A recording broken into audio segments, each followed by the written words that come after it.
check or save?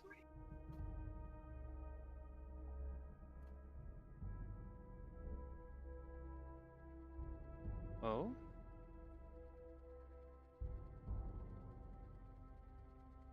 Yeah! 6.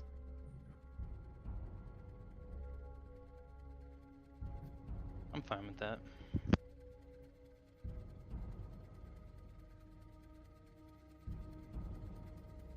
I got a 19.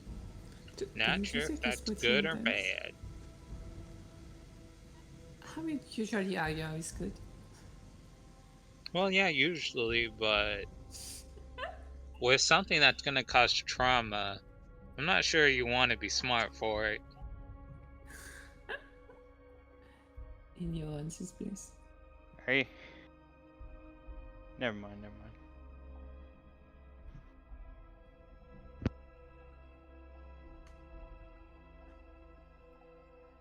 I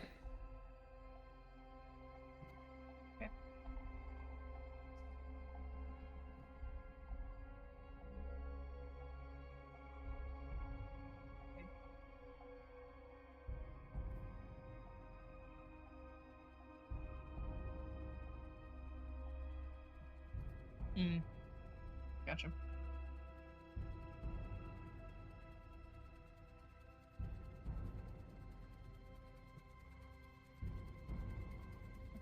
I need you to, if you keep this, don't tell Abe. Yeah, thank you. Thank you. The internet's slow right now, so it's taking a second. There we go. Intelligence.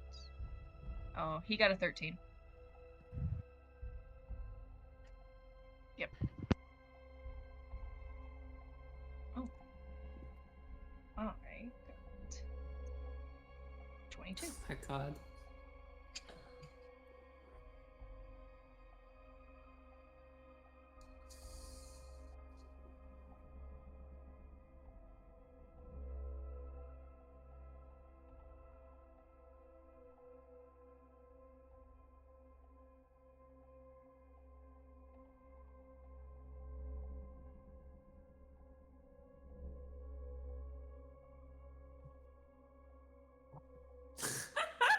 Sorry. I'm just thinking back on what Kriatsi said. Keep going.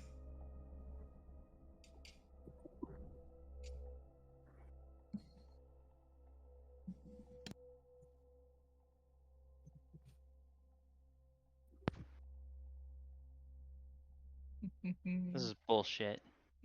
Oh my god, it's gonna be so awful. This is gonna be so bad.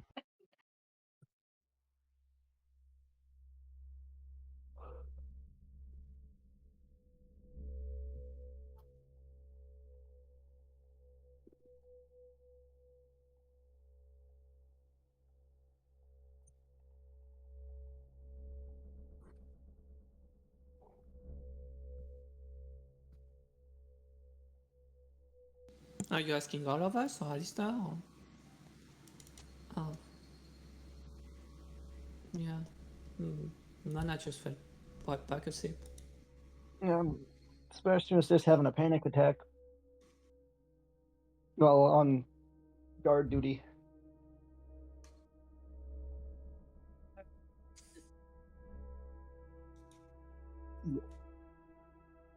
Yeah. Yes. Well, Kalexi was taking a bath before she went to sleep.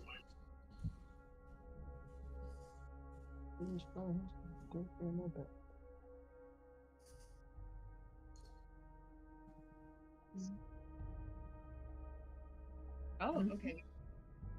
Got it. I think that Brown wasn't asleep either, no? She does join Mana in the bed, but if that's not the case now, then.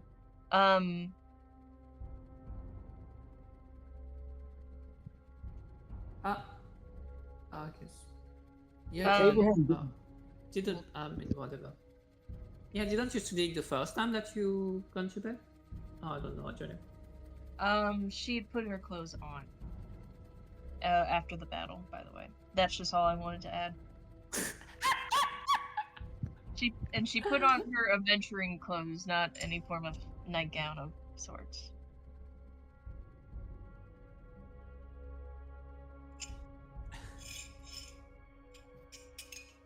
Yeah. Fair enough.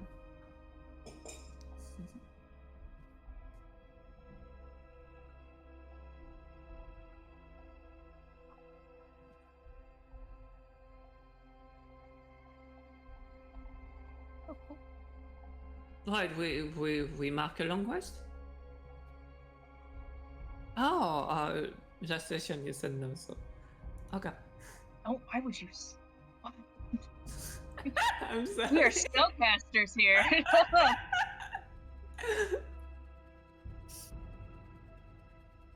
Yeah, I only had Wouldn't 3 be me. spells. Only had 3 spells left. I'm very happy with it.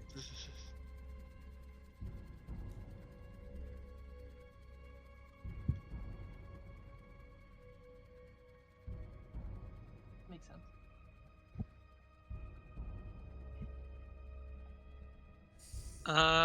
I used one spell, I believe, to help hide On the the blind? tower. Oh, the tower. Yeah, okay, okay.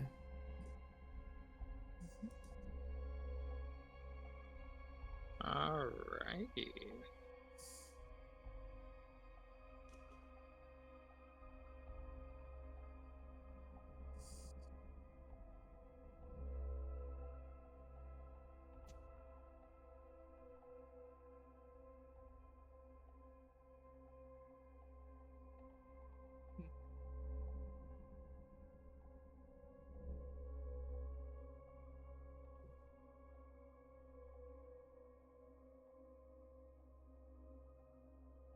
Yeah.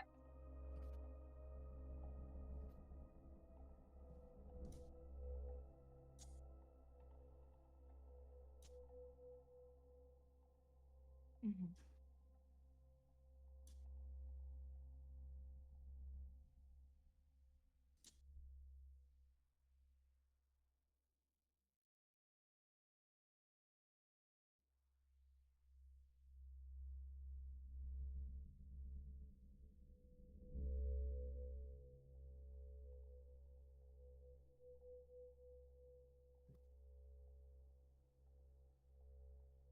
Yeah.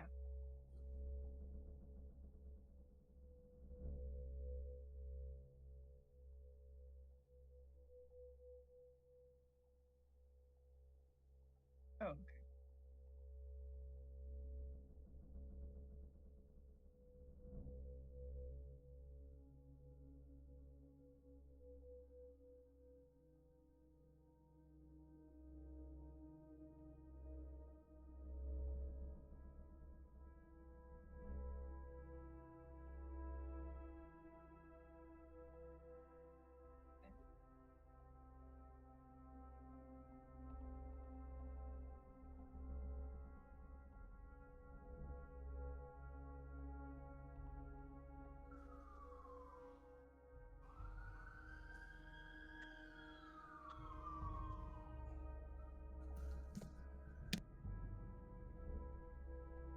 Yeah.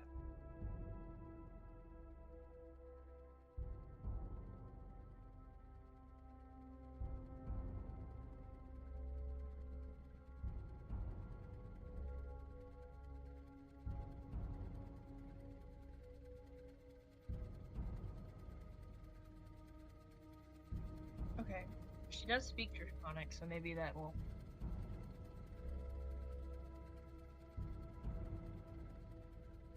Yeah. She could pick up one or few letters. But yeah.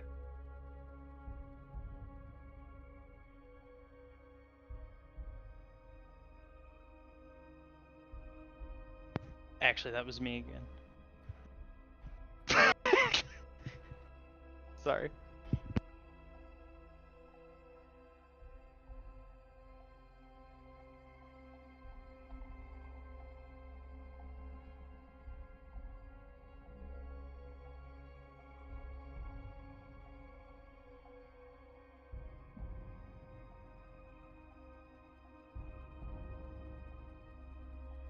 so good at this.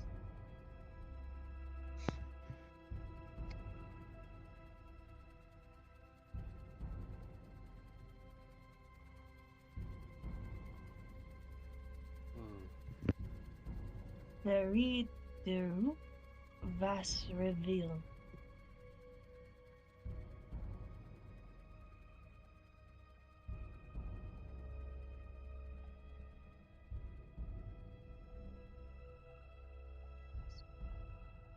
Apparently.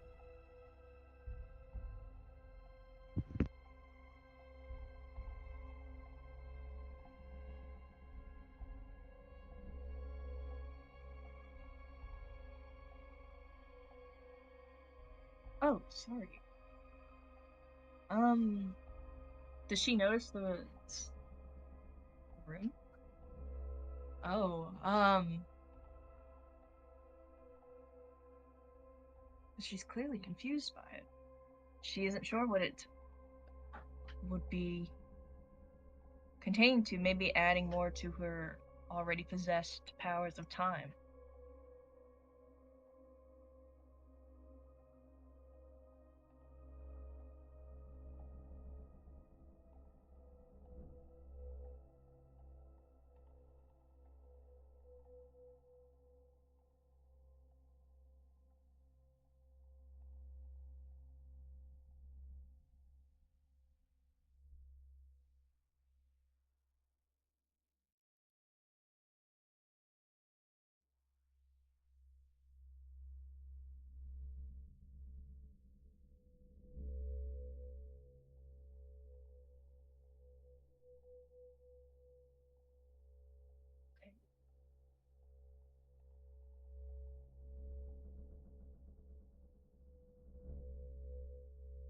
She will move towards it.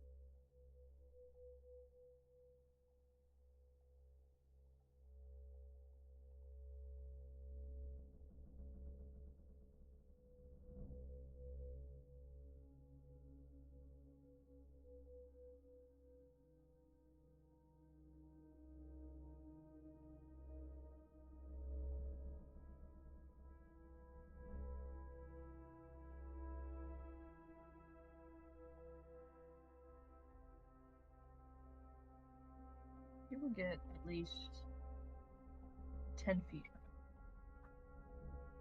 Yeah.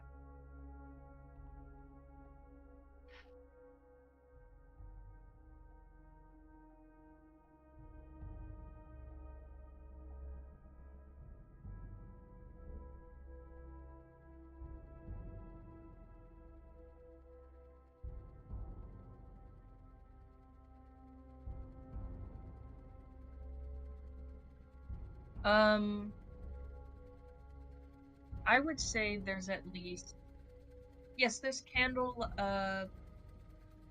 lights on the, the stands that hold candles. The candle stands, the corners of the room. There's rug on the floor.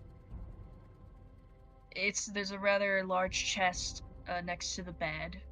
But other than that, there isn't quite much. Oh, I suppose there's a chair nearby the fireplace. There we go.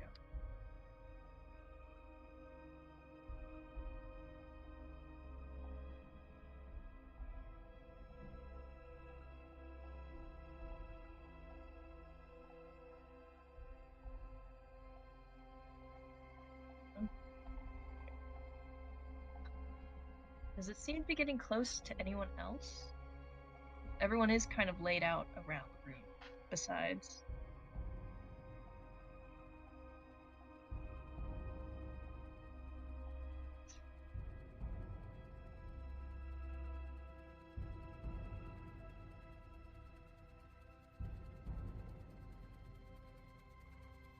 Okay. I'd like to cast Identify on it.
As Zelda or the player?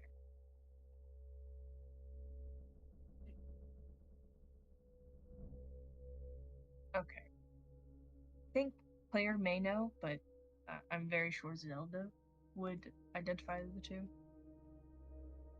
'Cause there is two, right? Yeah.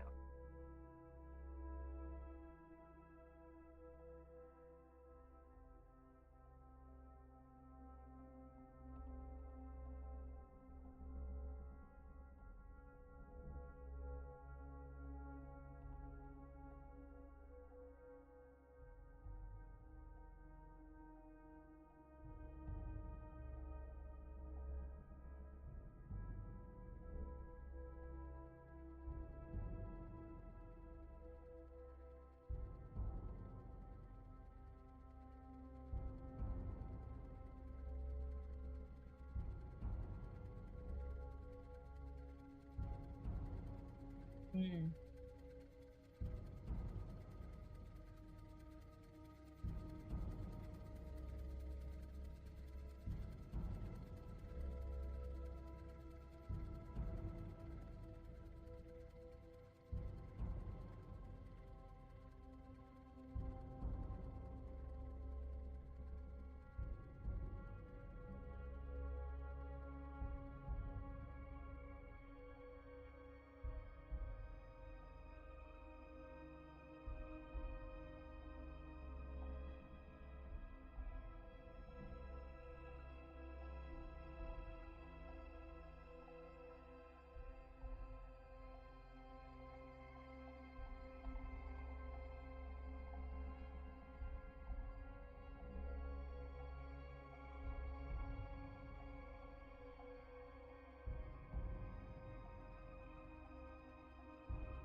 Yeah.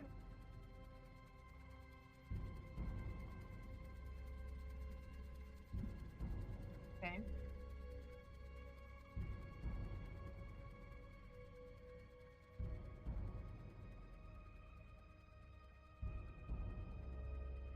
She's gonna move 5 feet towards it, with her hand extended out.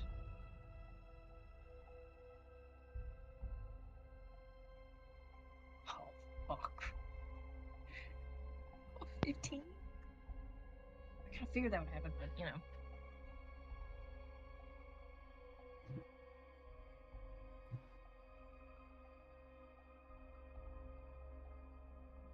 Oh, shit. Do I get to even say anything?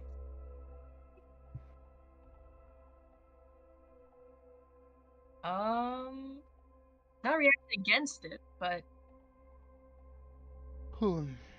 suppose she will yell, "Wait!" And then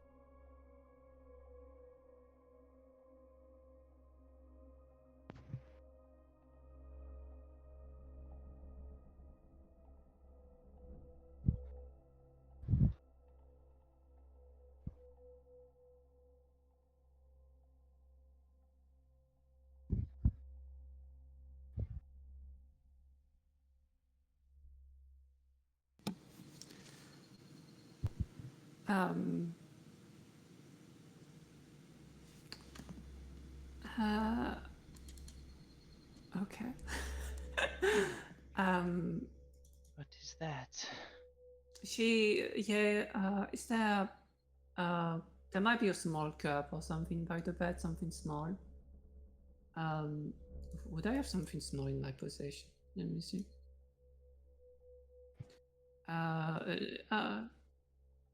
Yeah, I do have some stuff in my possession. I guess, yeah, I will draw my pen on it because I don't know what else to draw. I will show my ink pen. She will show her ink pen at the ball, just to see what we had.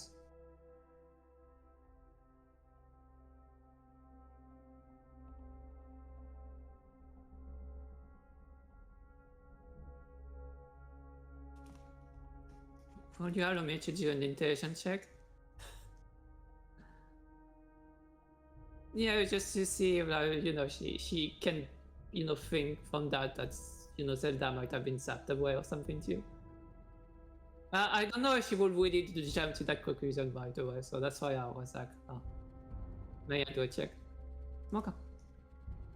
Oh, it's an intelligence save, it's not an intelligence check. No. Growing up, right? It's gonna take.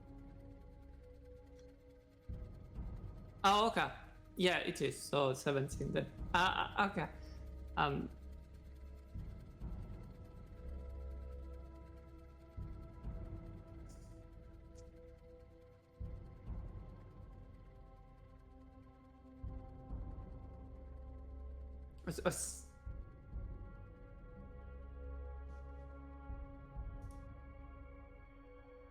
Oh yeah, yeah, okay.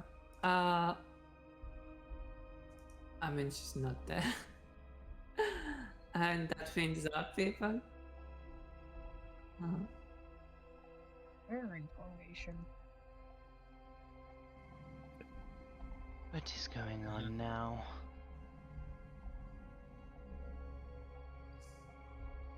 Is Kalexi in the bath right now, or is she sleeping, or been woken up? I'll go ahead and say she's not there right now. Yeah.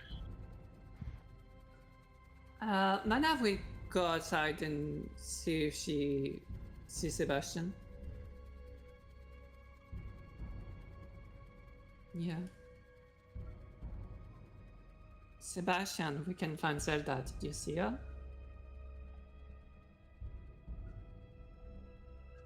Well, like, attention will like snap over to Anna and be like, "Oh no, she has not walked out of the power." Yeah. If I may, TM, Mana doesn't think Zelda is a smart person. Mana thinks Zelda is crazy.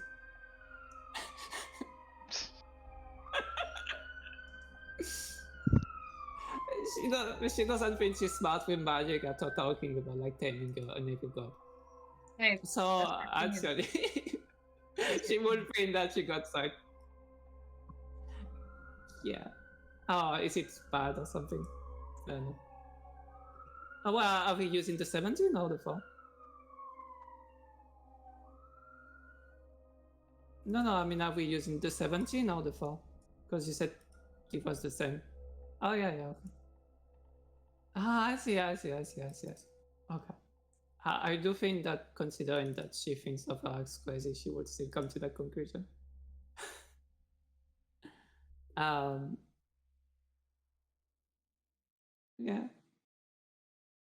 Yeah. It was mostly to see if she would jump to that conclusion or not. But seeing, yeah, Sebastian didn't see her. Yeah, she would just go back and inside. Just say Sebastian to come and be like, yeah, that thing's up my pen.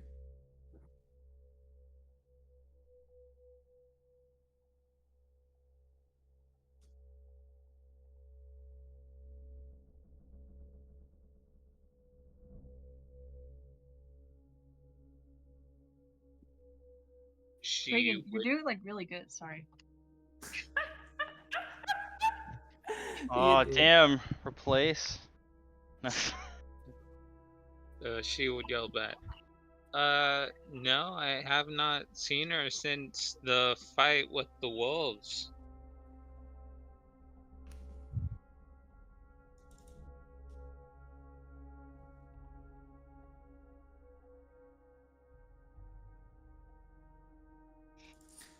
Look, it's not that big. She's not in the tower. She didn't go outside. And Mana just threw a candle on the thing in front of them. It gets out as well, I imagine.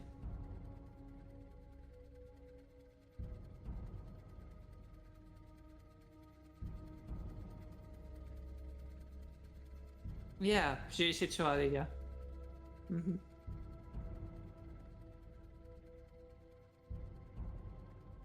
Mm-hmm.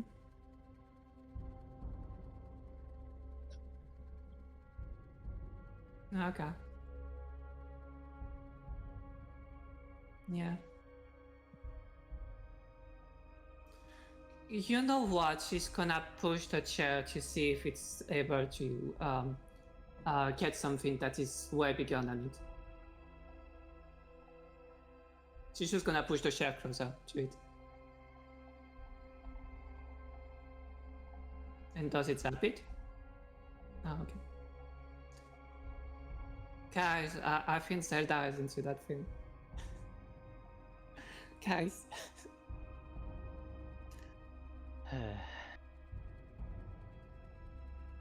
I'm not sure what that thing is, but I mean, she's not here. And that thing just grabbed the chair. So we have to go in, then. I mean, maybe she will come back on her own. I guess the tower is still here, so. I'm curious.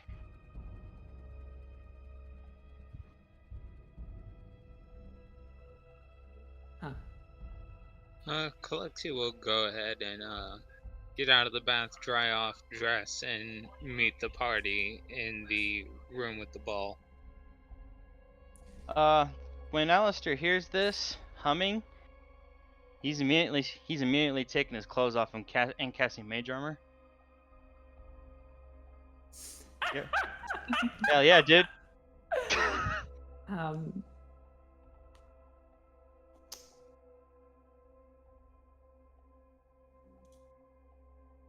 Do you think this thing is gonna explode?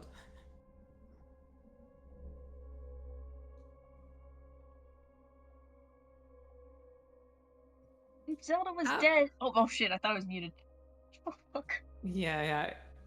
It's a I good was, point like, that you were talking to trying to myself. make up, but What the fuck? It's if that was there would be no tower.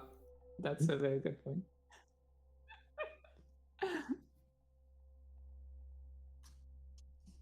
Mm-hmm. my thing Yeah. isn't working. I'm sorry. I mean, we know spells well, so we know that she's alive just because of the tower, I assume. Actually, I guess we don't know that specific spell. That specific spell could last even if she's dead.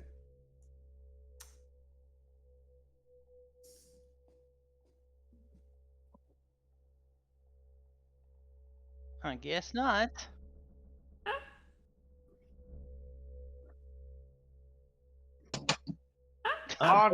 Who is this imposter y'all have been listening to? That is not Abraham. He does not have the correct inflections in his voice, and I am shocked no one realized. Ichi did great. That one wasn't as good as the past ones, but he's doing it great, I think. Okay. My phone is about to die.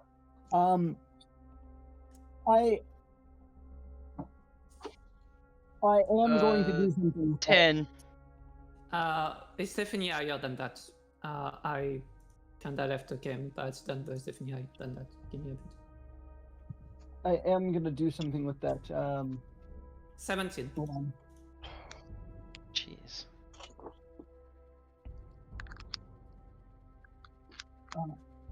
Well, 1 second before that happens. Okay. I'm going to use Cycle through Net to pump a psionic energy die into that roll.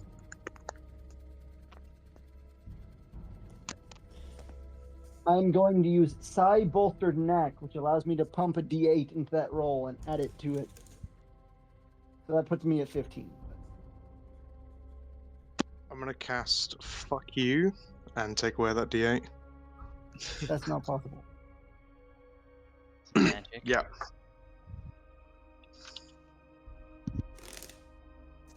White. It was white.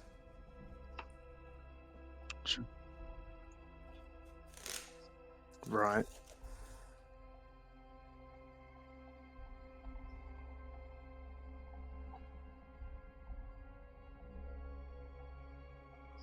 Right. Yeah, He pulled a vulture.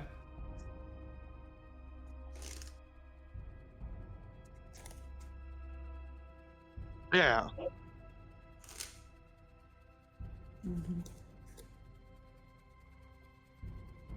Right.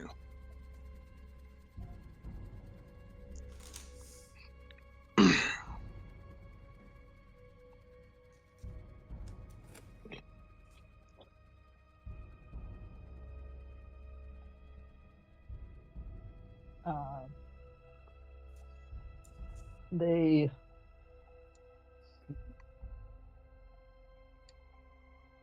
Lexi probably sees it first because they have the higher passive perception. Hit the 19. Yeah, Fucking minus hell. 17. So, do. They see Sebastian slowly approaching this ball of electricity, and then Mana probably sees him right as he's just reaching up to poke it. Okay. I mean, I don't know how quick Mana will be, but she will try to grab him. So at least if you poke him, like, no, he's not alone.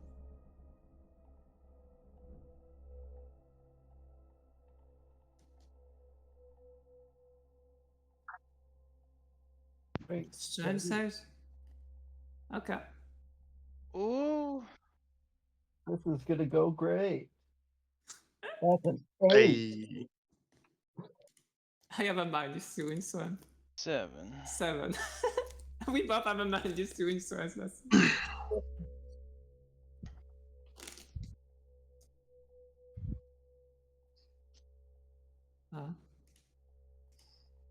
Yeah. I've seen Zelda going, haven't I? Mm-mm. She was just gone. Right.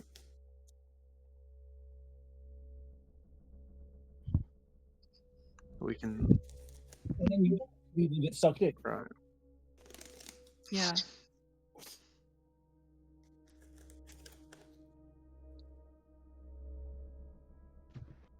Abraham will, now that he's fully come to his senses,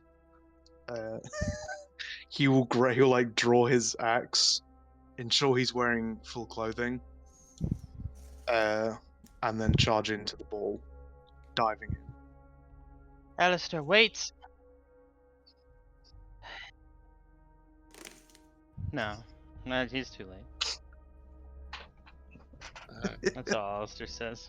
Calexico looks at Alistair and just shrugs while brandishing her weapon and going to dive in as well. Yeah.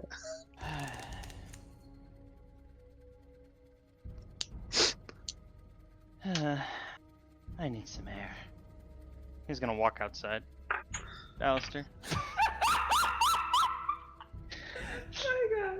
How's Hamilton? Is Hamilton in the orb or is he? He was He would inside. have come with Sebastian, I assume. Oh yeah, he was out No. with Sebastian, but he Oh, would have he come did, back yes. No, He he would have wouldn't. come back because in. Sebastian's still outside. No, Yeah, Sebastian came back inside. in. Sebastian's Oh, back then, in. oh, fuck. Not If the Sebastian horse. came back in, Hamilton would have come back What in. does the horse have Yeah. trauma? Bring it in and ask. If you want to know the horse trauma, I can answer the question. No, it's not. He has none. He has none because no, Hamilton has none. He is the ball of like the purest light. He is pure happiness, and like his trauma is that he's so Mhm. happy. To be fair, we could just say that the magic of the earth prevents him to enter or something. I don't know.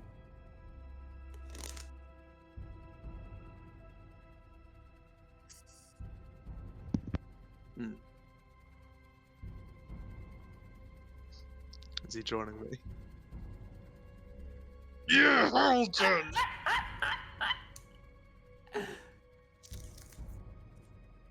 It's not My Hamilton. It's God. Hannibal. I said the wrong name. Sorry, my bad. It's Hannibal, not Hamilton. I said the wrong name. I've got His the wrong name is not American hero. Hamilton? No, it's Hannibal.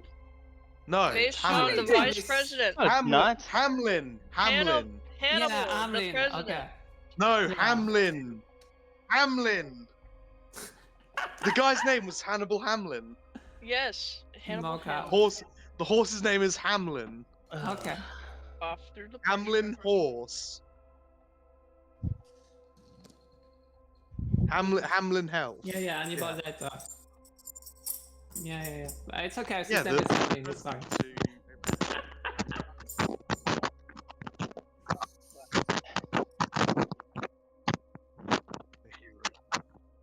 Alistair kind of just looks up in the air, puts his hand on over his eyes, and just goes, "What the fuck?" I know. He's gonna go over to the horse. No, not yours, can't we? Horse dive in. Okay, You would cool, know. cool. Okay, cool, whatever. And the Just you tower's and still him. there? Okay, just curious.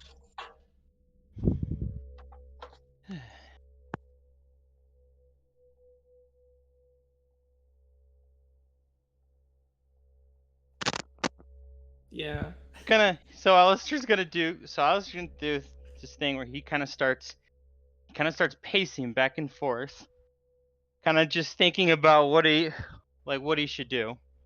You say he'll do that for like maybe 5-10 minutes.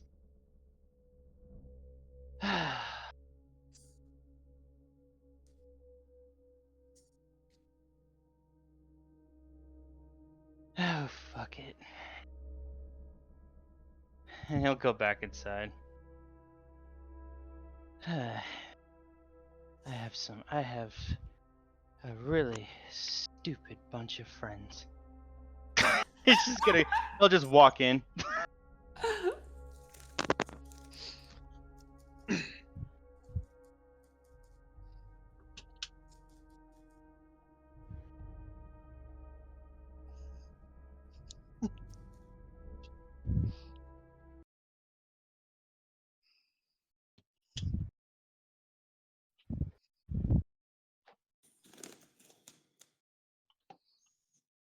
Stand for hub fun time. The fun time hub.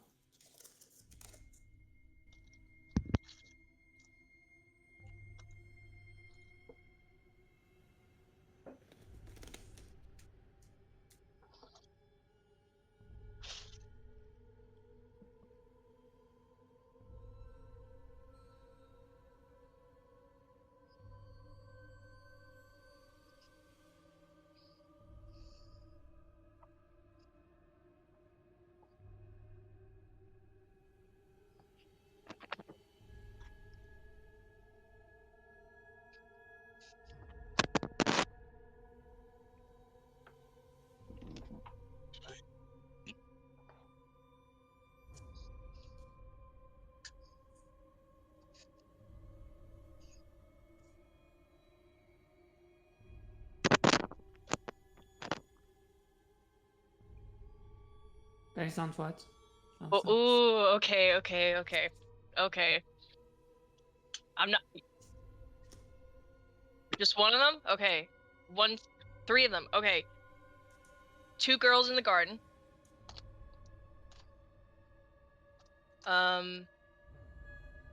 Yes. There is one with. I'm gonna try to make this really quick. Yeah. It seems to be in a chamberous room. A great entrance of some sort, and there are 2 different race men and 2 women standing before them. Behind those 2 women is a large snake-like man. And the third one is of a mansion burning in the distance.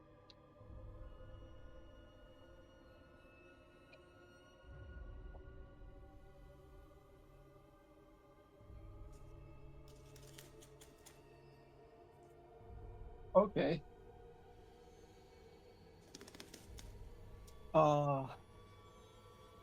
first one, are these images from like perspective of 1, 2, 3. I yeah, think. are they? Is it a third person perspective or is it a first person perspective? Okay. You see you see an image of Sebastian walking towards an elf who's currently standing in like a fairy circle, and the elf is like reaching out a hand towards Sebastian. You see Sebastian and the same elf talking to a gorgeous woman, like almost like Disney princess-esque, where it's like just animals kind of are around this woman. And then the third still image is you see Sebastian in a very heated argument with the elf that has been in all three pictures.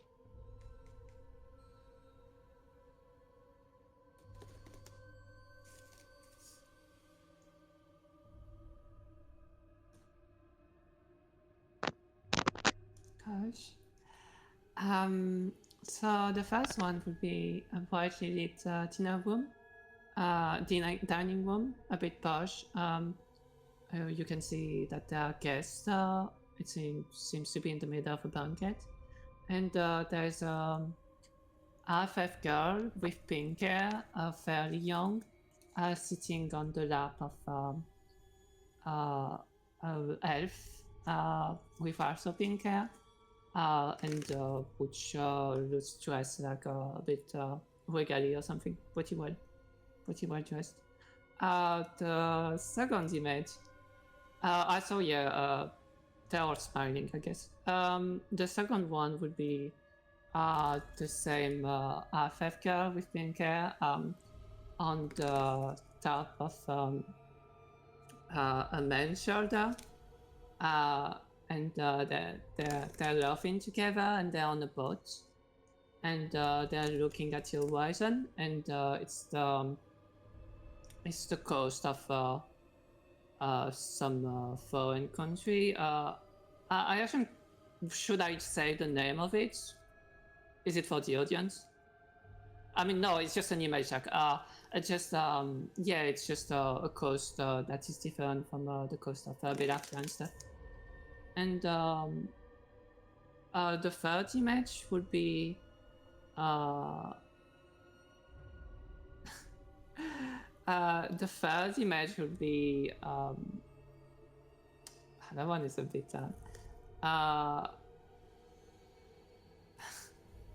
it would be I won't describe Zelda, I would just say Zelda.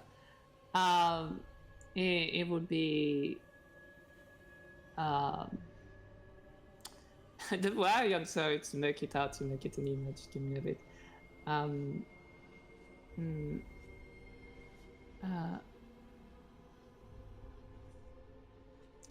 It would be some cozy looking snake tendrils spreading above and around Zelda, and Zelda crying as things burn around her. And she will be crying and smiling at the same time.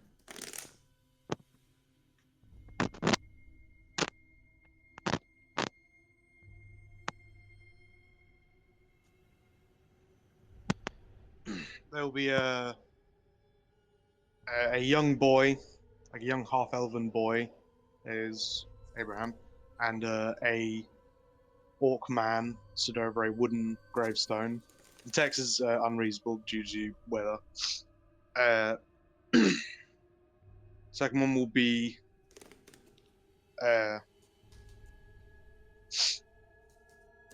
Abraham, a bit young, like a year or so, 2 years younger, like just on the roads with axes and a bright smile.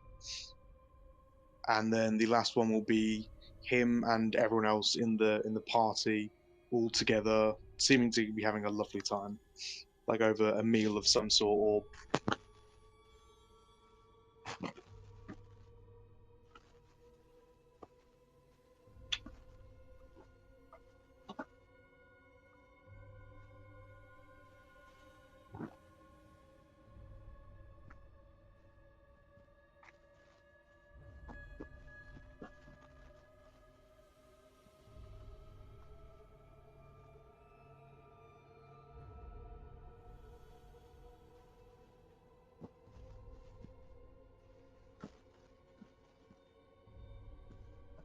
They are muted.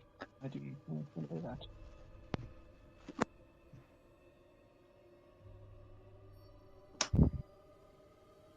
Son of a bitch.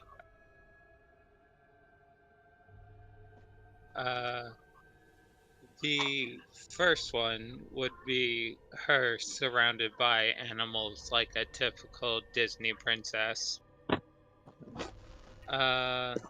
The second one would be her walking away from a vendor seemingly saddened by something. And the last one would be of a kingdom where goblinoids and humans are able to walk and play together.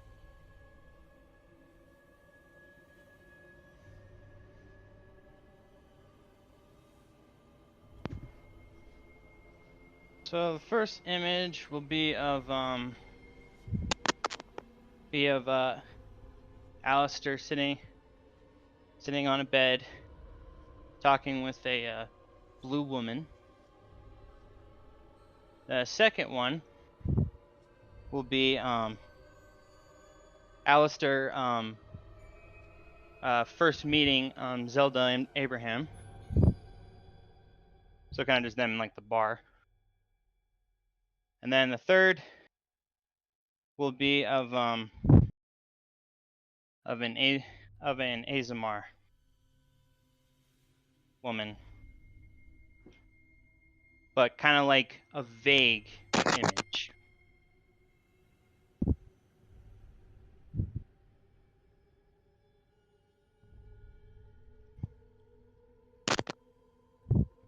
Mm-hmm.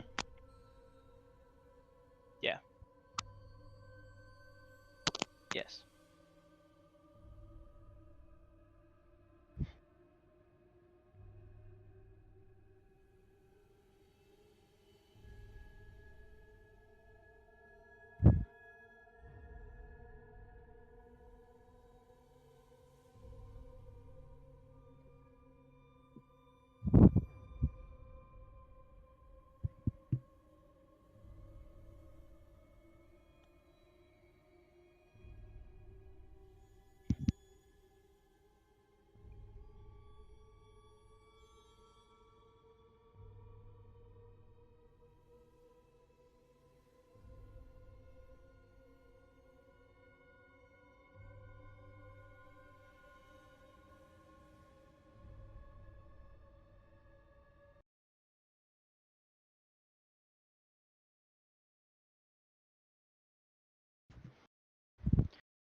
All right.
What?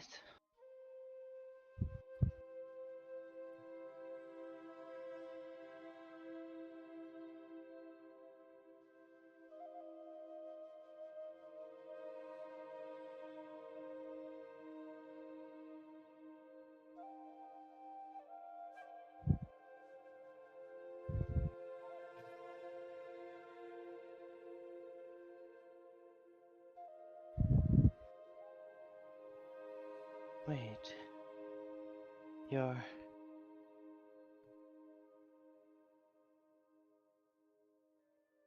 I'm good.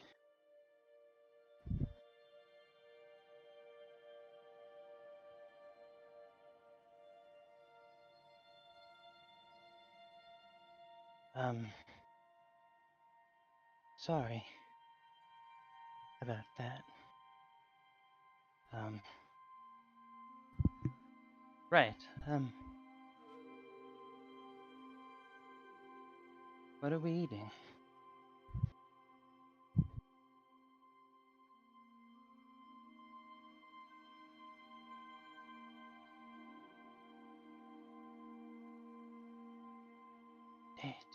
Date. Genevieve.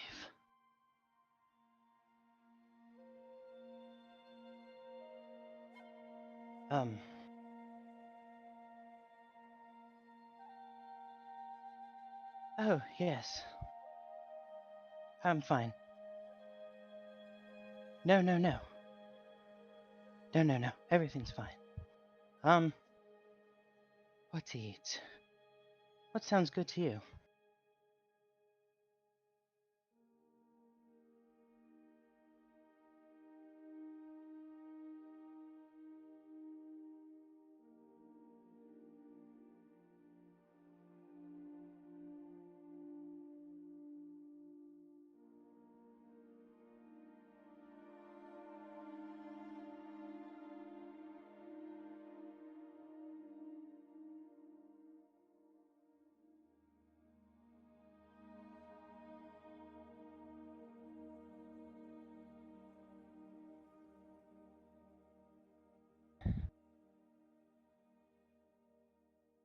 Yeah. Screw it. Let's get this swordfish thing.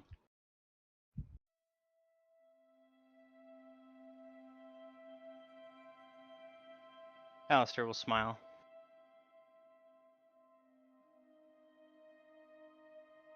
I would imagine a fish in the shape of a sword.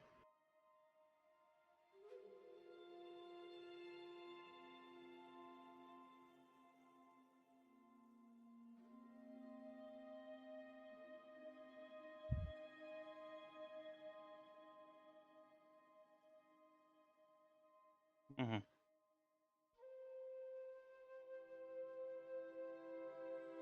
What's going through his head is, what in the world is going on? That can't be. I haven't seen her in years. Can't be real. But is it? I don't know. But right now, I don't care. It's good to see her again.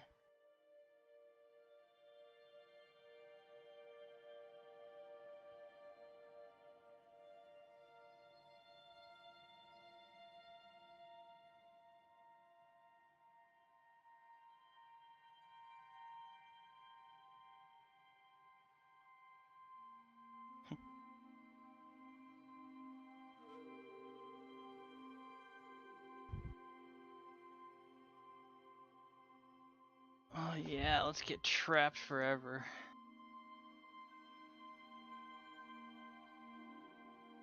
Yeah, that's what I want to see.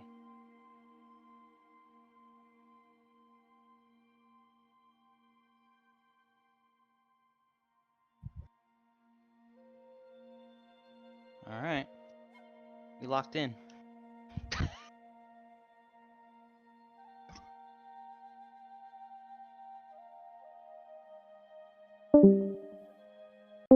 Oh wow, I guess we're really moving on. End of this. End of the whole fucking session. Bye.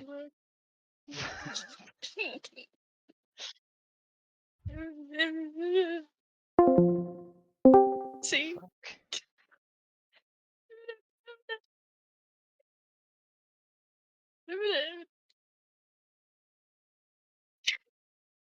You're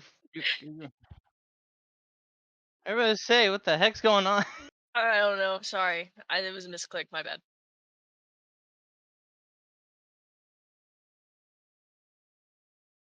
I thought for a second she was crying. Like, I actually this brought her to tears. I was confused. Like, yeah, yeah. I was Damn. just so confused by it.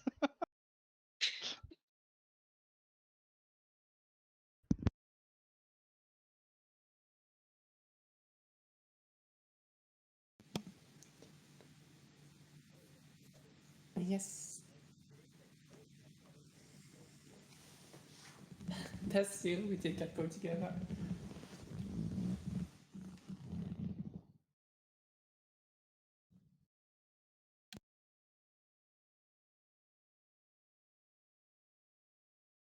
Okay.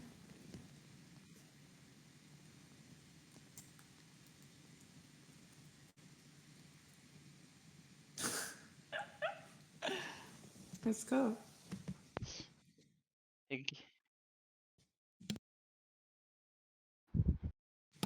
There's a bit difference. So who goes first?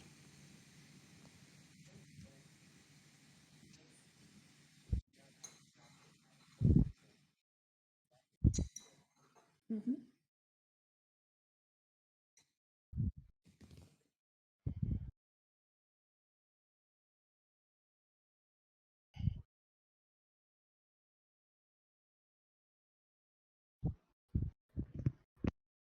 Yeah.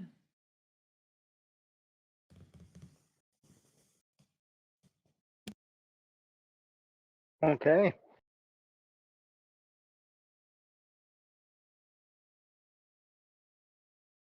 I also sent you something again. Yeah.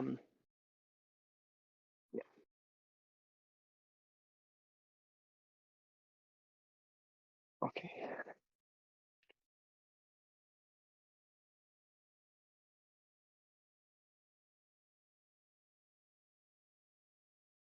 There we go. Okay.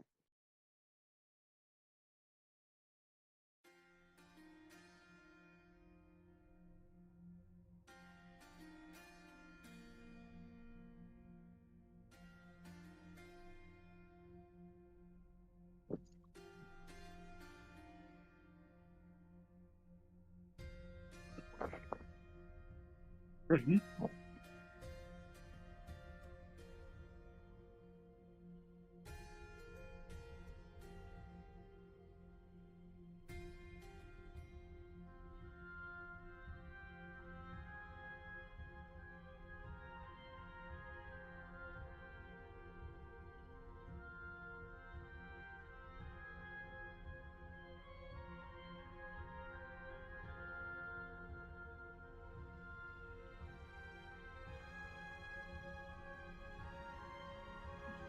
Turn and look.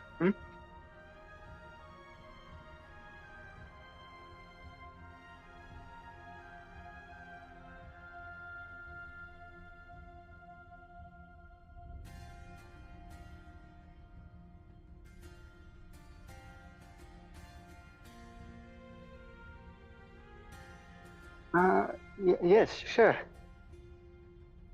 Run over to him.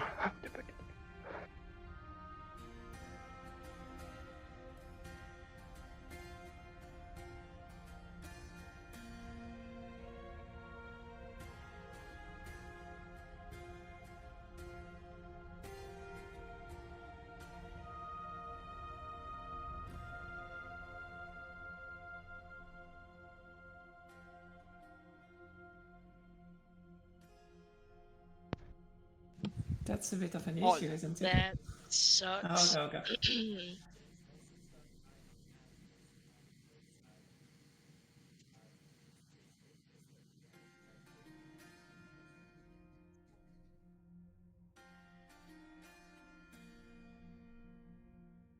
Yeah, nothing special.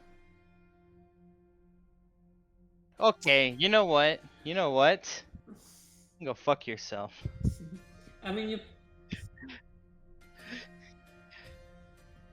probably want to cut it out of the video and just say, I'm just kidding. I got you.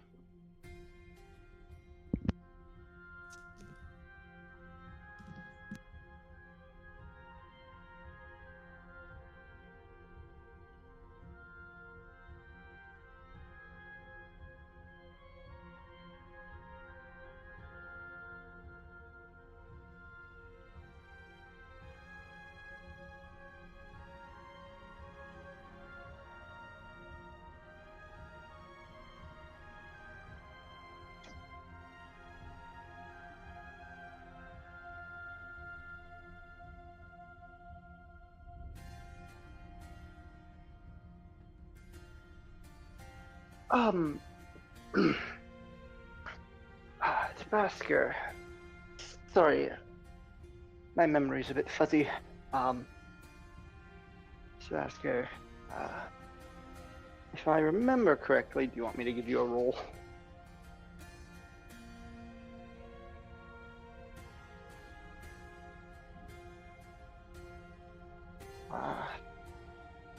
I'm sorry, friend. Where are we right now, if I may ask?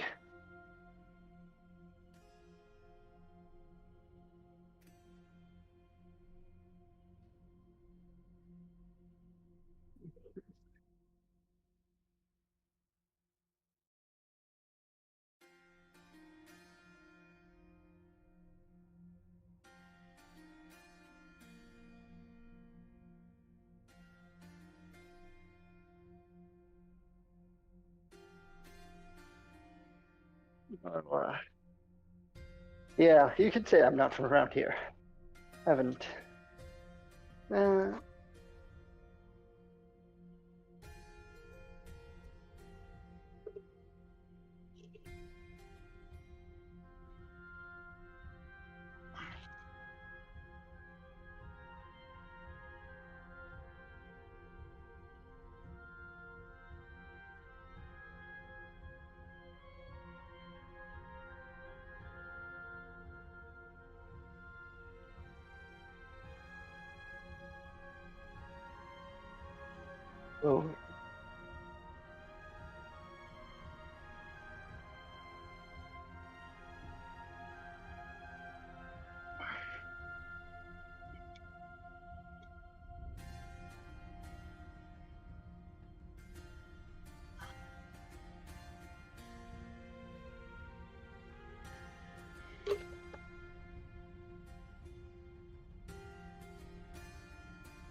My name. I'm gonna quickly make a roll. Really quick. Do you want an intelligence check or a wisdom save? Yes. It's because of this. It's I can explain. I'm gonna give it an intelligence check.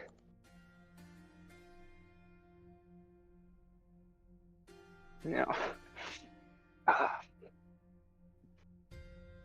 No one else really notices this because no one else is around.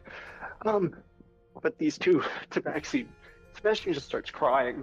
He doesn't know why he's crying, but he's crying. And he just takes this Paul's hand and goes, Sebastian Wordsworth Mittens. Let's find Tabaxi for you.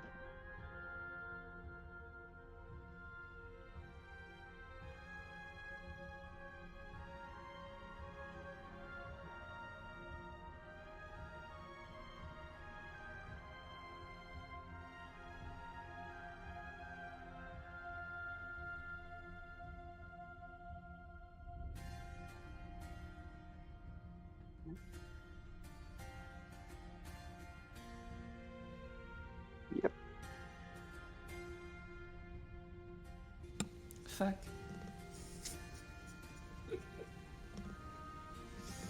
Okay.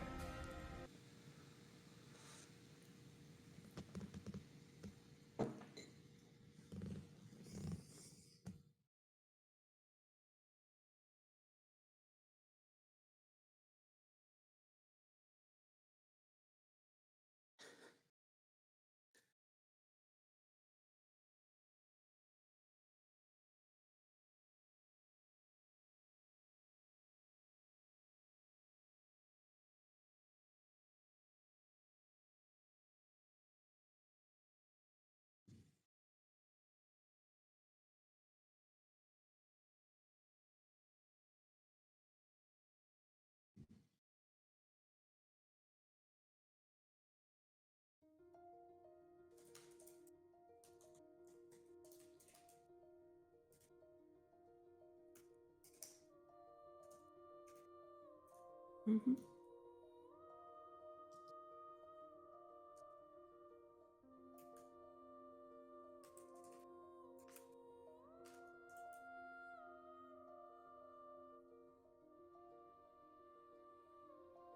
Okay.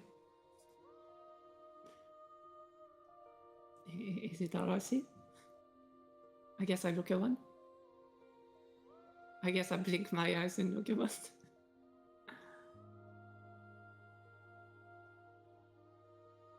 Mm-hmm. What do I see before me? Mm-hmm.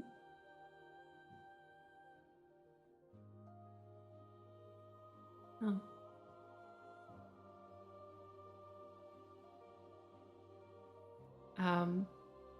Does the doll look of normal size to me?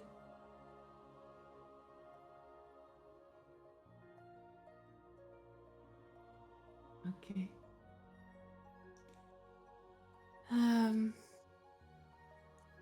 Mm-hmm.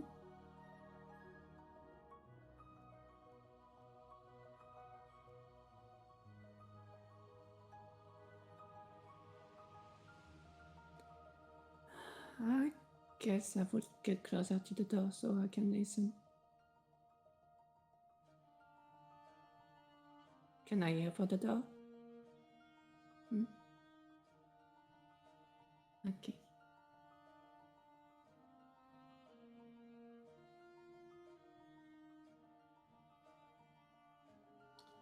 A passage in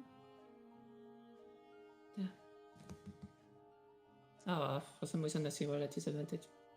If it's there. 11.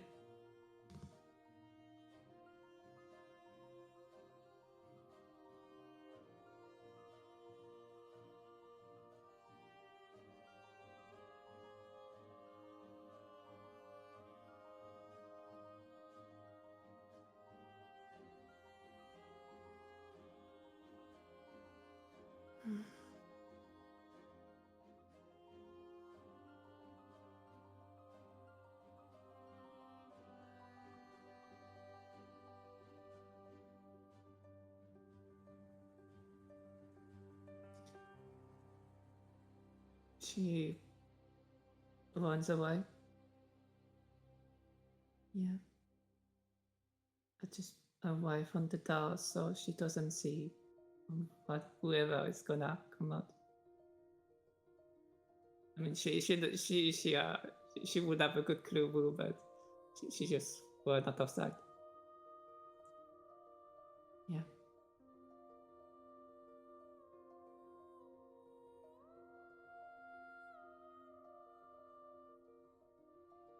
Mm-hmm.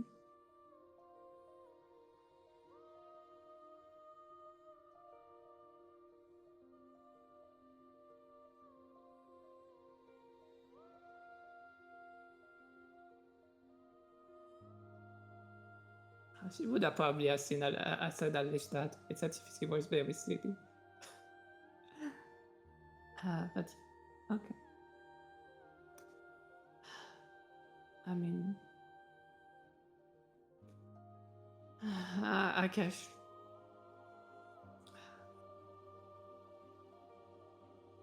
she would just look around and just walk cautiously, but still walk all the way down to the entrance of the manor.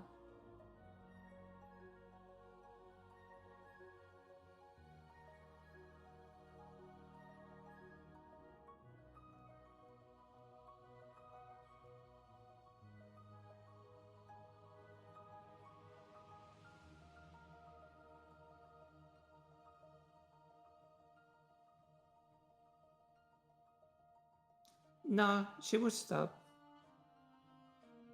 And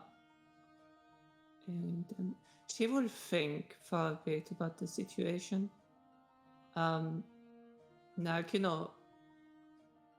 okay.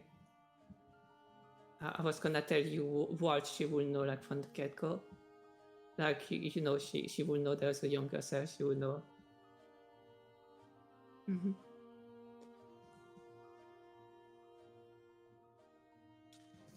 She will know that there's apparently a younger self of her. So it will be a younger self in the past. She will know that her father is there, at least from her voice. She doesn't see it and it shouldn't be there. She will know that apparently her mother and her father are talking. And she would just think about the situation, even then speak in a tone and wonder. Because like, if it's not something from her past, I mean, do you want me to do a save? Basically, she also stopped you, Finn, because she was wondering if it was a memory as well, even them speaking, having that conversation, or if it was something else. Okay.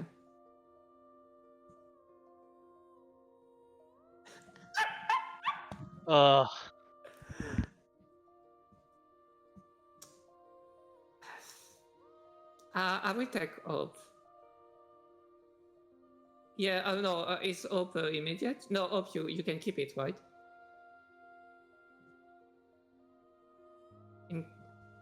Okay. Okay, so I couldn't take it for someone else. She will take this question because she's scared of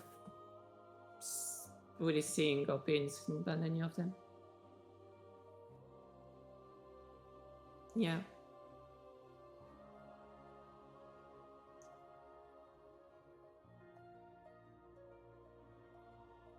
Mm-hmm.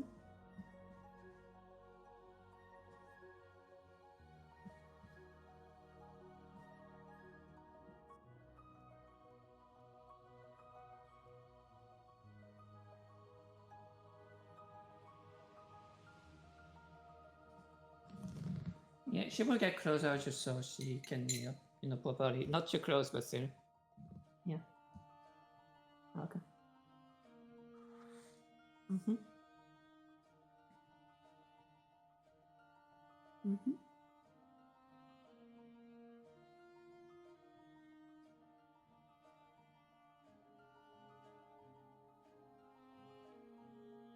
So, from that sense, she would think that it's possibly the real past, and that conversation might have really happened. Okay. Yeah, she would definitely stand in anyway because she's like, she feels that she shouldn't know that.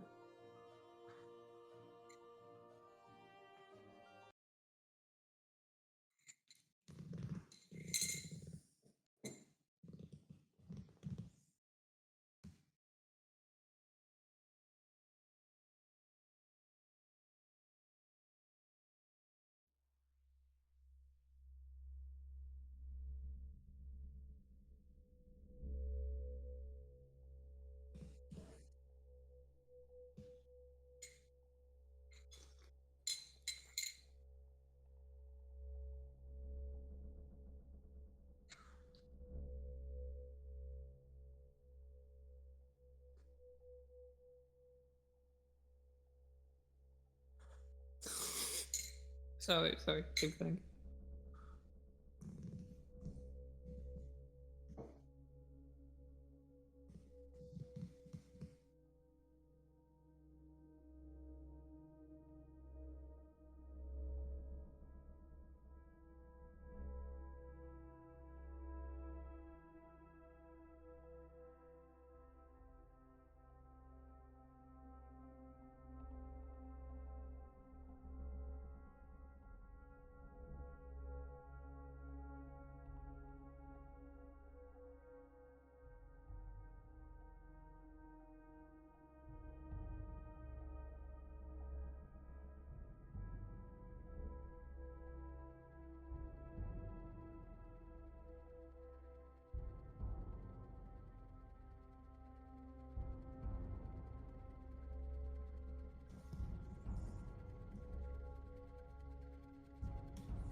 Okay. Yes, and the conversation. She might hear also someone leaving to the door or something. I guess again.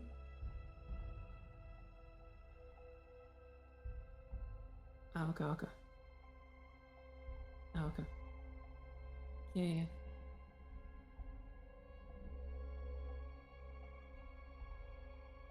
Yeah.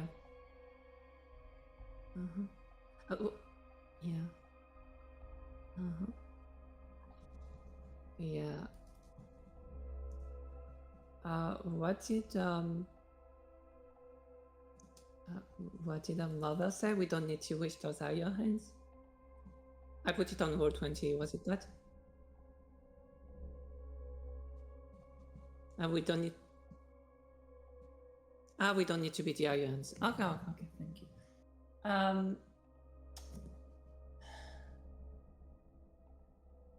You know what? I guess she would test it out. Like, knowing that, she doesn't remember this conversation. And she probably will remember hearing about her like that. And that's what Cindy didn't say, I guess. Did one of them leave the room? Both of them?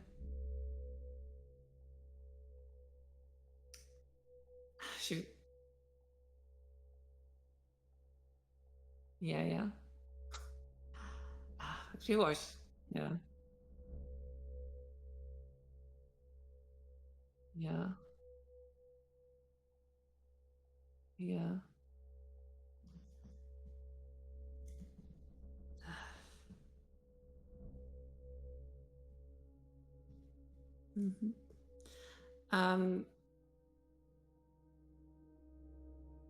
Okay.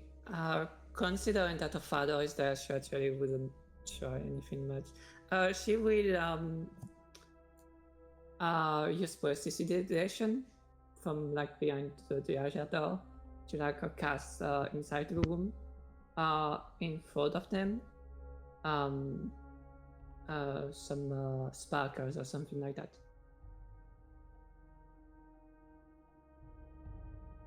Yes, out of sight, but not quite right in front, but nearby. So there is no chance they miss it. Anyway, it's 10 feet. I can double it to 20 feet. Okay, I will use distance spell. It does have a verbal comp. I will use distance spell and subtle spell. So it doesn't have verbal intimate. 20 feet?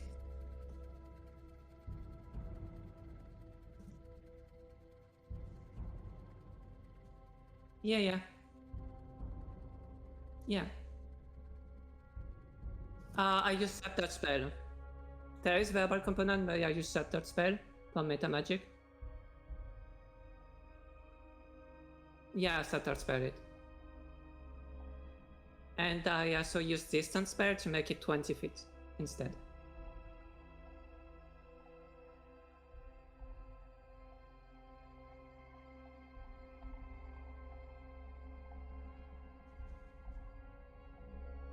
And I would want to make it like clearly in their sight, but like far enough that it wouldn't attract attention to me.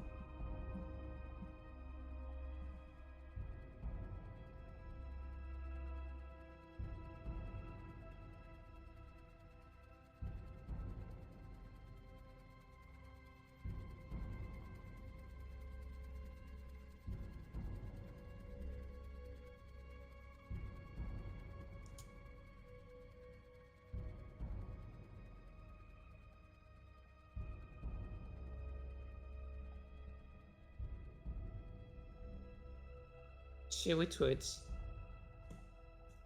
Yeah. Mana tries to retreat as stealthily as she can from the door, just in case they leave for the door or something, just to go be out of sight.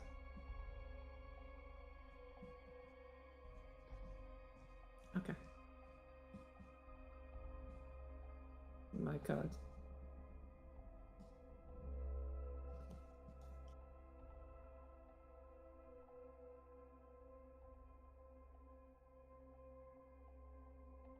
Mm-hmm.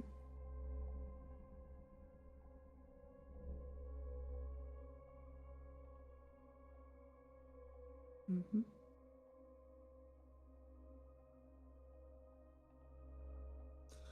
Would you allow me to still use the cementation save to make a deduction about that, or?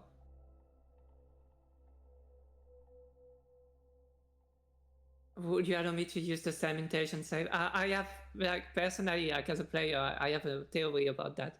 Would you allow me to use the cementation save to, like, make a theory about that?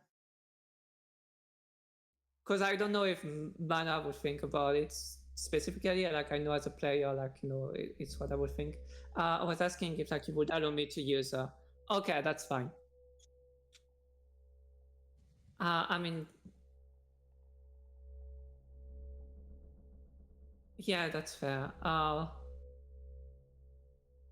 Technically, okay, the reason Mana used a spell is because she wanted to see if she could interact with them.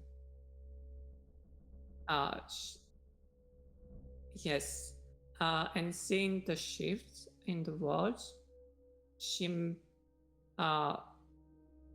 might think that it's because she interacted with them that the world shift, and it's something that disturbed the magic in general. So that's why I want to make the check about. I guess she's not here. Yeah.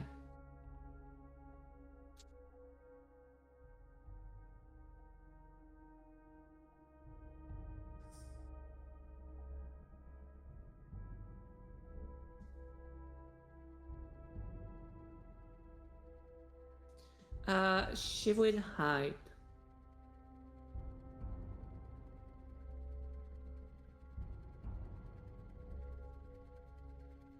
Mm-hmm. Mm-hmm.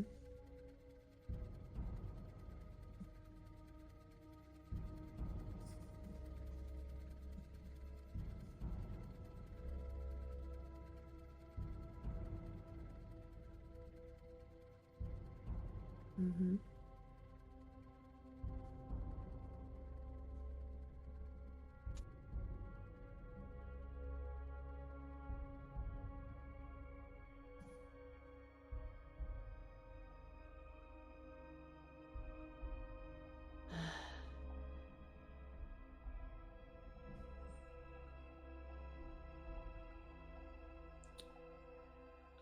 Do they both run, or does he leave her behind?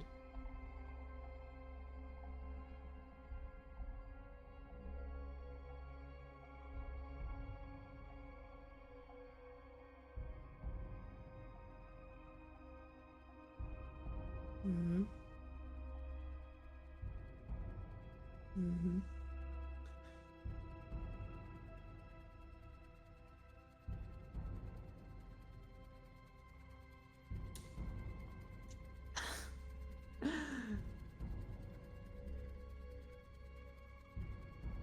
Yeah.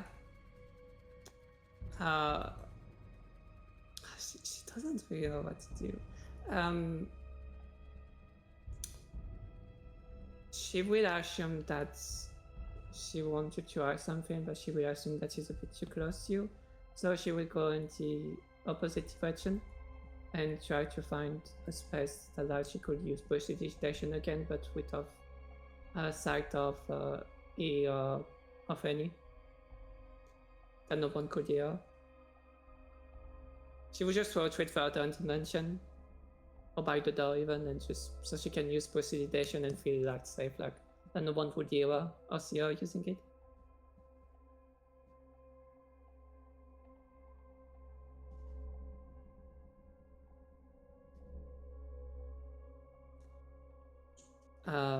And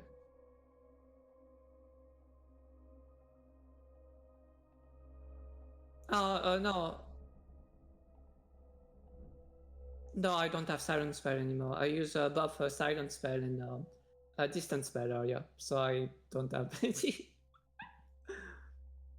Also, I use something silent. It's just there's a verbal component, right? But I do not make noises parts. I make just I want to use magic on the walls specifically.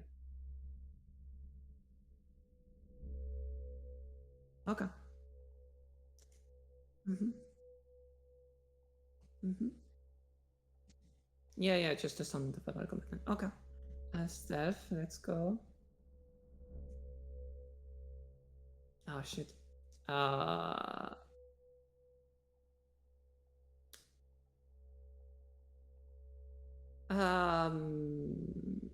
You know what? She will not use it. It's fine.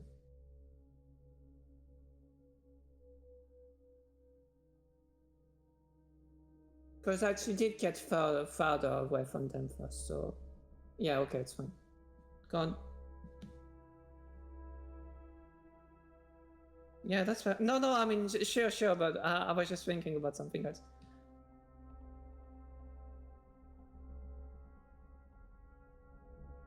Okay.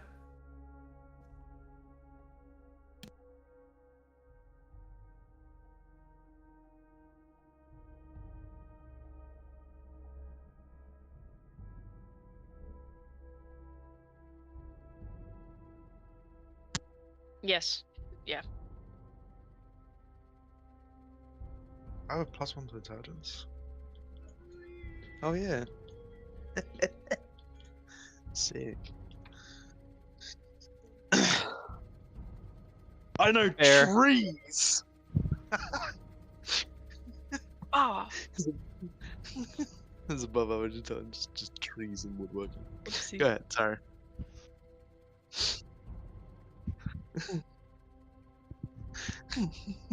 Forestry and vampires. Yeah. Alright, sorry.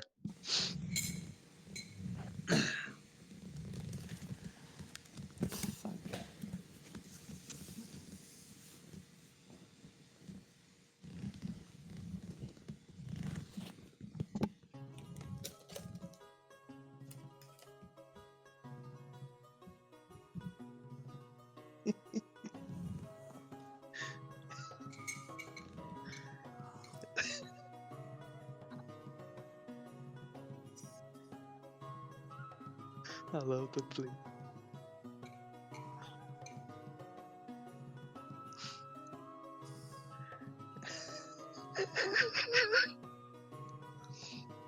Is he in the street or is he in his house?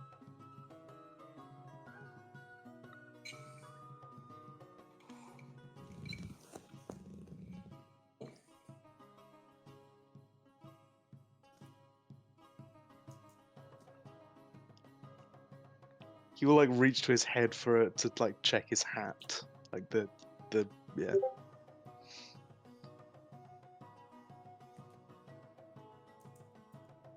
I'd immediately like to do an intelligence check because he is he is missing his hat. He is there. 14.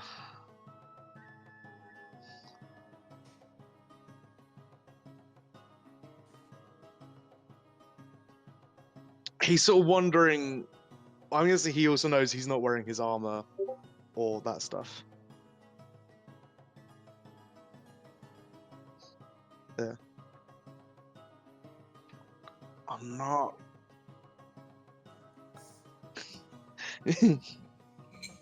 Okay, so I don't need to be armed. I'm in Cone. I have a bag of produce. Yes. Sorry, I appear to. Who?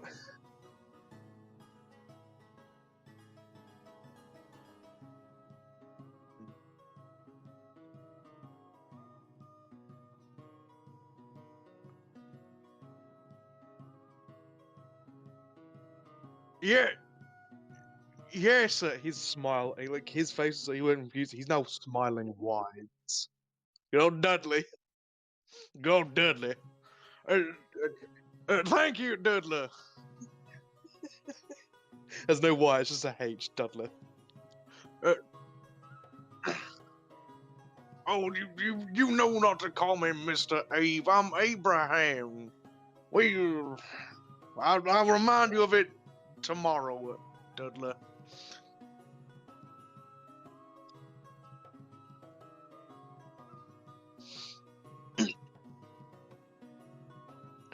Well, to me, you are always Dudley. So you are. It's a pleasure doing business with you again, sir. Have a have a remarkable remainder of your day, sir. As he's like, as he walks on, he just sort of like waves to everyone he sees, like hello, and he'll say their name, like hello, whatever, and yeah, like he's proper close and like he asks a question. Yeah, no long conversation, just like a hello. Yeah.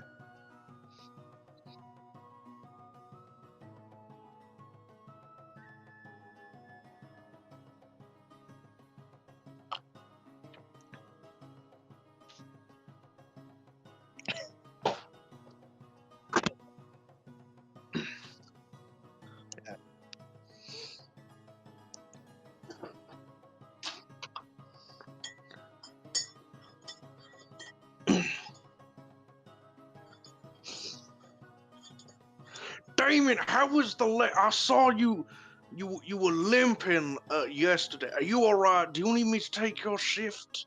On the on the second Taloris. Is it Taloris? One of the days. Yeah, I'll try.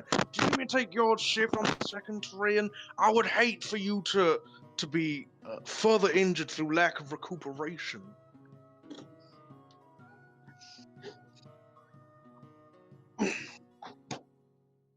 Oh.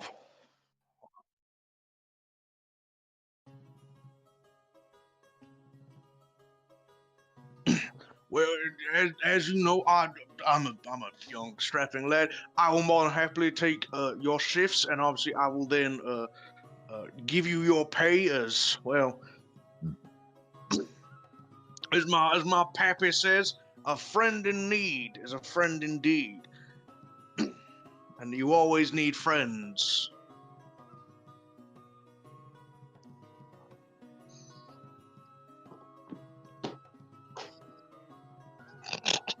Just echoes through the village. Good. It's like everyone's.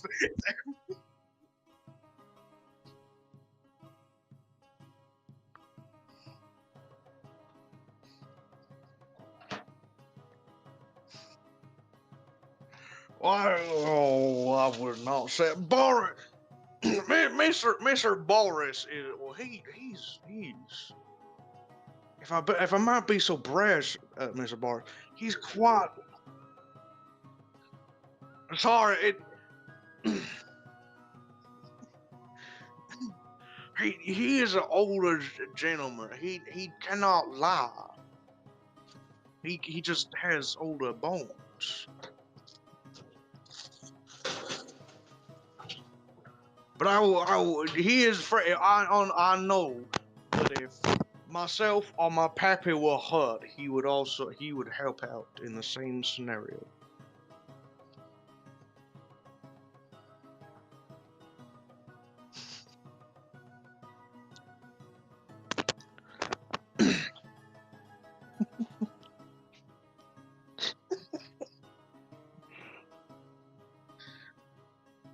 Yeah, well, yes. He's gonna like just like open the bag, look for anything he can like toss over that's like it won't be missed, like an apple or something.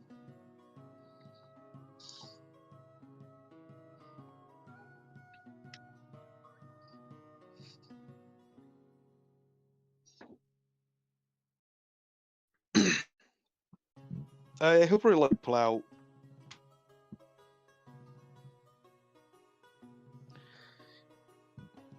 He'll just like, one moment, fellas. He'll sort of like crouch down, put the bag down, split the bread in half, and then sort of tosses them. Now be sure to share that. I don't have to remind you, but well, it seems to be a compulsion of ours.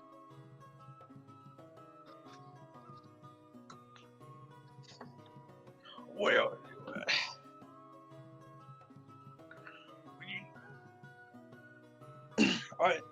like toss it back. I still think you should have it. You know, it is good to keep good. Well, it's good to be well fed when hurt.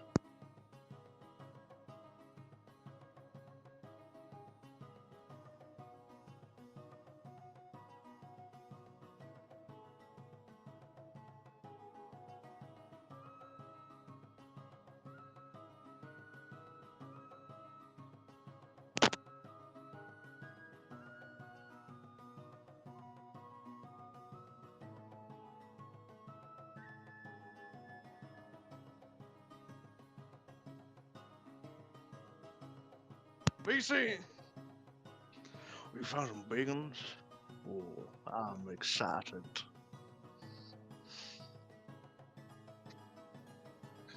Oh, I do like them saw. You know, I feel like one day I will be able to use a two-man saw by myself.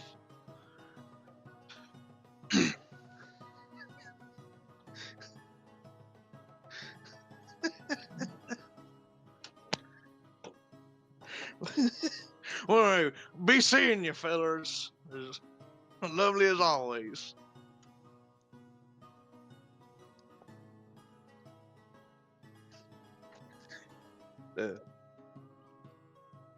Still very good natured. Yeah. Loveliest people you'd ever meet.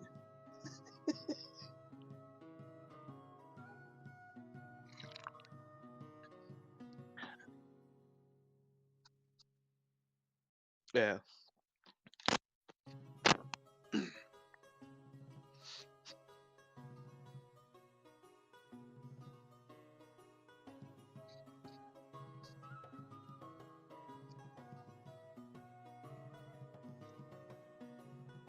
Mm.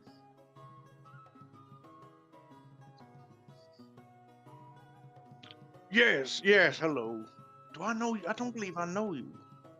I'm Abraham. Nice to meet you. He like sends his hand.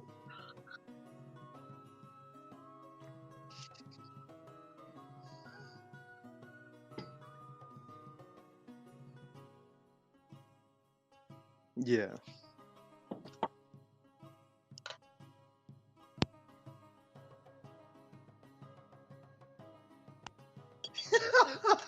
Yeah.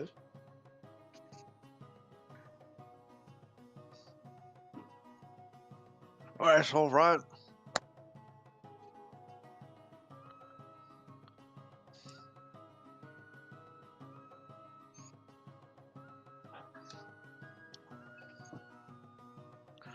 Yeah, yes, there's a tavern slash inn that my mother works out. She's delightful. You'll meet my mother tomorrow. She'll tell you a story. Ask her a story. Tell her Abraham told you to ask. She would love you. Come and meet. Are those your friends? Like points to the hooded people.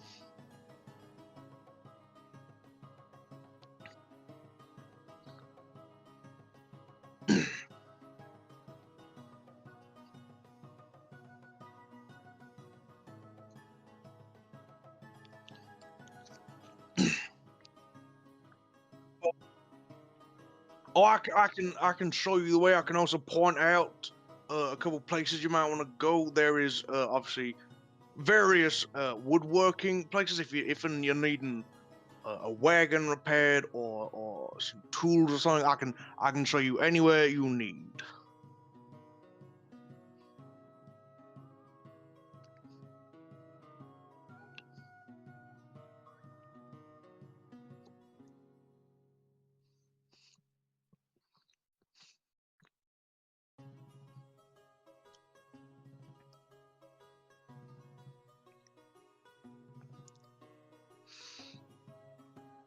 But yeah, very nice to meet you, Abraham.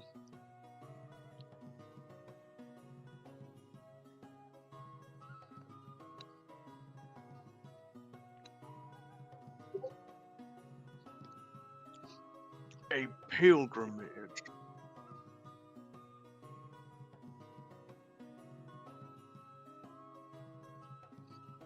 Oh, that is wonderful. 2 to 3 weeks. You must have so much to tell if you're on a pilgrimage is a form of traveling, is it not?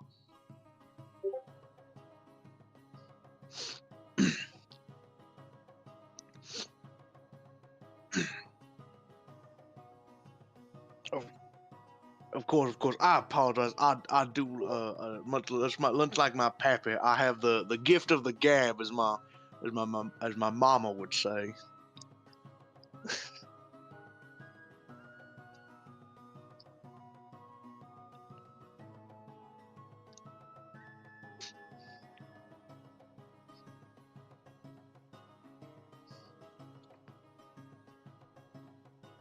Hmm. Hmm.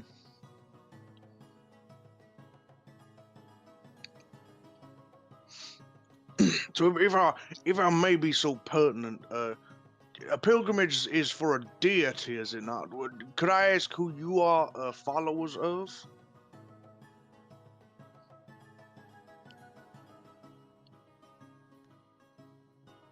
Oh, you serve them all. Yes, Sarah.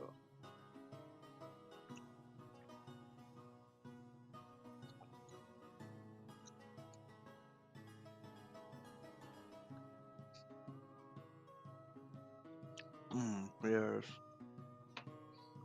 I've heard some are much more fans of the uh the more dangerous places.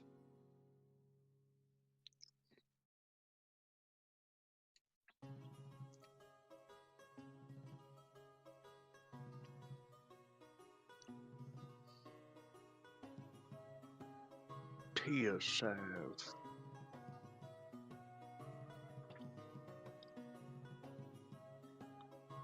Who? I,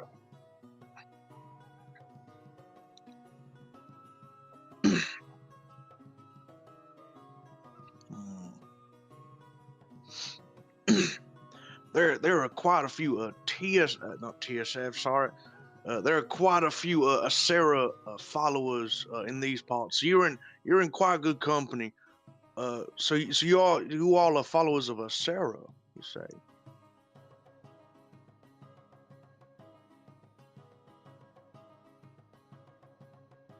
Well, that is amazing. There's many people around here that like Asera. Me personally, I'm not really And he starts walking and saying this, assuming they're following. I'm not really a god person, but I love them. They are great, lovely gods.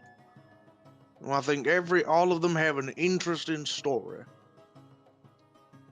Not all of them have a good story, but that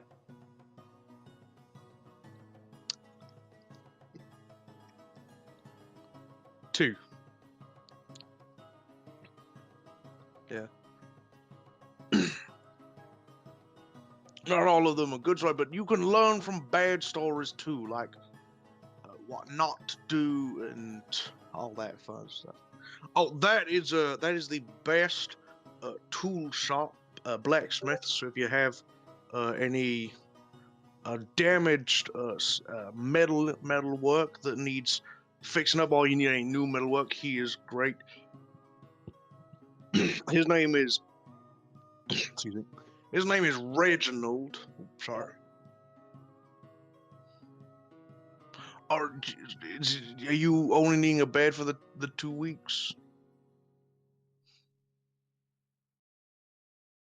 Right.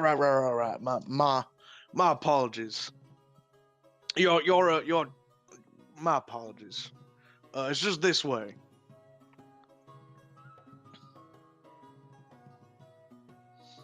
So what is it like out in the world? I've always thought about traveling, but I don't think I can bring myself to leave my home.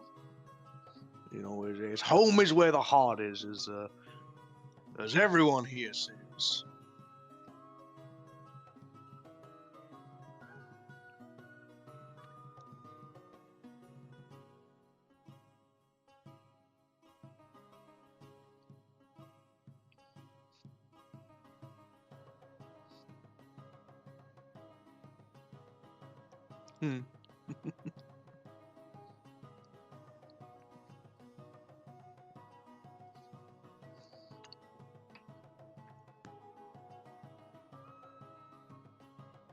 Ye- Remember to unmute this time.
Well, she would start to walk through the town, seeing what it's like for her own image of the town that she wants to build.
You're cutting out.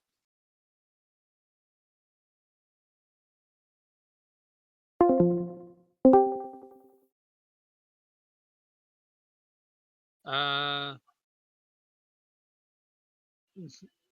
the something about goblins.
Uh,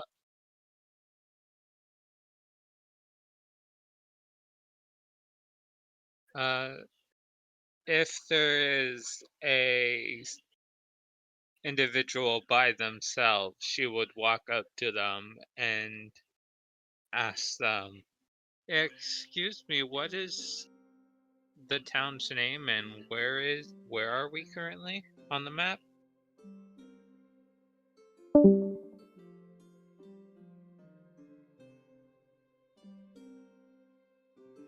Who- Alistair disappeared. That was weird.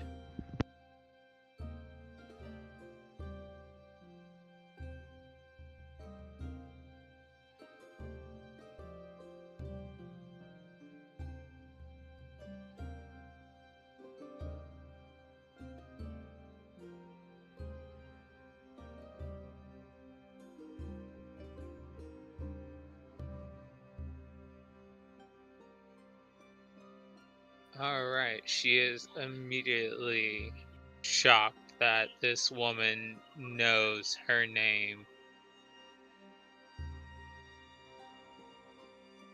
I was just wondering if you knew the town's name.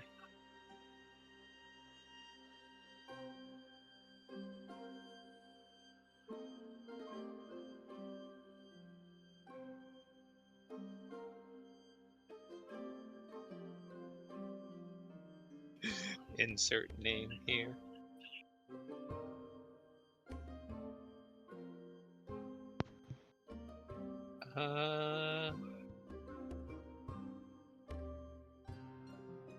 Trying to think of some fantasy names. Uh,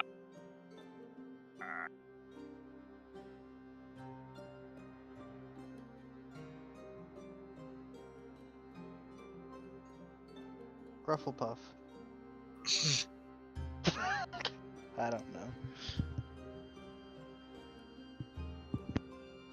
Grayskull. Grifferin. Hey, Grayskull. It's got a really intimidating name. It's like, oh, real lovely here. Slivendor. That's good. I like that. I want to keep the KL from her name into the town's name. So, town of...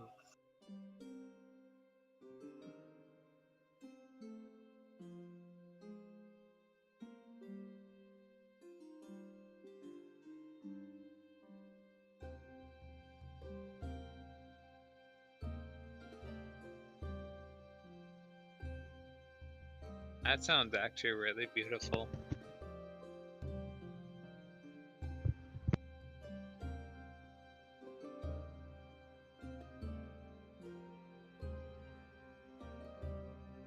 Yeah, I'm fine with that.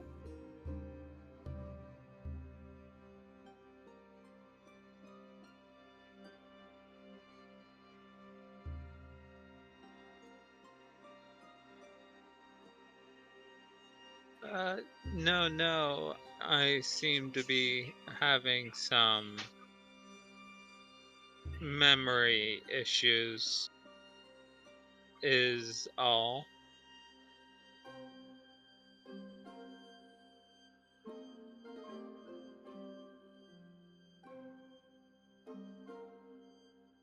I'm maybe overworking myself.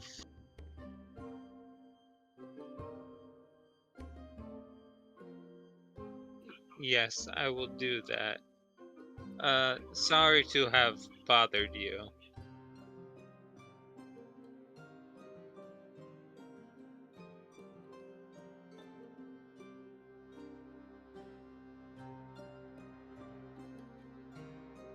Well, I...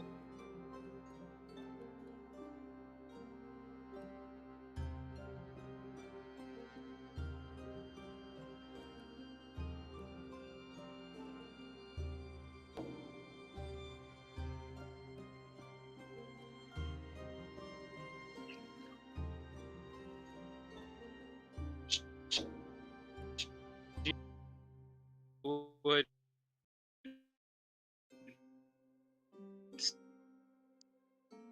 smile and wave back while taking in the...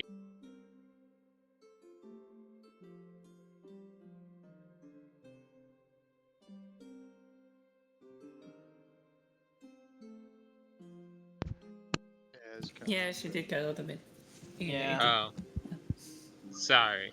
You transferring the Uh, curse, Bragan.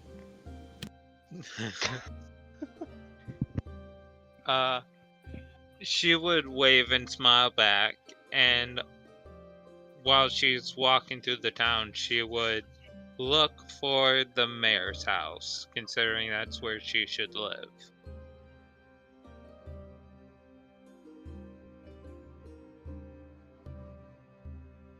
Yes. I imagine it cut out again. Oh, okay.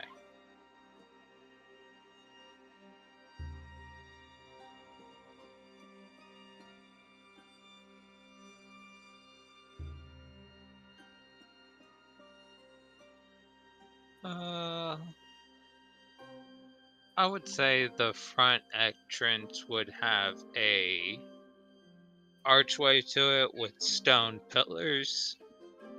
As for the rest of the house, I would say it has a.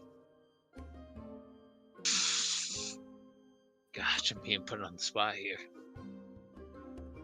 Oh, hell yeah.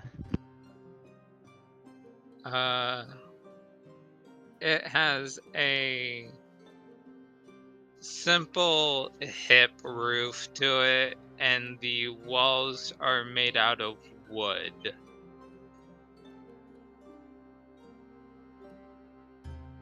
It's a simple log home since it was the start of her village, so her house probably looks the most simple before more people started to show up and help out with building and construction.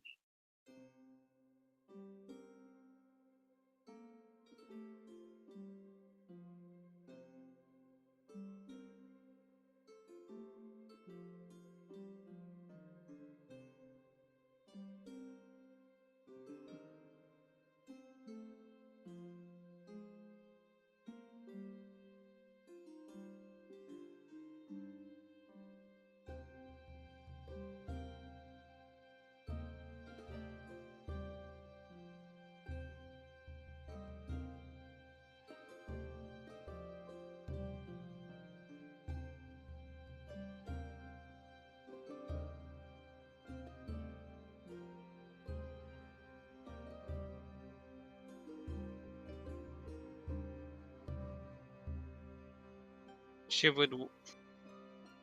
would wave back, but also, how is the shift going? Have I gotten any visitors needing my attention?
God damn it. I don't know why Discord does that.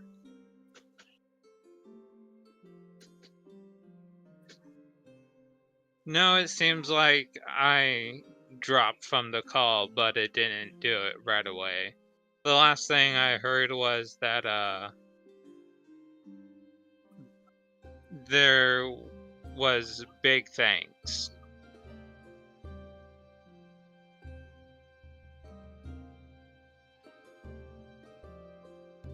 Mm-hmm.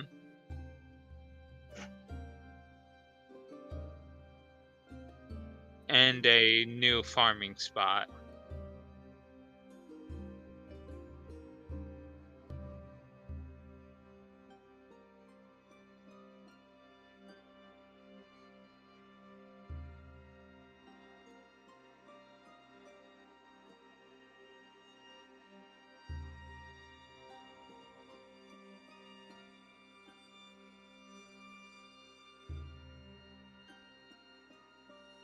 She will go ahead and take the letter and thank you.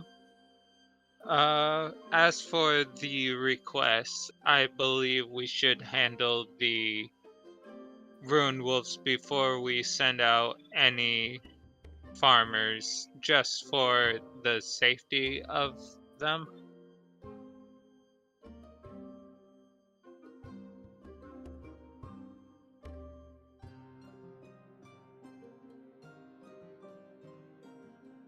Oh, of course. It is my duty as mayor to make sure my city or town is protected.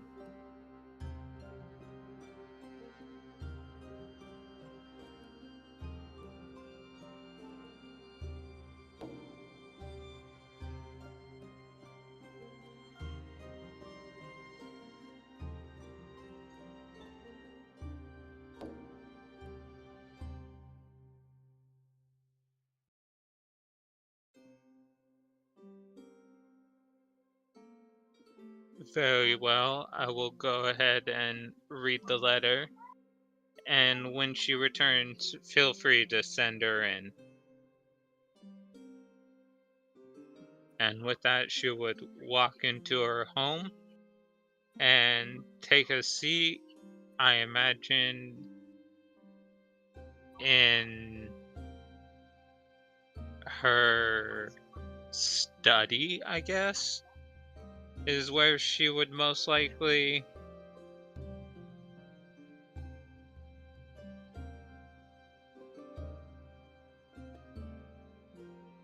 Yeah.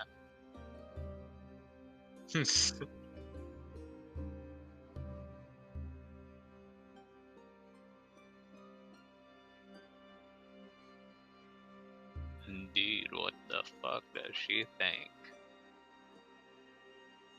Uh,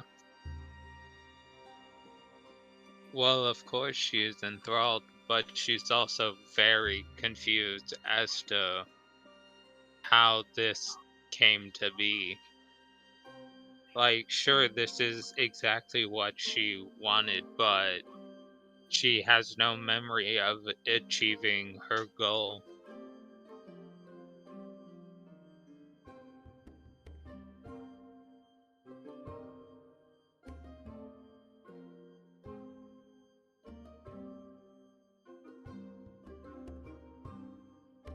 And slowly, as she starts to explore her house, she would start to panic, like, oh god, I am the mayor, but I have no memory. Do I have any deals from any neighboring towns that I should be looking at?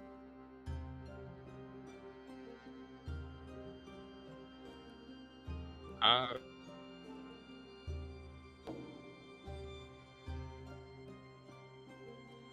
make sure it's the right one.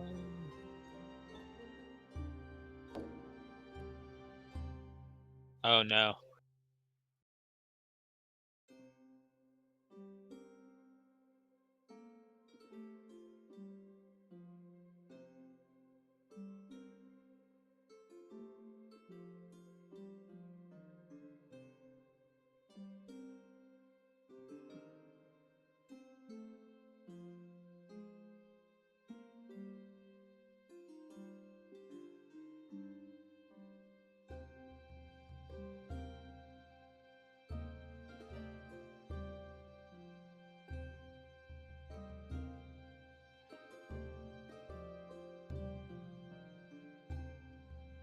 But it's probably bigger than me, so I have to. So she has to brace herself for it so she doesn't get knocked over, but she would hug and pet her house cat.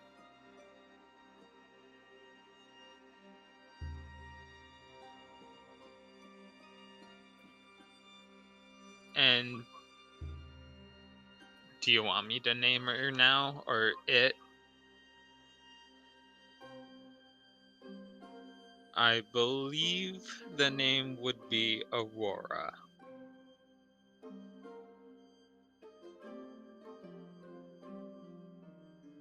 If that name isn't already taken by someone else's pet or backstory character.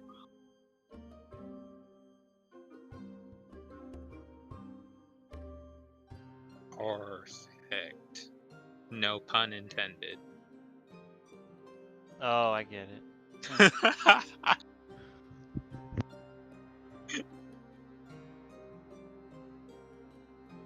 Christ, you all are slower than treacle.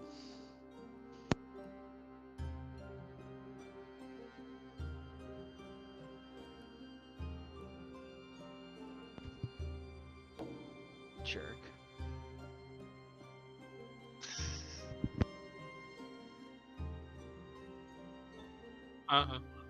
She will go ahead and yeah, she would go ahead and read the letter.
Well, she of course would accept it, but she, since it's becoming late in the day, the sun is setting, she would imagine it will have to wait till morning where she would call a meeting in the town hall. She has no idea where it's at.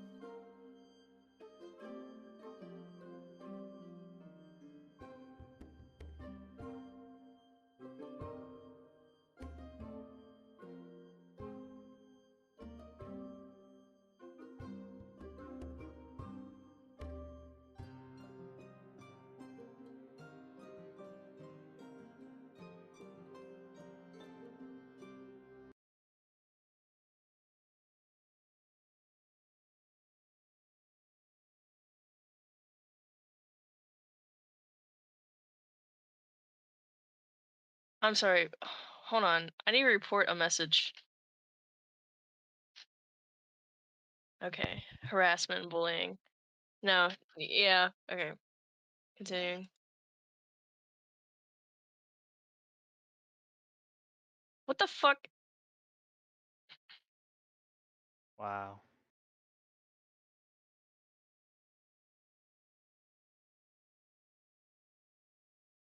Anyway, sorry.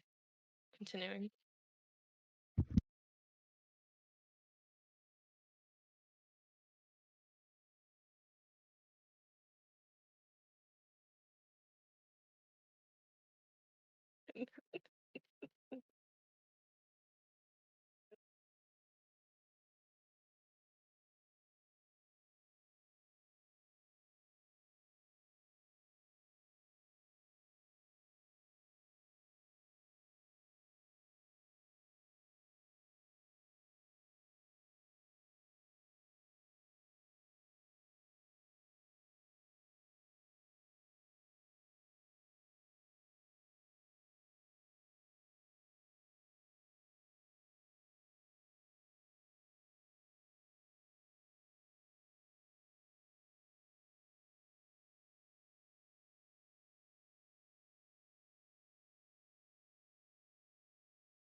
She wanted to see her father suffer.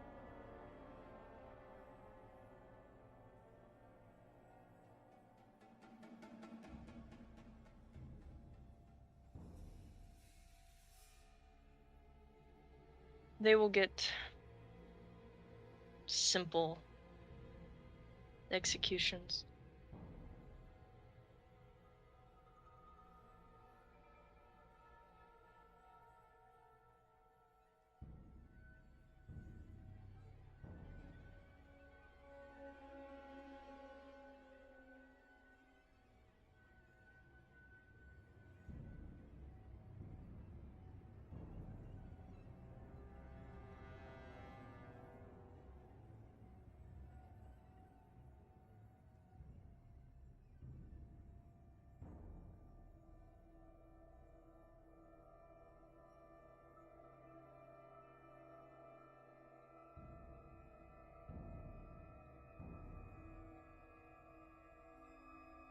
She will walk towards the body, crawling away.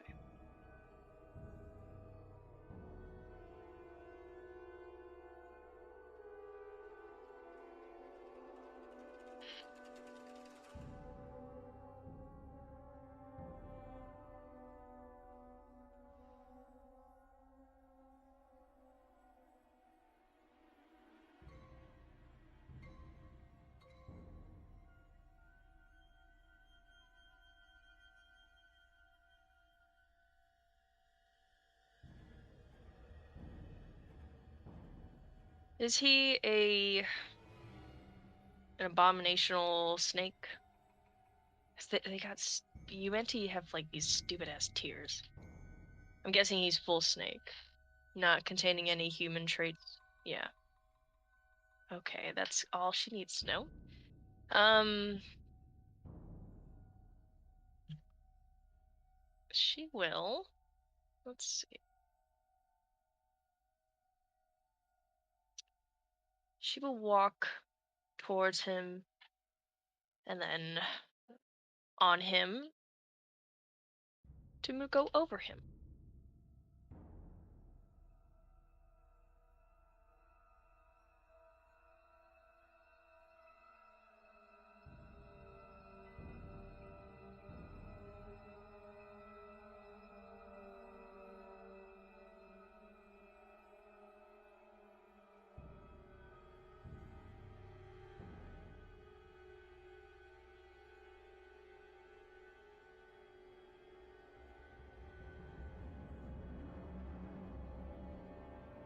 I'm sorry, what?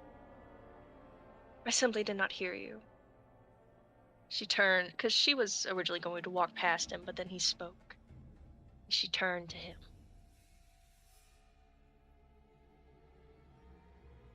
You need to speak up.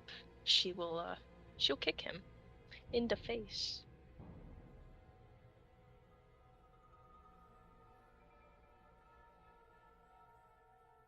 Mhm.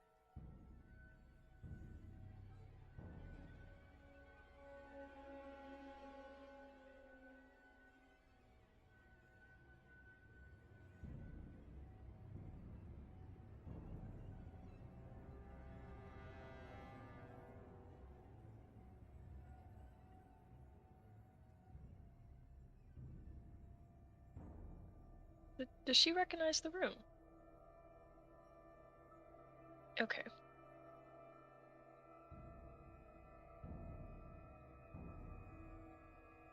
Right. She'll head. Yeah.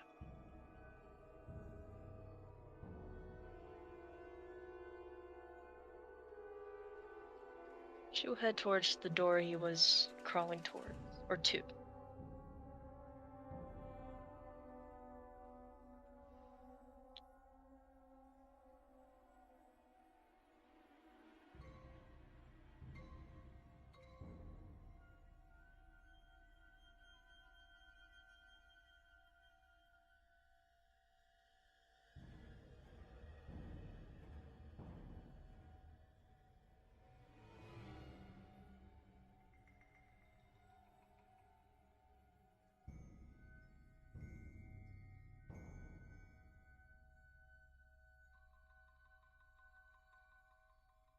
She feels unfamiliar with this scenario all of a sudden, but with muscle memory, she does so and removes the door. She destroys the door.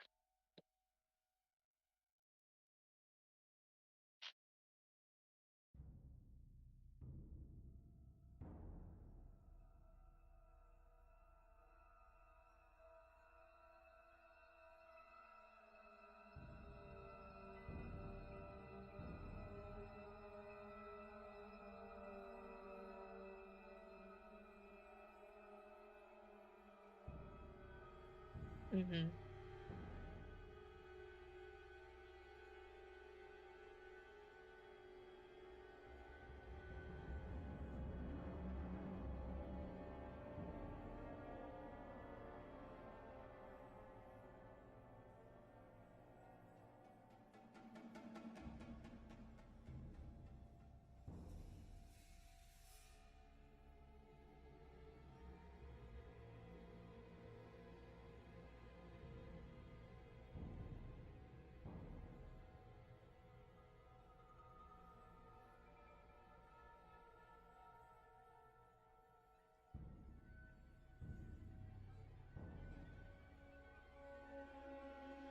She'll smile and then her head will fall a little forward as she lets out this laugh.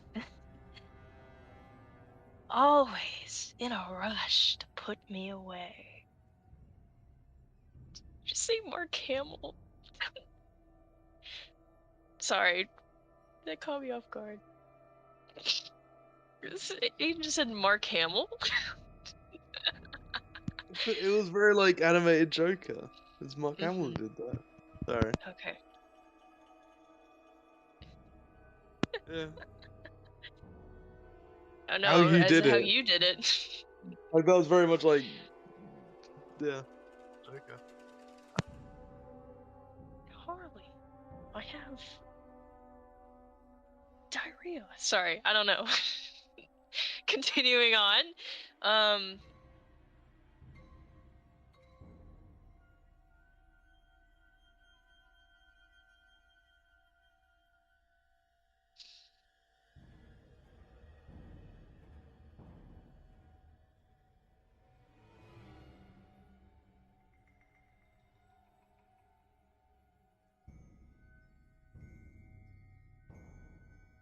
Oh man, okay.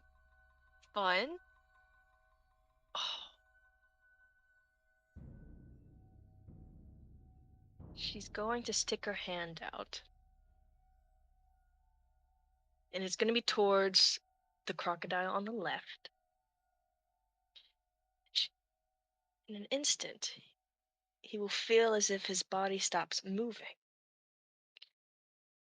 And that something is tracing along that gross ass neck of his.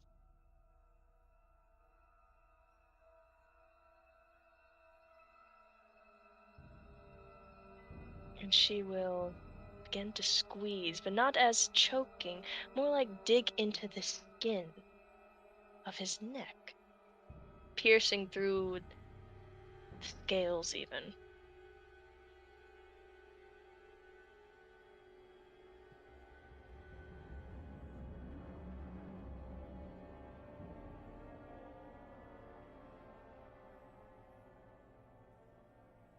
And with a quick yank, she will throw her hand back, and parts of his neck will be wide open, ripped apart.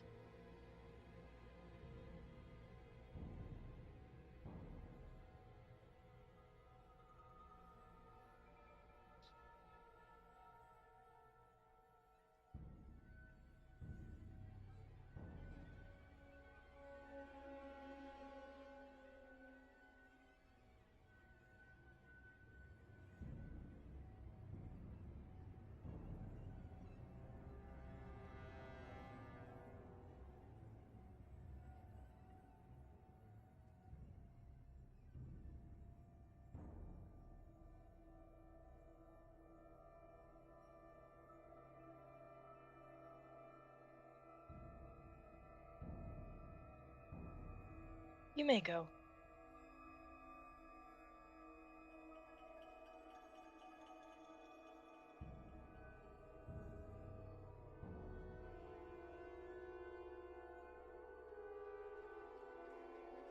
She's smiling at her father.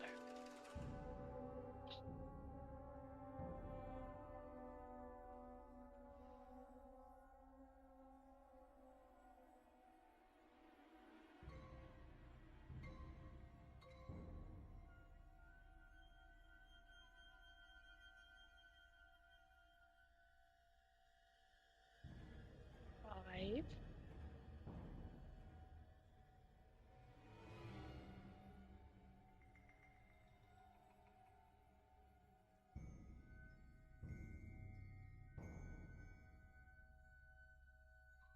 How does it feel? Oh, sorry.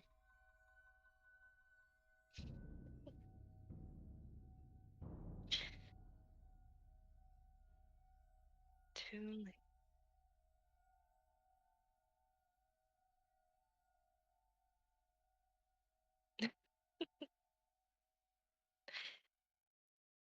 Maybe you should have. Maybe none of this would have happened. Oh well. Can't take away that anymore. Fuck, I don't know what I just said there.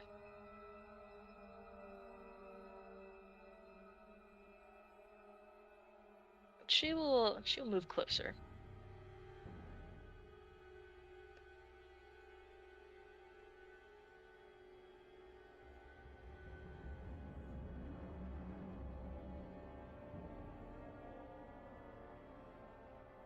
What is that? And she will flick her hand and his wrist will suddenly break.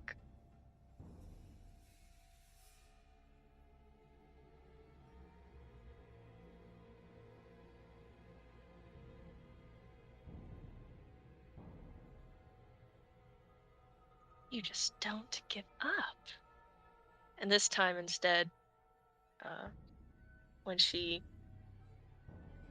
swings a hand towards his other hand that he's casting the spell, instead of breaking, it will completely come off, detached, as if a blade went right through it.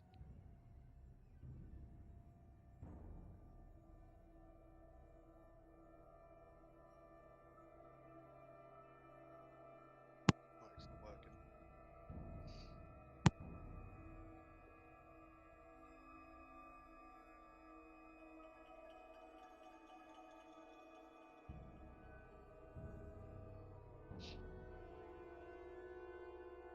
And she will move.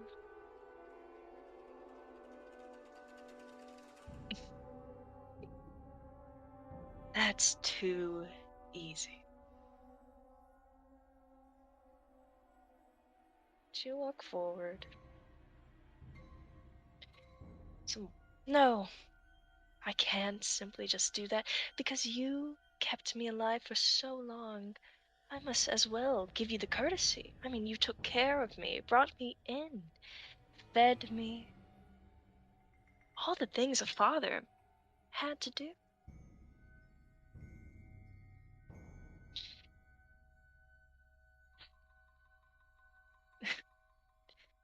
And yet I was the only one being taught. Now look at you. One hand, broken. About to lose everything you were given when you were born just because of how you looked. Isn't that interesting? To be given things and shown a different perspective just because of how you look.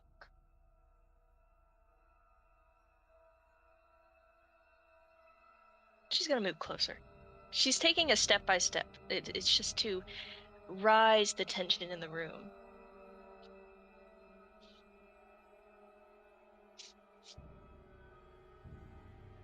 Okay.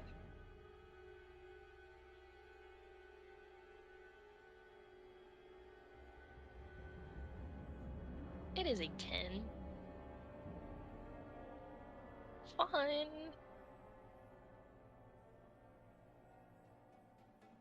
Yeah, he's a strong buddy. Disadvantage with a broken hand. Mm. Oh, cool.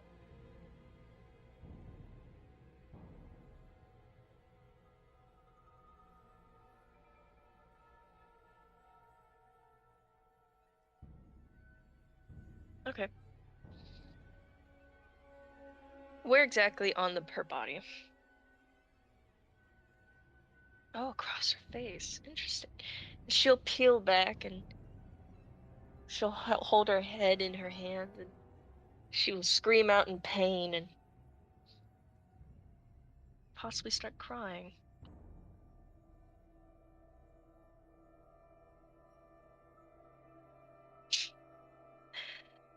I can't believe you just hit me like that.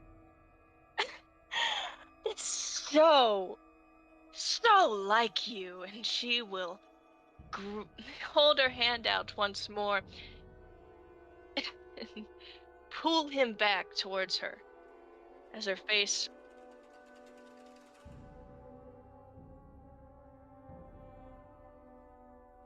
is dripping. Sorry. I'm so excited. I just keep cutting you off. um Her face is bleeding. Yes. Yeah. She is looking angry, but it goes away as she returns the smile. And she wipes her face a bit, smearing a lot of the blood around her. She's keeping him in a hold.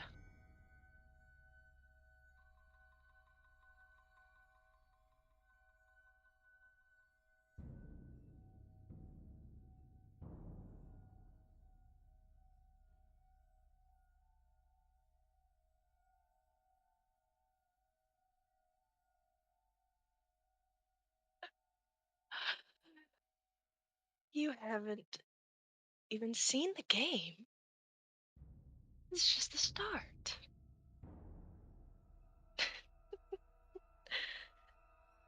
You're not going to die until I want you to. She will move around and walk back, and now she would be directly in front of him.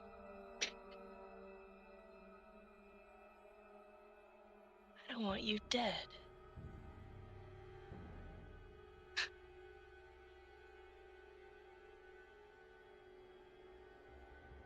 Face turns sour and then anger.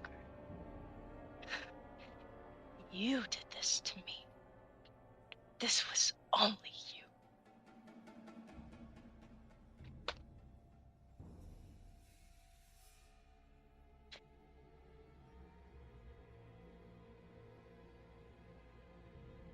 Right, I was weak. That's it. I was just too scared. I was simply just a little girl. Too scared. Oh, but yes, I wasn't incomparable to Sara, of course. She was far bigger than me, far stronger, of course. I was the runt. And I had to be taught to be better. It's like breaking people's bones. And when she says bones, she will, the wrist that had broken, his forearm will now twist into a different way.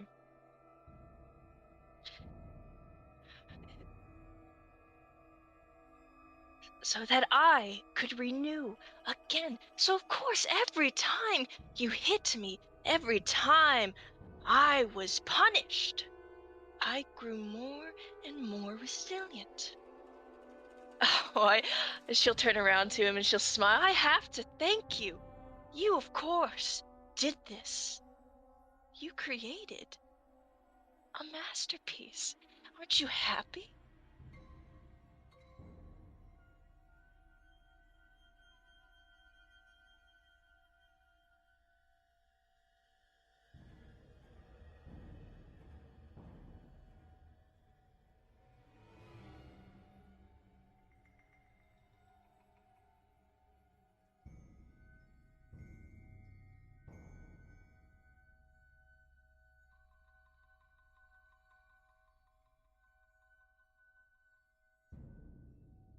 want you to watch me kill your son, or how many offsprings you may have. I know of one at least.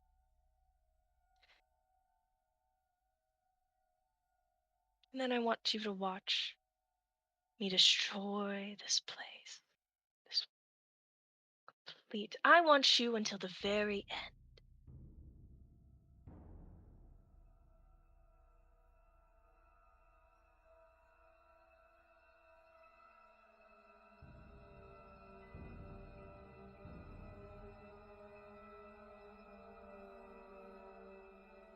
Ah.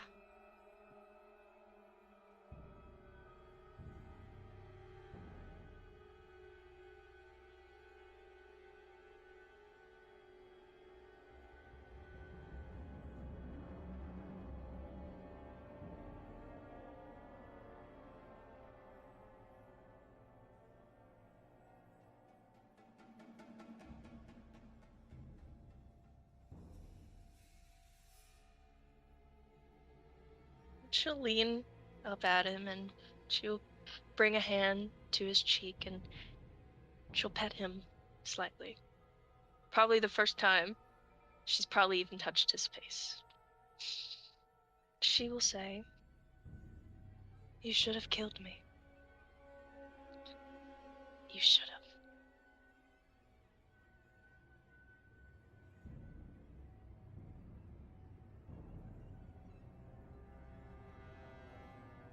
Oh, Reagan. Do it.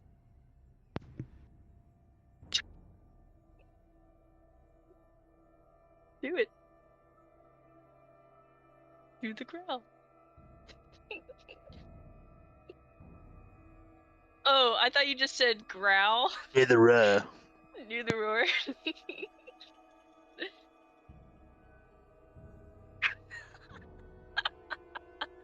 Alright, that's fair. Yeah.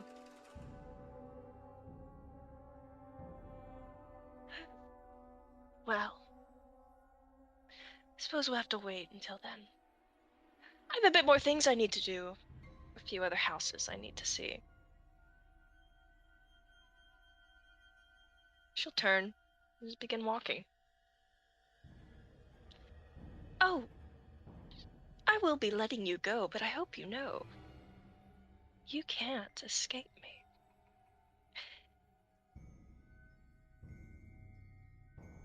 Toodles. She... Well, she walks off.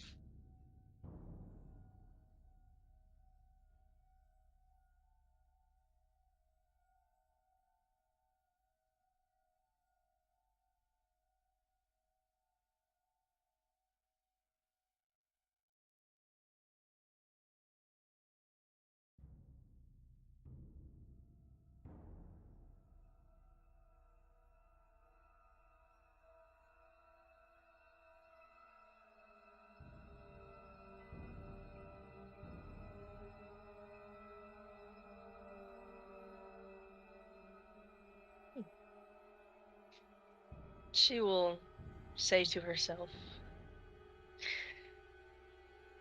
"Not by your hands," and continue on her journey. She moves on. Like the country? Oh, the next. Well, when she's done with, what is it? Belithia, she will move to Ishtar. Oh, no, no? Where are we? Oh. Someday on.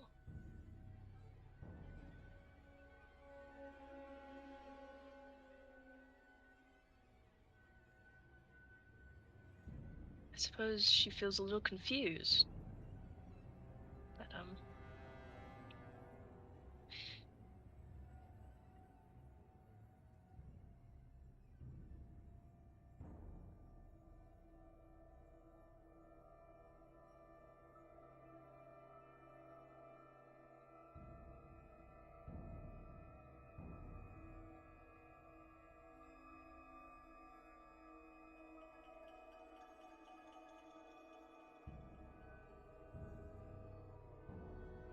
18.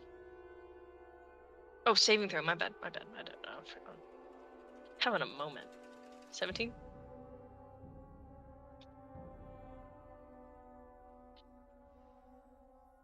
Okay.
Where?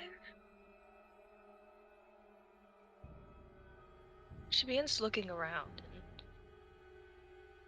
visibly confused. She doesn't know how she got to this point. She thinks to herself, sorry.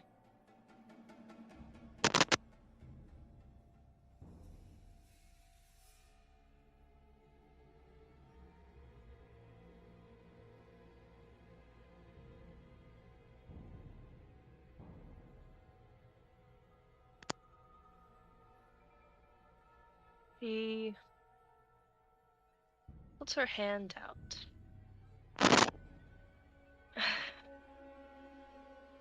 Trying to think of what I can do.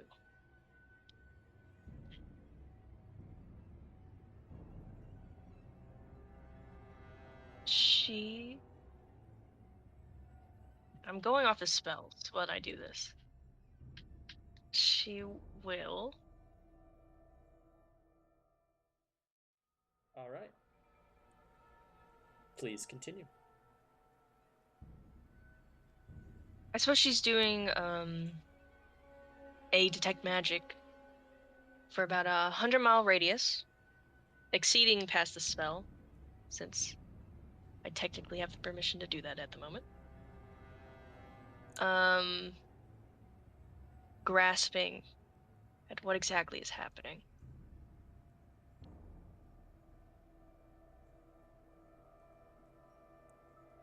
Divination and conjuration is all around you. All around you. In every corpse, in every piece of stone, including the water. It's almost brightening when you're looking at it and sensing it. Overloading your senses.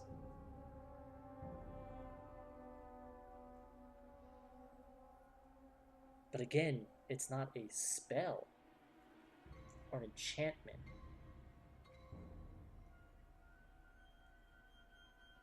Give me an Arcana check, if you wouldn't mind. I mind a little. It's okay. I ask you that, but I actually don't care. I would like to put 2 fate dice of my own in that, and that's Very well. Roll 2d4. D4, right? Yep. Yep. So 6. 21. 21. Don't. I was too late. This is bullshit.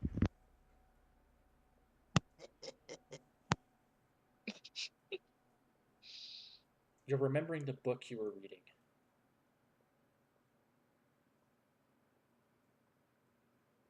You don't have the book on you at the moment. You're missing that book, but something happened, you achieved your goal, or maybe you didn't actually. with the 21 in Arcana, with the temporary, like, godlike buff to your magic, essentially, you're picking up a lot of divination and conjuration, and you're realizing something you did is causing a mishap with not just time. It's a weird thing. It's time, but also this isn't the Braytonas you know. Like, it might be exactly the same, but you're getting, like, different sources of where this divination conjuration exists. This might be a separate reality, not just a different time.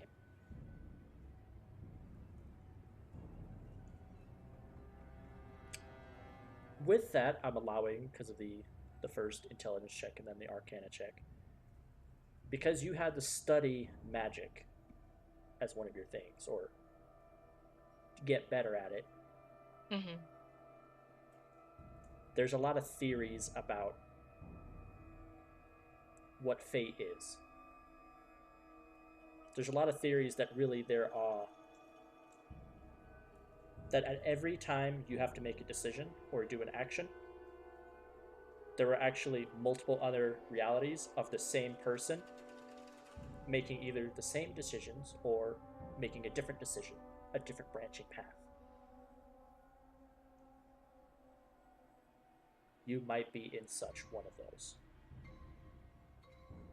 But when you're doing this, the static means the environment around you. It's a thing where fate tries to correct its course. And you get a feeling you're not supposed to be here. At least yet. Or if at all.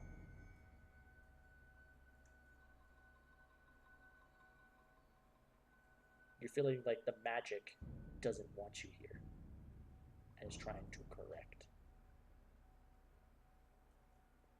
But you don't feel anything that's like outwardly like a personality towards you. It's just like, it's an instinct, right? It's Yes. like nature. Magic is just, it's naturally trying to fix something.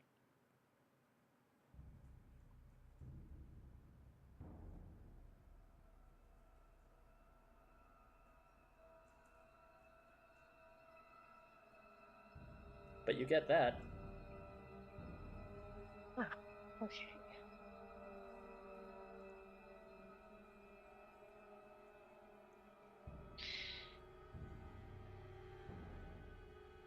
She will sit down. Possibly just some steps nearby, anything. She will sit down and she will rub her temple with frustration. Yeah, I guess. Okay, right.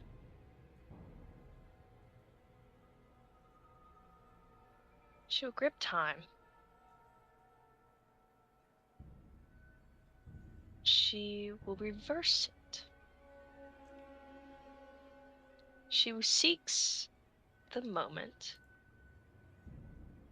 I don't know if I can do that, since this is technically just...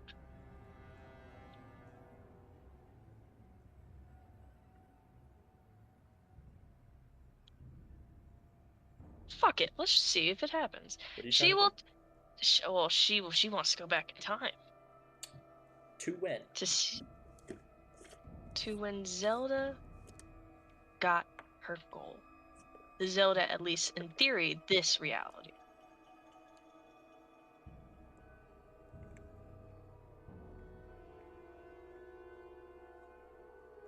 Clarify to me.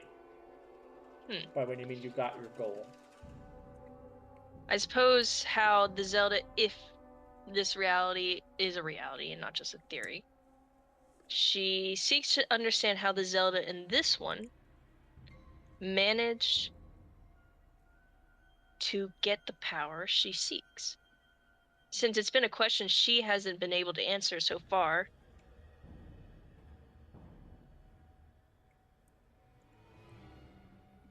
I suppose that would be difficult to do. Since she's technically the Zelda now. I don't know. It's going to require a check, and there's 2 different checks to make. Right. 1. You'll have to do some form of divination to even see, to a point, that the Zelda of this, if it is a separate reality, has acquired this power. Mm-hmm. And then 2, you'll have to focus on conjuration to actually put a doorway between 2 different divination moments. Yeah. So, this is going to be another Arcana check, but a disadvantage for the divination part. So 1 Arcana, another roll? Constitution saving? No, it's for conjuration. I'll tell you after. We're going to see where, where the Arcana check for divination goes first. Gotcha. Okay. It is a nat. Damn. Okay. Hero point. No, it's okay.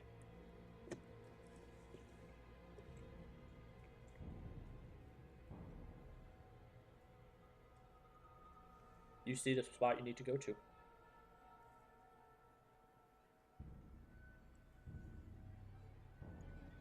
Really? You do.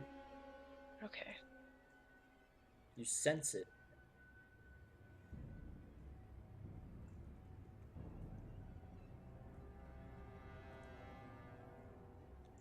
With that, does Zelda attempt to go to that time? Yes, she does.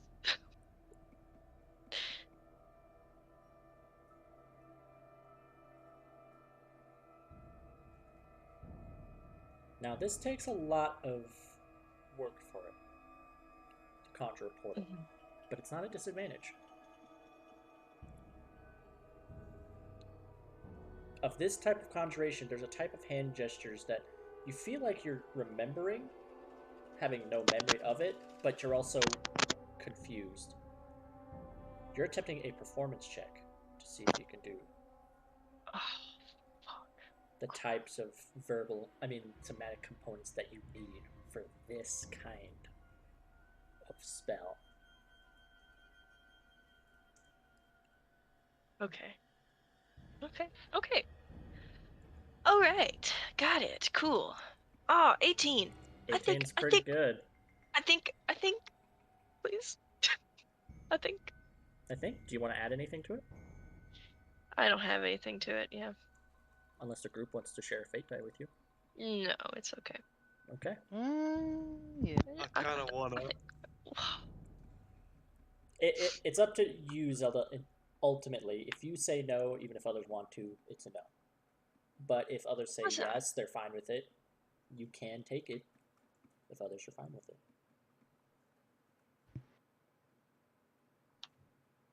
You can take 1. I'm good. Yeah, actually, yeah. I'll take 1. Does everybody agree to that? That's okay for her to take 1? I mean, if she wants to use 1, I will let her. If she really wanted that badly, then that's fine. It's just fun. Everyone, you're allowed to say no. Sure. I think as long as it's I'm just not 1, I think it's fine. Yeah, 1 is fine. Yeah, 1 is fine. Yeah, we Her we at time now? in the portal seems more important We're at than 11. everyone else's. Yeah. Cool. Alrighty. It's a 2. Oh, that's pretty good. For a 20. Let's see. And then suddenly, Red Dragon. Sorry. As you begin this spell, you hear the distant sound of a grandfather clock ticking down. And we're going to move from Zelda. Okay, cool.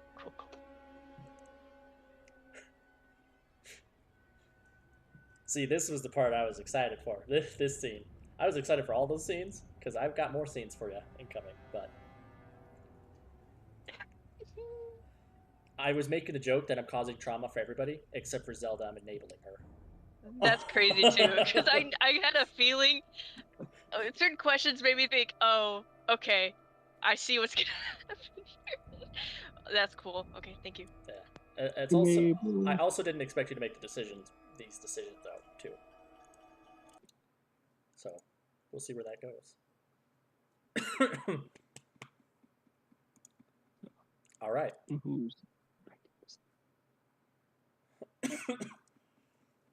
We're gonna come to Alistair and then Sebastian. We're gonna go in that order again. Alistair, you spent a lot of time with, if you'd like to give the audience the name of the Genevieve. woman Genevieve Wingstar. Yes, Wingstar, yes.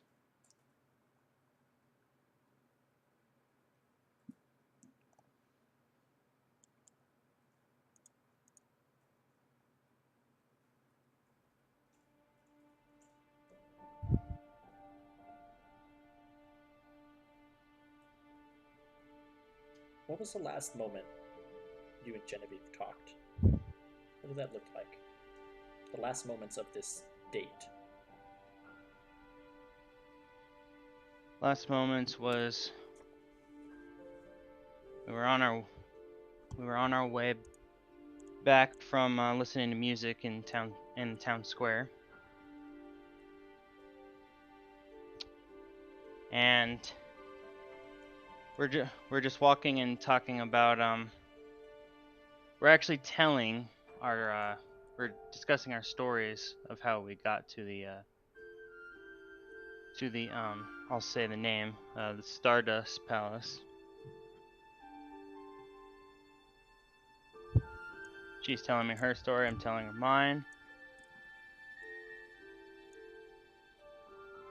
And we get kind of like, we'll say like a couple blocks from the place. And then I say, Alistair will say, I want to thank you for today or tonight.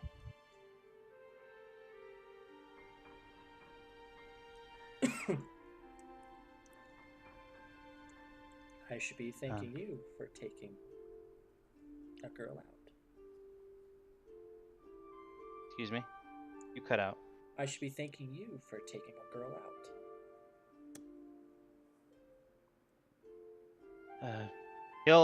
He'll blush and say,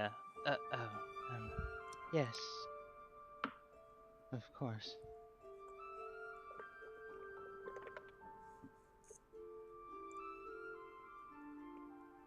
Well, I suppose we have to. He's gonna clench his fist when he says this. Get back.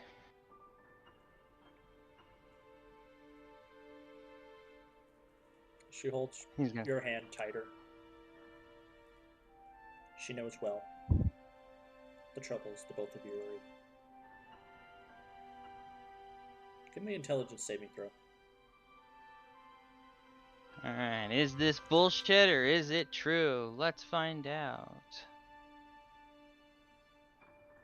Oh yeah, no, this is real.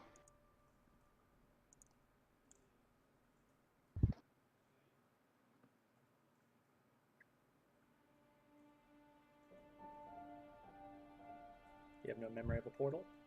Of a weird electrical orb? Cool.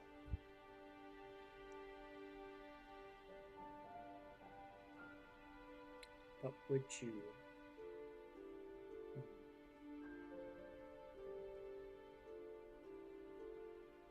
Yeah, no, you have no memory. Right now, your mind is enclosed in this moment. Awesome. Does Alistair... I'll let you decide. Does Alistair know what will happen next?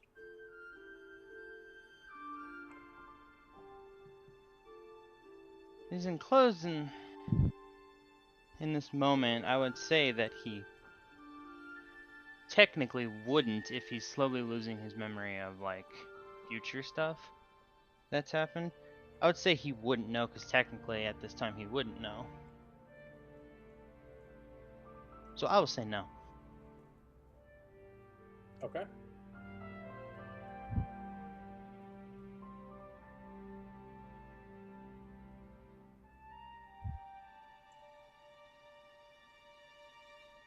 Some time has passed. The both of you move back to the brothel that night.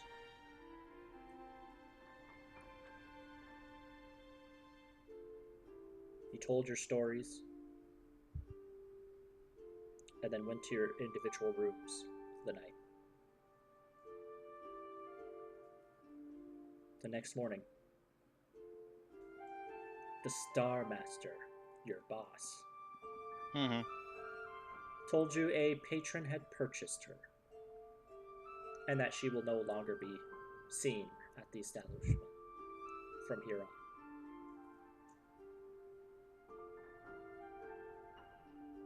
What?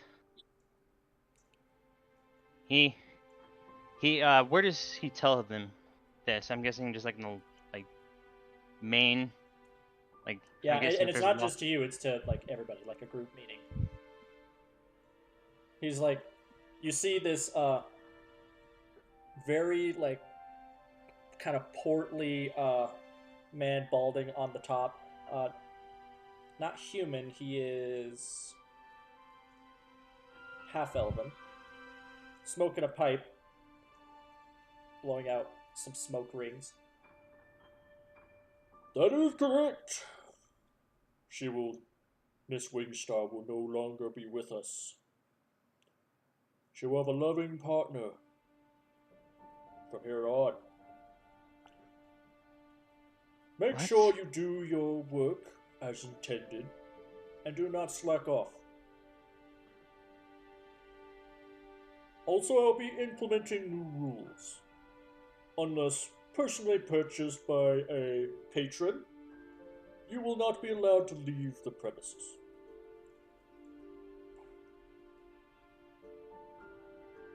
Who bought her? Alistair will say. That is not your question to ask, and I suggest you don't ask that again, lest the punishment of equal value be upon you. Alistair's gonna clench his fist and kind of start like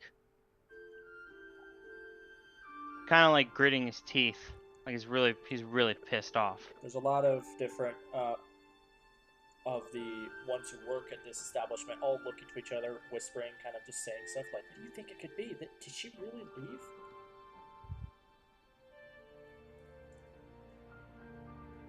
He's gonna turn to all of them and he's gonna scream, "Shut your mouths! She's not gone!"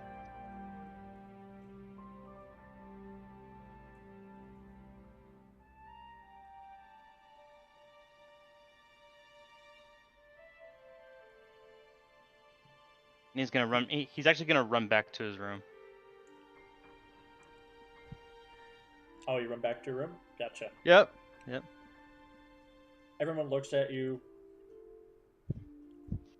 The man doesn't even think anything of it when you yell that. Just smoking a pipe. The Star Master. Alright, whores. Better get some rest. You got more work tomorrow. I'm sorry. My bad. It took you out of surprise, right? Just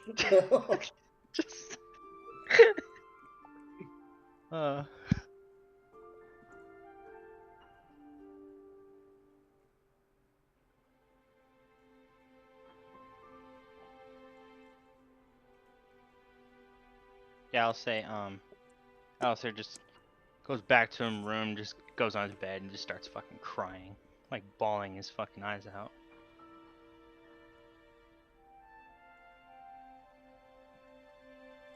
And that is where we end the scene. More was going to happen if you succeeded intelligence saves, but... Right, yeah, I figured. That's just not smart. Ish. Sebastian. Oh,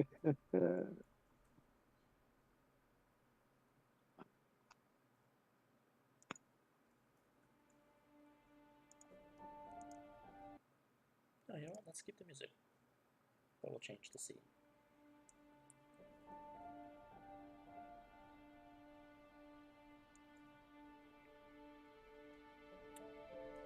We'll go with this one.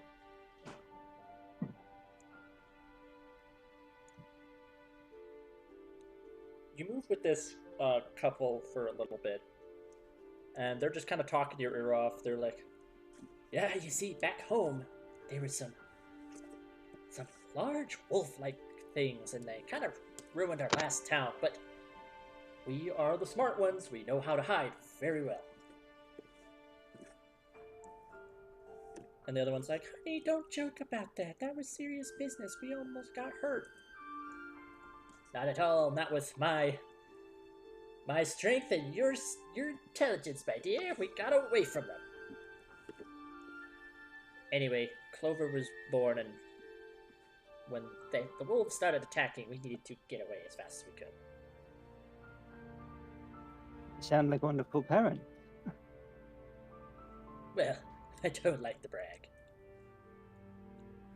Oh, there you go. You got him bragging now.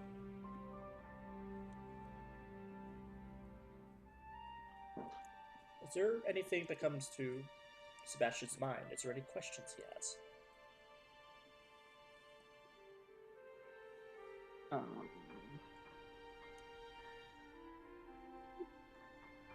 Not really like any like that like super stand out. He's I'm gonna roll an intelligence check.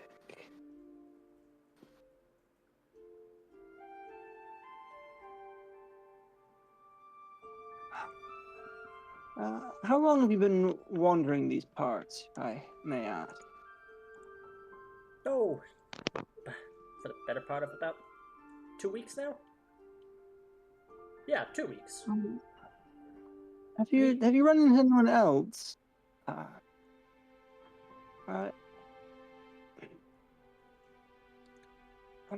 As I said, my memory's a bit hazy, but Female Tabaxi speaks up. "Well, it was like a week ago that we passed by a merchant. They were they were heading in the opposite direction though, so they're probably a lot farther now." well, I'm looking for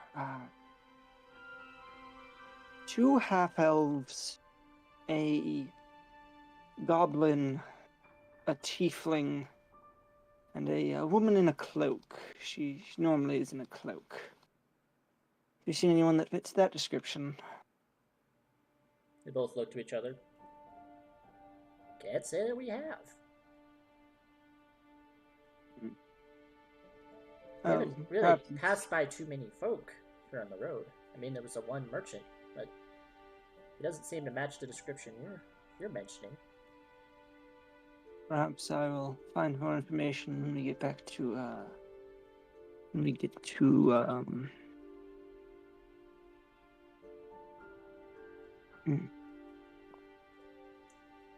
let's see if I can find.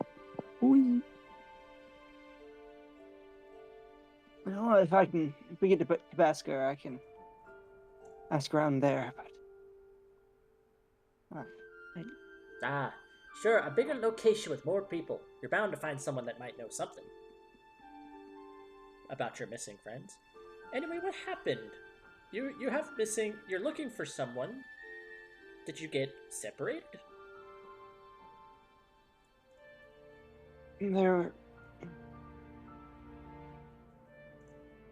there was this ball of electric energy, and I touched it, and it all feels strangely familiar, but I can't quite put my finger on it. Oh, that's no good. The female tabaxi speaks up. Rose speaks up. Is it... Do you have amnesia? Maybe? Not that I know of. She seems to be looking at you, like, staring at you intently, like she's trying to figure something out. And he sees that, and then his gaze slightly drifts over her shoulder to the child she is carrying on her back. It's like you're trying to complete a puzzle, but someone has taken some of the pieces away. Oh, I hate that. Anytime I've tried to solve a puzzle and there's one piece missing, it always annoys me. Yes, it's getting very annoying. I feel like I should. What kind of puzzle was it? Was it one of those like woodland picture ones? Was it like a box?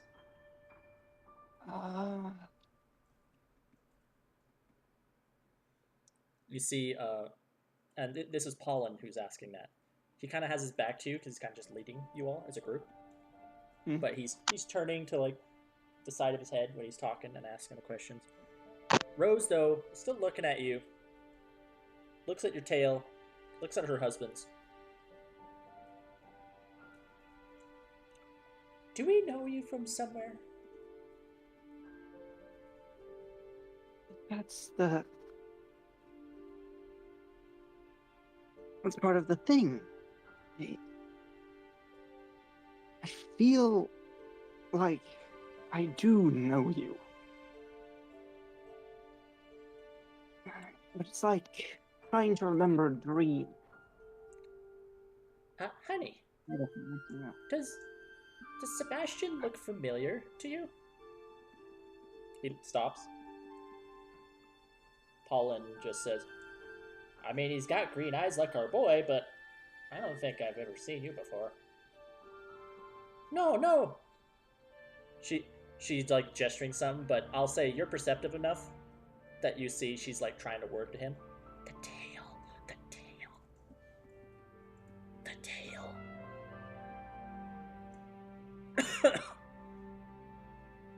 Oh, my tail? Although, speaking of which, Sir Pollen, if you need help with any of those bags, I'm very capable of carrying things if I can aid in. Oh, you know, my tail could use a rest. There you are. His tail. Sebastian will use his tail to grab the bag.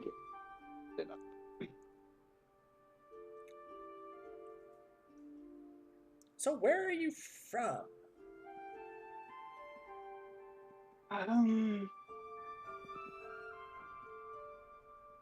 The Feywild, I'm pretty sure. The Feywild? Yes, What, were you kidnapped as a child? Because you don't look Fey to me. When he says that, Sebastian, like, something flashes over Sebastian's face, and he twitches slightly, and then I don't believe I was taken as a child. Oh, then maybe, who knows? Maybe your parents have Fey friends, and so they let you in the Fey realm. Bah, we've met a couple Fey in our life before, though they're always weird. We usually tend to stay clear of them. Only a few of them we deal with.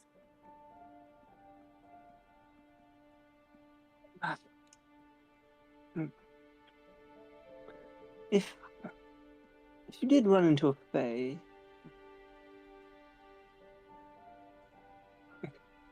I mean, fair enough. You are awful trusting. If I've run into fae, obviously they don't usually you wouldn't give your name first thing if you ran into a fae. Good way to get your name taken. They both stop. What? Oh, usually if a fae ever says, "May I have your name?" They mean literally, "May I have your name?"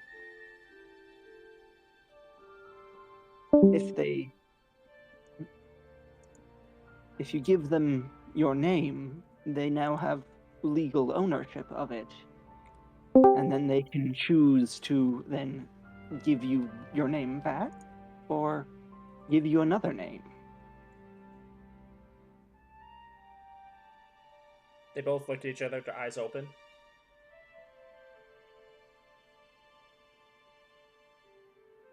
Is this a real fact, or are you just joking with us? Oh no, this is a real fact. I guess I have you could call him a father. I have the most memories with him. He's an archfey by the name of Zaburan, the Withered One. And I've seen him have interactions with mortals before, and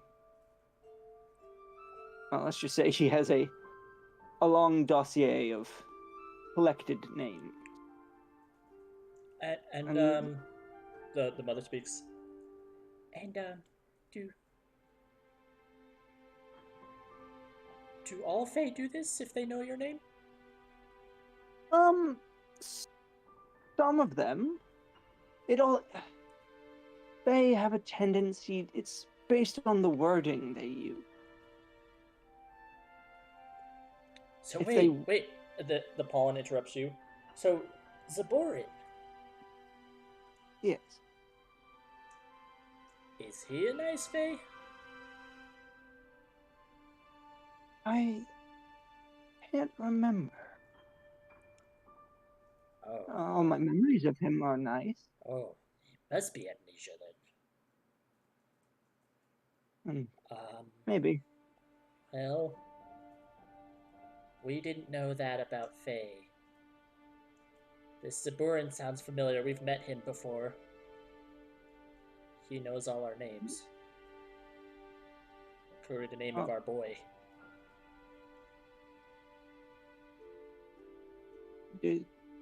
May I ask, what exactly you... Did he ask anything of you? Did you make any promises? Did you promise to give him something? They always come to collect, so if you've promised something to him... They're now looking at each other with some fear, and as you're telling them this, in the corner of your eye, you're catching like this static on nearby rocks. You go to look and focus in on it, it's not there. Like, rub his head a little bit, like, thinking it's just like maybe a headache or something.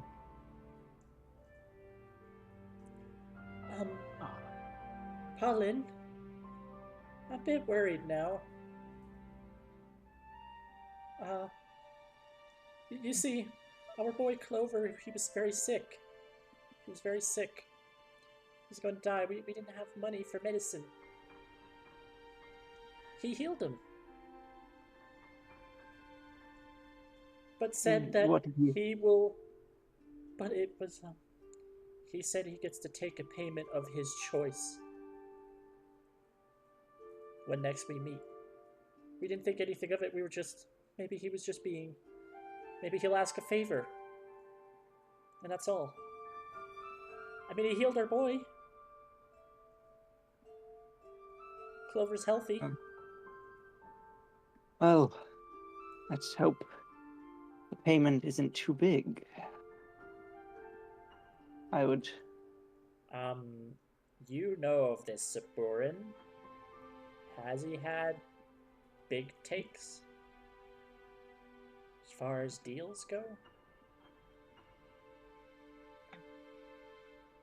All they are a creature of whim. Honestly, at some point he might need a few gold for something and might come collecting then, or Or maybe it's much bigger. yes. And he's gonna keep looking at the kid as he's doing this, like he's like, it feels like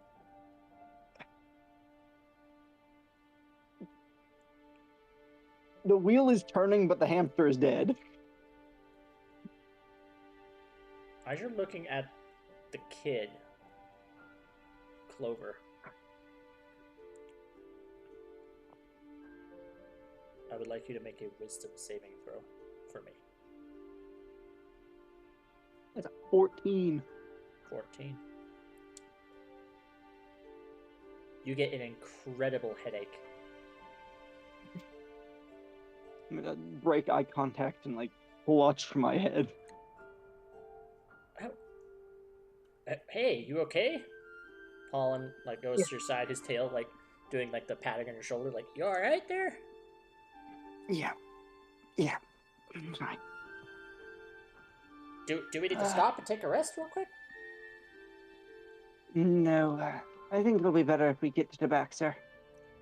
The little kitten begins to kind of cry out. And Rose goes, oh no, Clover, it's okay. Pollen's like, what, did something happen? He's usually very quiet and happy. I don't know. Oh, honey, his head is warm. Is he coming down with something? Oh, I hope not. We had to make a deal with the Fae last time.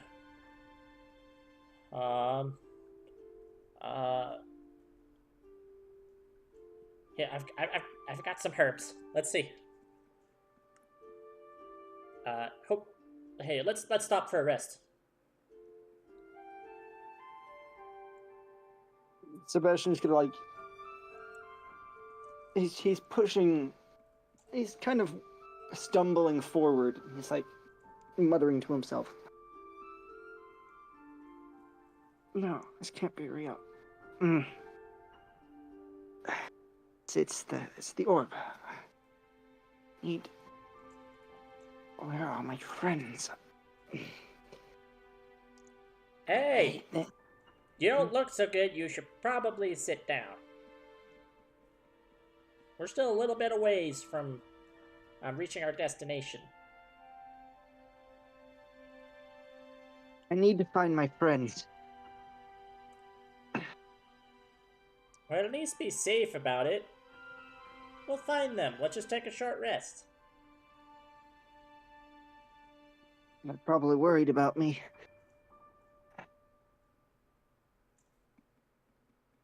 But I guess, he'll like kind of plop down.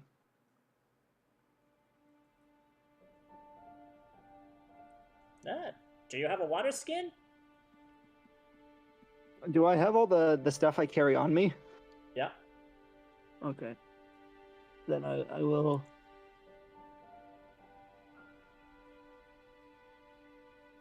Yes, I'll grab my water skin. Oh, okay. Just double checking. I was going to give you one of mine if you didn't have one. Does it have water in it?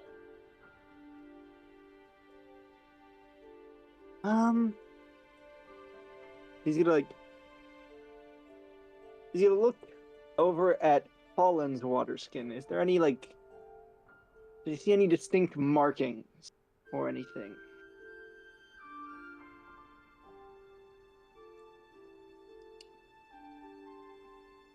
I'd say so. There's a water skin you can see on both Rose and Pollen.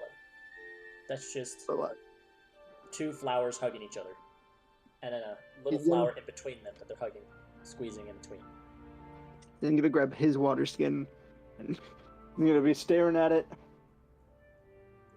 trying to. Oh yeah, Rose made that herself. She made matching ones for her and I. She even has a little one made for Clover when he grows up. And he pulls out a smaller one.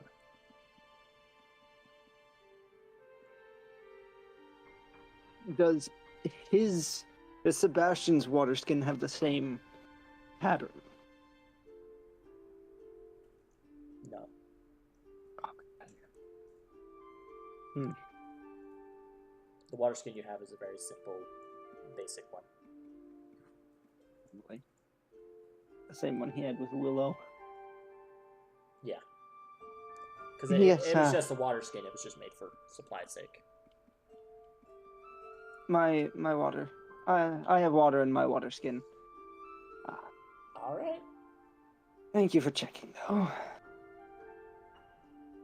We're just gonna check up on our boy, make sure he's all right, and then we'll head out again here shortly.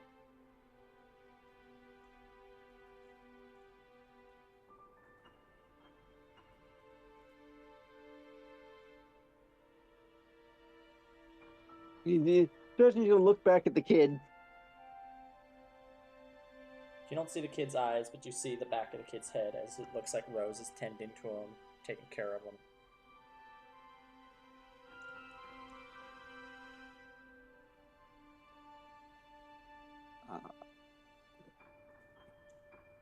What's going through Sebastian's head right now? I'm gonna send you something. Very well.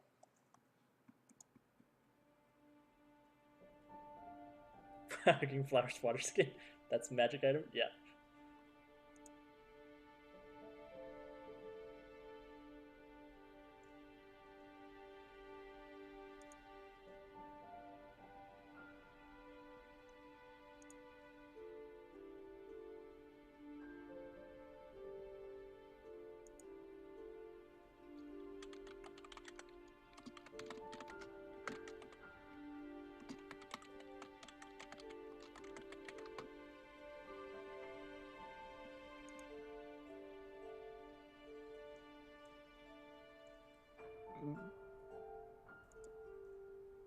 Sebastian is still kind of freaking out. And then he's also like slightly remembering the thoughts he was having before he touched the thing. And he's like, could they be my parents? But that doesn't make sense, because they don't recognize me unless...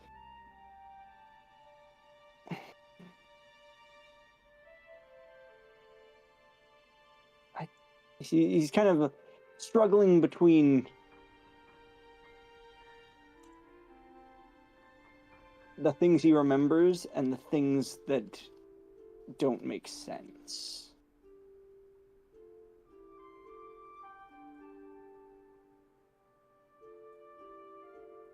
Yeah, trying to piece together like the gaps in memory. Yeah. Eventually, they get back up. All right, I believe the little one's good to go. Let's calm down.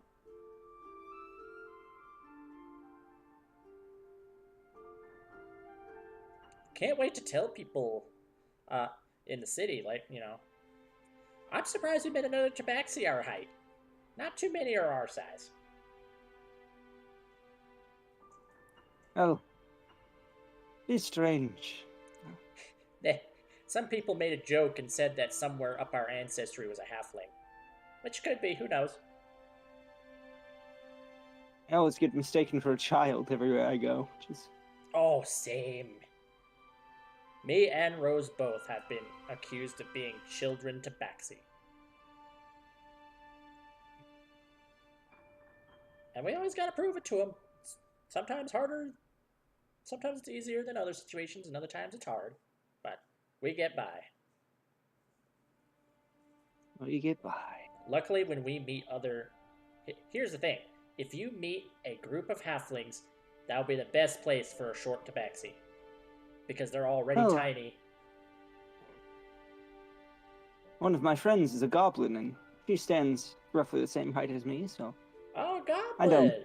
We don't see too many goblins around here. We have there's a couple of them I've seen before, but... Yes. I hear they're in, like, the lands of Bretonus far to the east. Well, I'm a bit of a world prep. Last place I remember being is we just left a place called Bridgetown. Oh, interesting name. Is it a town made of bridges? A town made on a giant bridge that crosses a giant lake, a giant river. Oh. Very neat. How far is that?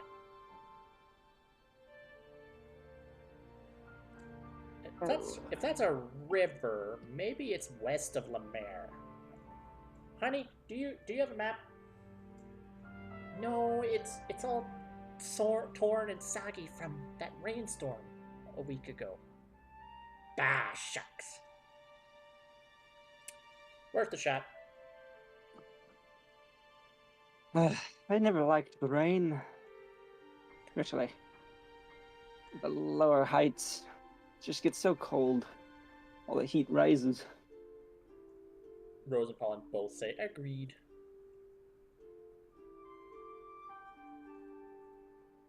Well, may I ask you to... What is the date? The date. Hold on. I need to actually... How old is Sebastian Oh, in DMs? Like, okay. Whether Sebastian knows it, just what is Sebastian's, like, physical age?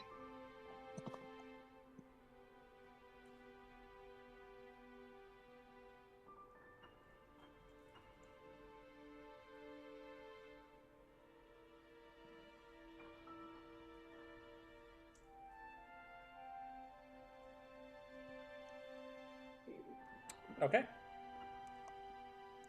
Let me see my own calendar here.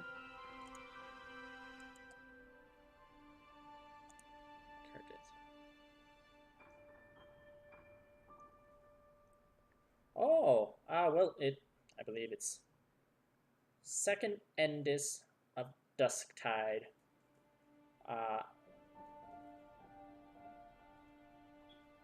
Hold on, I'm trying to do math in my head.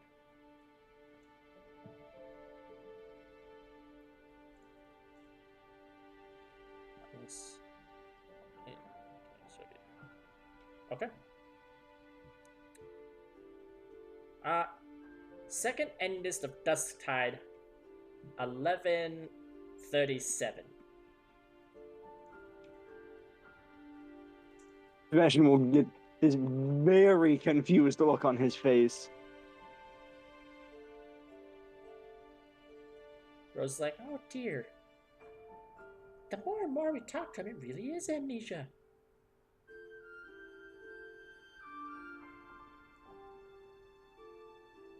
Well, hopefully someone in the city will help you. That's all I could say. Sometimes are you sure you did have friends of that caliber? You sure it's not the amnesia thing going on? He's just gonna mutter to himself, 17 years. And we're gonna move away from that scene.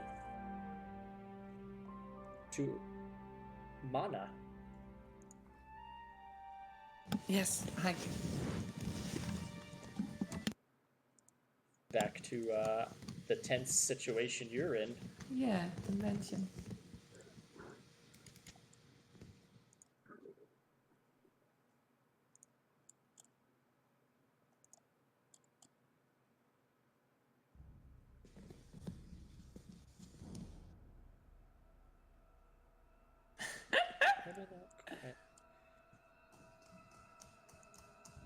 So, the last roll you made, Yeah, stealth while using prestidigitation on 7. the wall. Okay. Yes. So you do that to cause what was it again? You were trying to do with it? Just using prestidigitation to create a magical effect on the wall in particular to see if the wall twists again or not. And just to check up their way, pretty much. Gotcha. So you cast a magical effect with the stealth. He goes, darling, I believe we do have an intruder in the home. No, I mean, what happened when she cast the magic? Wouldn't that happen first? Let's think what happens yeah, with but the what- magic. Well, it's kind of in an instant. She hears the sound and is yelling this. Okay. So Alright. you cast some magical, like, what is it, like a light or just subtle Yeah. light? No, not that, just, I mean, just a color, like a purple color on the wall. Purple color on the wall? Okay. Yeah. Doesn't notice that, but they hear, like, the verbal component. Yeah, that's fair. She yells that out. It's small anyway. You're occasionally seeing that static pop up. Oh, okay, I do see it, but she yelled anyway, so, like, that doesn't prove anything. She yells this out, but would she's I not have an moving action? towards you. Yep. What would you Okay. like to do? So she, after testing that, she just take off her hood. Anyway, she failed the step, so she has no reason to think about it. She just take off her hood and just look toward that, the voice and stuff. And actually, she screams, using younger self voice, using the other fate. She screams in her younger self voice, and one second. Oh boy. Okay. Okay. What did she scream out? Give me a bit.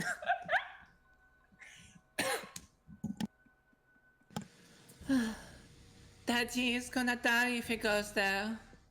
He shouldn't go away.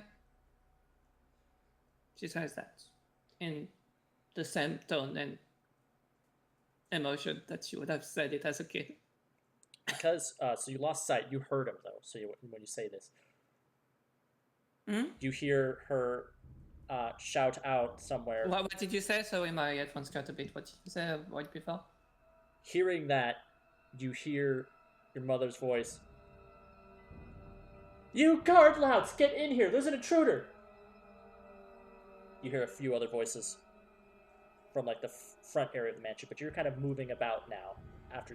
No, I'm not moving. Oh, you're I'm not staying where I am. Oh, you're staying where you're at? Yeah, I took off my hood and I'm staying where I am.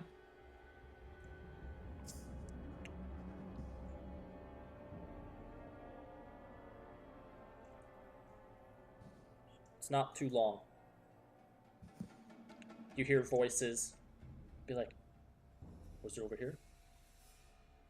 They're now whispered and hushed. They're not quite raising their voices. It's me. She would say that. She would just say, she was voicing that. You're not it's out me. in the open unless you want to walk into the open. I'm in the open. I want to be in the open. You want to be in the Like open. she Very used well. her magic. She used her spell and then she just took off her hood and screamed and Give stayed in the open. Give me a wisdom saving throw. Okay.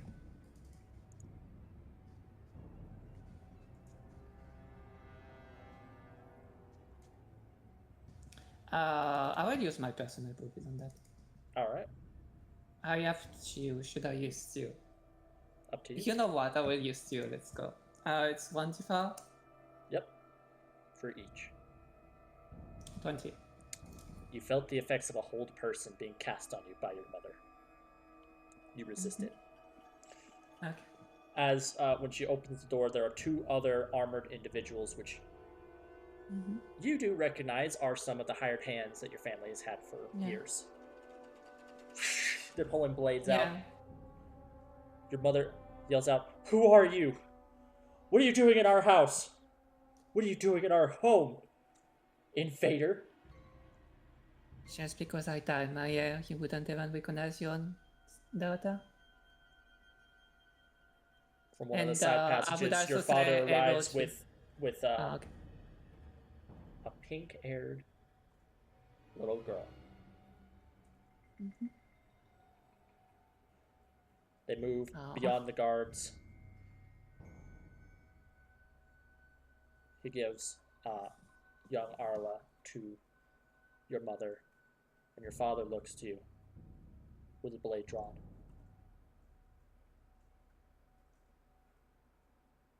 Who are you and what do you want? Give me a bit, I do have to do a wisdom save. I would say DC 12, it's kind of 13. Actually, DC 14, so it's like a 10 more. Oh shit. Um. Okay, she will start crying a bit, saying that you're gonna die if you go there, you know. Is that a threat? I know you died.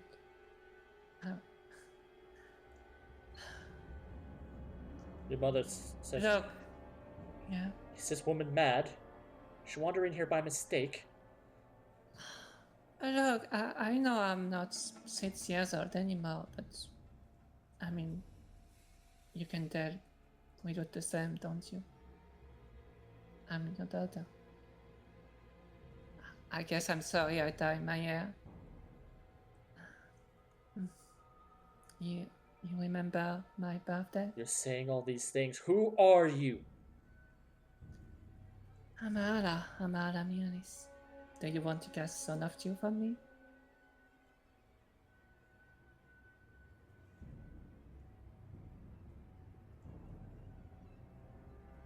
I shouldn't be here.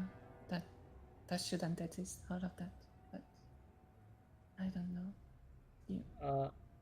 I would like you Yes. to give me a persuasion check. This is going to be a disadvantage, though. Okay.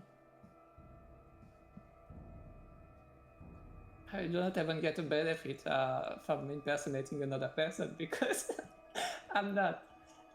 You're not. It's not acting. You're. Yeah. Oh, 16. That's not too bad. I don't know why I rolled 3 times, but it's a 16. 16. Get out of our house. Don't know who you are and pretending to harbor the name of my beloved daughter. Everyone, you will really die if you go there, you know. You shouldn't. What do you mean?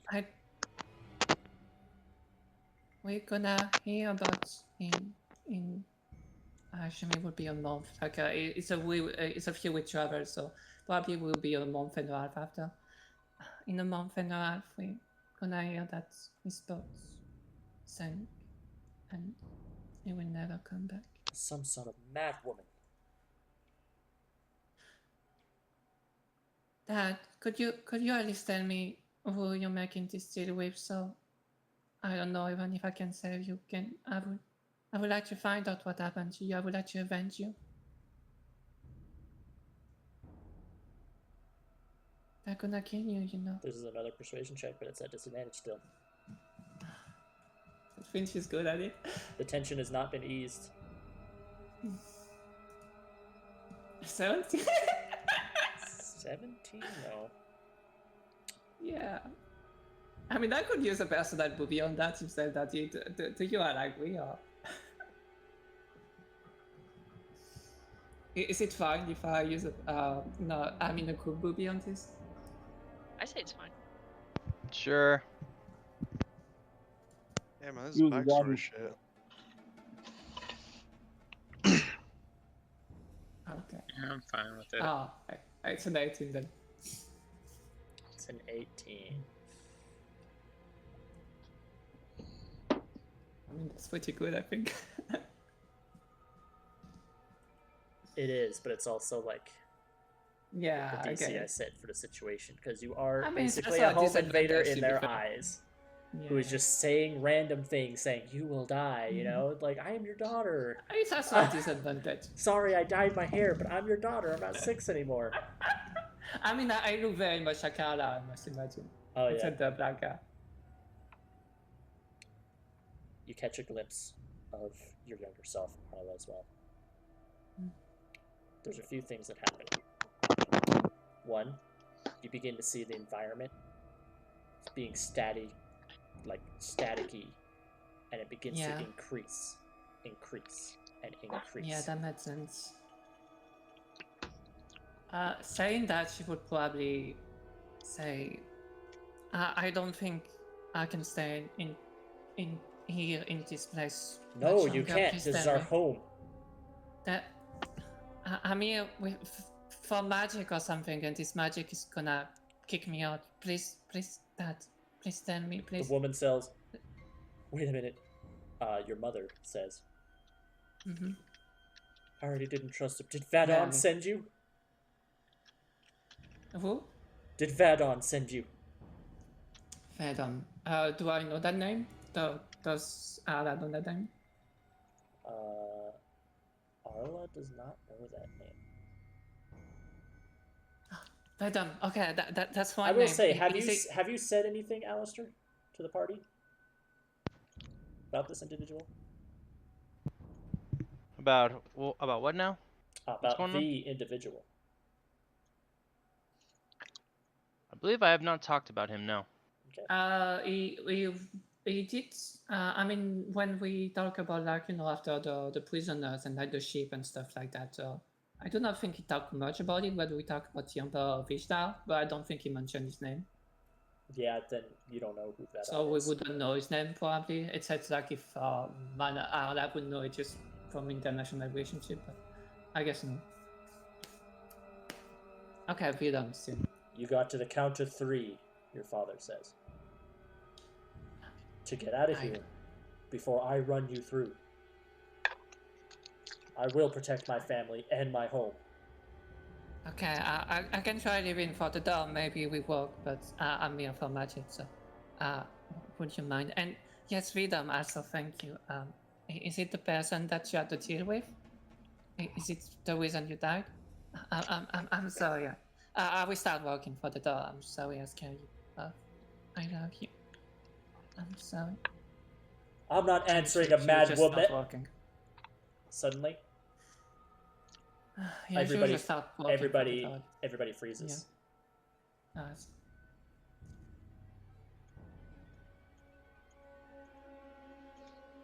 Everybody freezes suddenly. Yeah. And I guess is the static of the wood is the other world still static and stuff? Including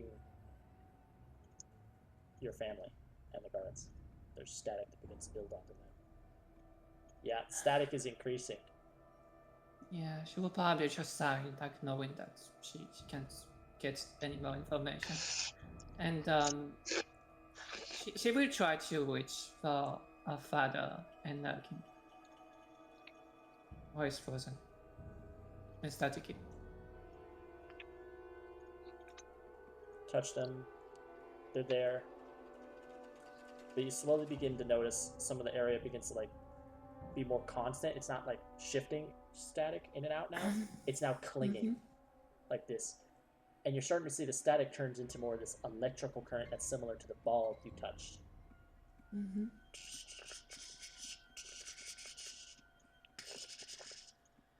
It's spreading around.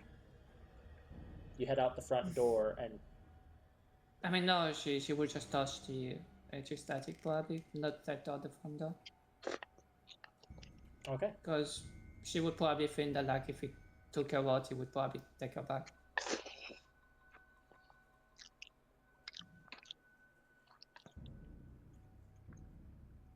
Like, they are still frozen, right? They are completely frozen. Yeah, so she would touch the static. After hugging her father. You touch the static? Okay. After hugging her father, if she can. Roll me a d6. Okay.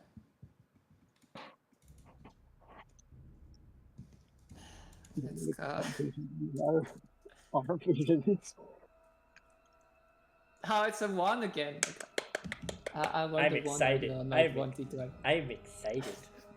Okay. Am I not leaving? Am I going into another place? My god. It hurts briefly, but it's like it doesn't leave any physical wounds or marks on you. It's just like it's like literally static electricity, like you get shocked briefly. But as you touch it, you feel something. Like all the static begins to make an even louder sound for a split second when you touch it. All around you. And you hear an echoey voice. Oh. What is this? A creature lost out of time. Oh my god. Okay, I see why you're excited.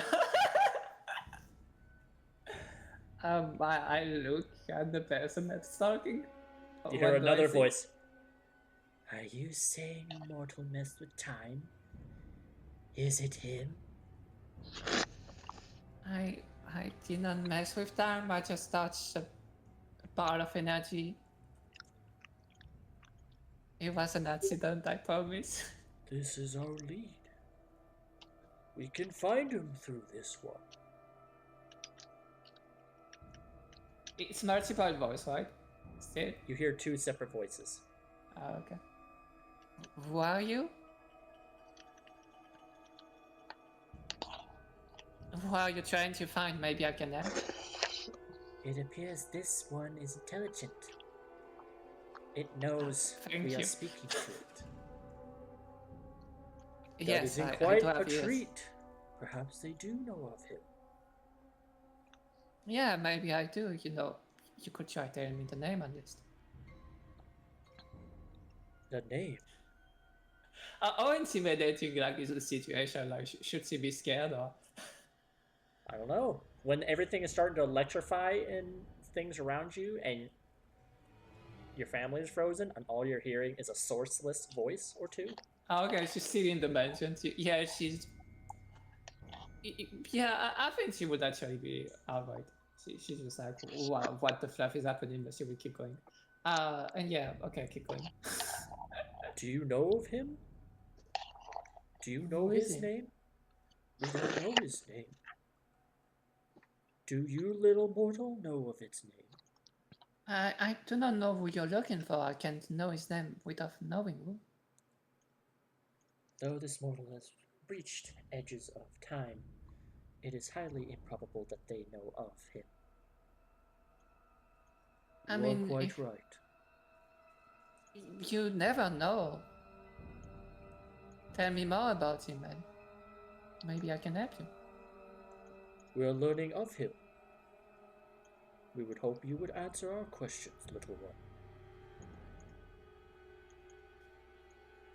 I mean, we can ask each other questions and try our best. Why are you looking for him?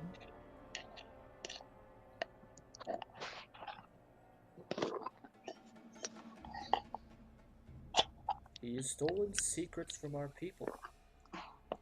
Oh, that's pretty bad. Is he like an evil god or something? An evil god. Is he a Yes, god? like.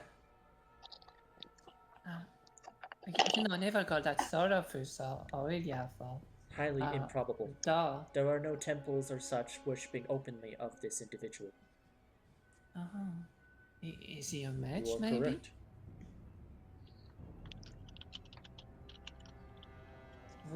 Could he be a wizard? What is a mage?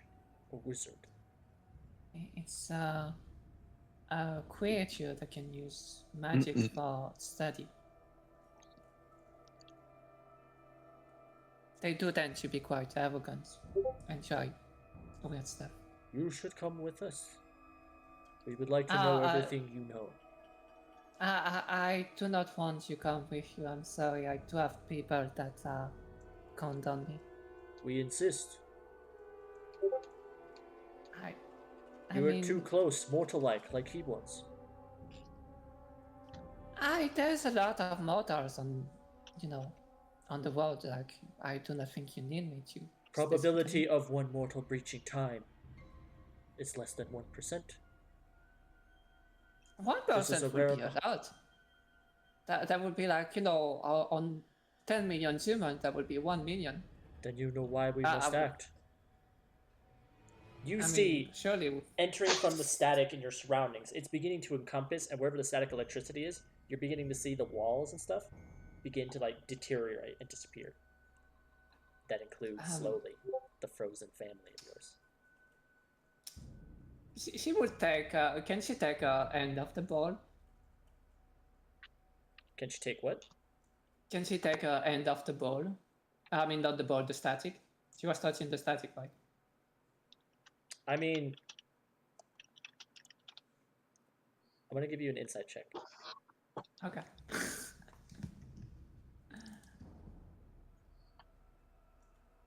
That's actually a good point. I could take insight, but 18. The static you're feeling almost feels connected to these two voices. If you Yeah. touch the static, you're going I mean, towards them. Yeah. That's why I'd say, can she take off end of the static, because she was touching the static, and that's why she. Yeah, well, she touched started it, talking to but me. because it zapped you, I imagine you backed off of it. Oh yeah. Okay. So knowing that, I guess she would be fine to talk a bit more, because she knows she, like, as long as she doesn't touch it, it might be fine. I'm sorry, I do not think I can help you that much, but I can, at least help you a little bit. I gave you some information, You will and do I nicely. wish you good luck. And if we don't find the answers we seek, I a will simple just- dissection will suffice. We will find everything we need to know. Yeah, I'm fine. But thank you. I'm flattered that you have so much interest in my body, but it's okay. Do you do anything? I don't swing that way. I just go as far away from the static as I can, I guess. Which is where? Outside? Yeah, outside, like, in the place where, like, You there's open the that door place. outside, and you begin to see there's a lot of electricity and static out there as well. There is no longer a sky that you see before you. You see, like, Yeah. you see swirling colors similar to that tunnel you were flying through, all in the area. You see floating rocks and islands, and pieces of what used to be your town that you were from are slowly being eaten away by the static electricity. And about 30 feet out, you see a 8-foot tall, very lithe and thin, mildly armored, tall blue person with very long pointed ears and glowing blue eyes. You cannot see most of their face, it's covered except for their eyes and the ears. They are bald. Mm-hmm.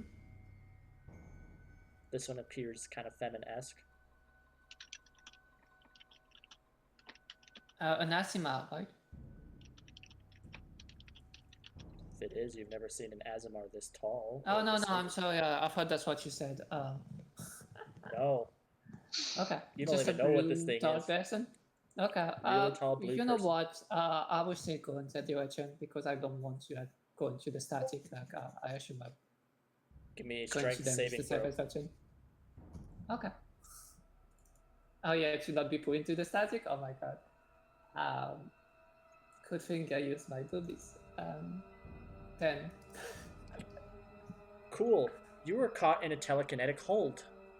You feel your body Yay. stop.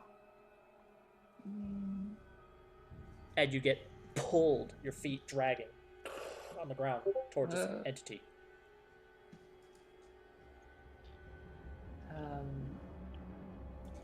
I can't see the entity that is doing that to me, right? I just hear a voice. You went the opposite direction, so it's up to you whether you're looking at them or you turned away from them. No, but I mean, could I even see them when they were talking at me? When they were talking, no, you didn't see them. Yeah, I mean, if I turn, can I see them now? Your body's locked up at the moment. Oh yeah, that's right. But I mean, when it got locked up, were you looking at them or were you not? I mean, I would be looking at the blue person because I would be trying to go there. Oh, you're trying to go to him. Yeah.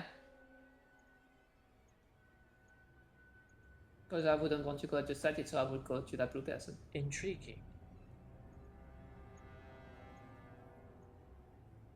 We might dissect as much samples as we can from this one.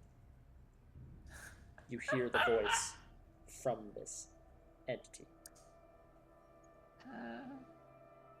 Why is it a skull 70? Oh my god. Oh, Hello? you have the subject. Can she talk? Oh, I'm sorry. Keep going. Looks down to you. Do you have questions? Oh, is it the blue guy that is talking? Wait, was it the telekinetic hold on me? Like, is it the two voices that were talking to me earlier, or is it the blue guy? So you're hearing the voices. Yeah. The blue one is there, looking at you curiously. Yeah. You're hearing the feminine voice out of the two. Is more prominent when you're close to this blue person. It seems to be the one. So actually, that blue person is the voices. Is one of them. Yeah. One of the voice. Oh, okay. So she did mess up. Okay. Yeah, they're talking about the note chat that she has. Can she talk, by the way? Yeah, you can talk. You know, rather than this setting me, you clearly don't know anything about this world. I do not think this setting me would really help you that much, but we could make a deal, like, you know, if you help me get back up to like the normal world, like, you know, in the real time, then I could help you find, you know, the person you search. Cataloging real world and normal world. Are these I people mean, or locations? Is this the name of the one we seek? those people and location, the name of the one we seek. Is that what they say? That's what they say. That's what she says. Yeah. I mean, maybe I broke out of time, right? So if I go back to my correct time, which I not have currently, like that's not my current time either, I might be able to find the one you seek. Oh, no, because no, like no. you said, I'm the one person, right? We must figure out what makes you tick. We must understand what he was, what he is. And therefore, those like him, we must ask all questions, do all dissections, and attain as much information as we can. Returning to your time, no, no, no, that's how he escapes every time. Did you ever dissect anyone? Did it ever bring you information on them? You ask how we dissect one. No, did you ever dissect anyone and it gave you information on them? We have found out that many mortals have different hearts. We have found bone structures. We have found thought processes in the brain. Your cerebral cortex. But I mean, even if you learn from me, you won't be able to catch him because he escaped. He's back in the normal time, the time I come from.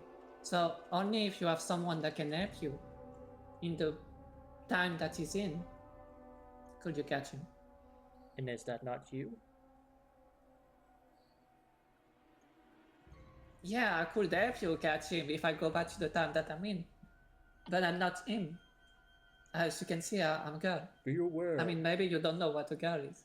Be aware. This one could be trying to trick us, as he did.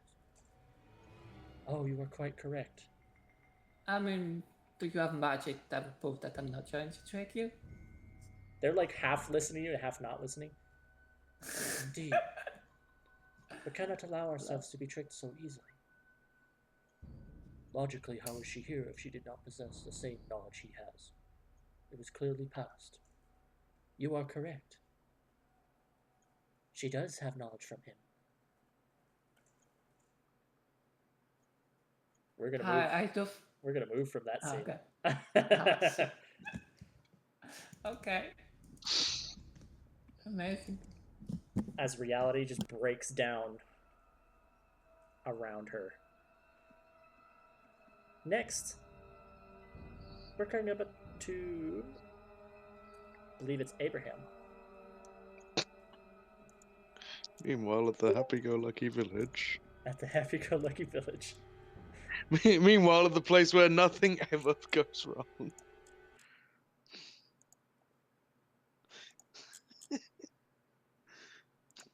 Man is about to get dissected. I'm sorry. Well, that's actually the post that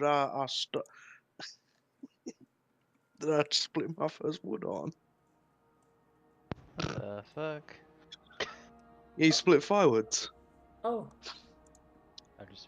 look, the No, woman sneaks out and it's like, oh, look, I'm we're not here. genuine. Sees the sign of the tavern.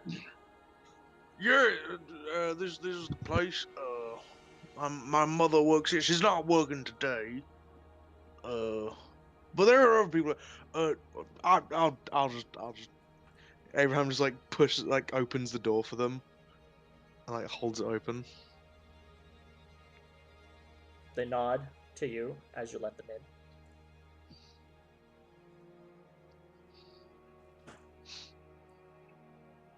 Some time. As you let them in, they begin to let themselves get comfortable. I imagine the tavern has other workers that can aid them. Yeah. When your mother's not there, obviously. So. Yeah. He will walk over to the person behind the bar, who I'm going to decide the name of, called Leopold. Leopold, it is very nice to see you again. So these 6 people are on a pilgrimage. A pilgrimage? A pilgrimage, yeah. They're travelers. What's a pilgrimage? It's a holy walk where you go to different. I don't fully know it, but if I remember right, it's like a holy walk where you see various holy sites to your god or goddess, or gods and goddesses. So, like a holy tourist? Or tourist? I learned that word a few weeks ago. Absolutely. They fish laughing. Yes, like a religious tourist. I'd say, Leopold, those books that you have been reading, they have been doing wonders for your. I appreciate that. I know I get smarter by the hour. Exactly. That is as.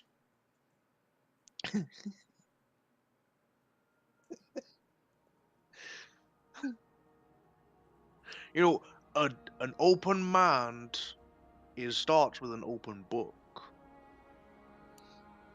And a good tongue always needs good words. Oh, yeah. I've been meaning to ask you something, Abraham. Didn't want to ask the lady herself. Your mother. Is she doing all right?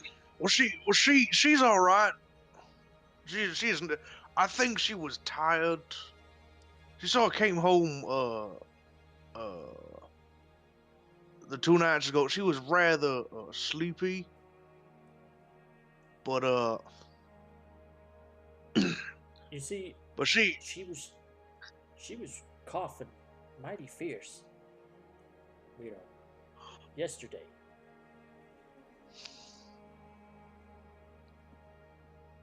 I imagine this. You know, who was that other feller that was in town? Well, he had some tickle in his throat. It might just be she had too long a conversation with someone with a tickly throat, and she's got a bit of a tickle.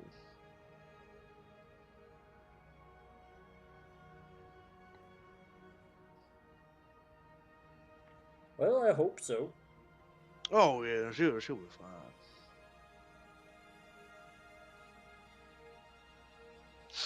Oh, it's my mother. She she stood up to. Well, she served drinks to pirates and navymen and all that stuff. She is as tough as oak. That is a good tree. He like pauses for a moment, staring off, thinking about trees in his mouth. He's looking at all these new these pilgrims, and he's like, well, like, does that mean the tavern's a holy site if they're here? Is that how that works? No, so they're here to because they're gonna stay in town for a couple of weeks. So they need a place to rest. For a couple weeks. I believe. Excuse me. He sort of like turns to the woman that he was talking to. I don't know where she'd be. She's at a table with the other cloaked individuals. Ma'am, could you just come here a moment, please? Oh, yes, of course. Oh, thank you very much. I apologize to take away from your companions. I need to. Leopold here is confused on a couple matters. Yes, I can answer whatever I can. I can't answer everything because some things are important for us to hold to our chests. But I can answer as best I can. I believe honesty is always the best, but some people they need to what's that saying? Leopold, you told me this saying. It's a gambling saying. I can't remember it. What's that saying? I can't remember. I'll remember it some other time. What? Try your thin wood over a raging river, or the other ones? Did you say dry your thin wood over a raging river? Yes, I did. Why would you dry wood over water? Why would you? There's a risk. It's a gambling thing. I thought it was. Is that not a gambling thing? No, that's just foolish. Well, it's a figurative thing. I would not literally drive a thin piece of wood over a river. I believe my smarts are too much for you. I will say it, Leopold, your intelligence is astounding to me. I appreciate that.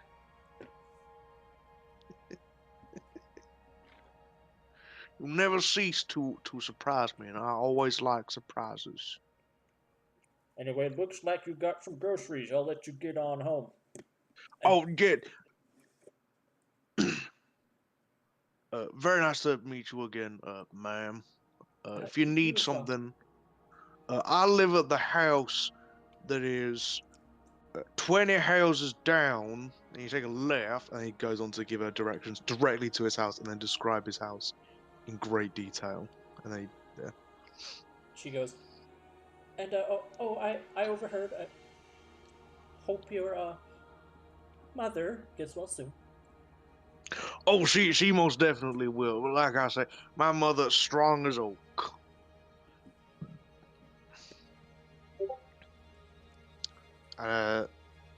He's gonna start walking back to his house, talking to anyone he passes, saying hi or something.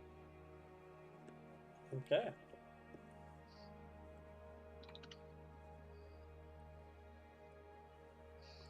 As when you eventually leave that tavern, make your way through town, saying hi to people, passersby, minor conversations. It always makes it like what's supposed to be like a 15-minute trip is like an hour and a half to 2 hours. Yeah. But that's a normal day to day. Yeah. What does Someone the just stopped you. house look like? It is. if you were to imagine this delightful little cottage that you sort of like see in the middle of nowhere, the like sort of like a delightful little like wooden cottage in the middle of nowhere, made out of mahogany, obviously. It's nothing resplendent, it's nothing like massive. It's just a lovely little cozy home, same as all the other ones. It's very much the same. The only difference is material. Like this one is mahogany, others would be different woods. Thatched roof, and the the door would have like an axe knocker. You sort of like knock on the door there. There'd be a small like garden and such, but nothing like major like that. It's like a little thing for a kid to play in.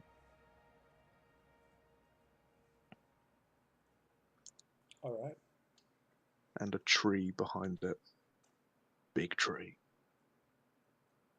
Do you head on inside? Yeah. You just go open the door slowly. Mama, are you? Where are you currently? I've got the grocery. Sorry, it took me a while. They were some people from on a pilgrimage. So his voice is a bit lower. He's a bit more tentative. Oh wow, well that's a good of you, Abraham.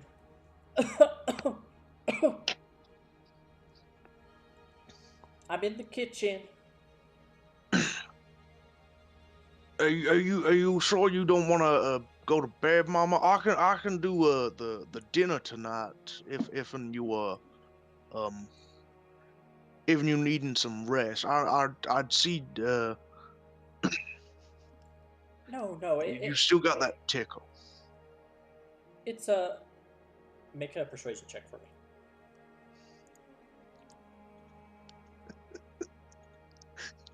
I dare not look at this because he's making me laugh.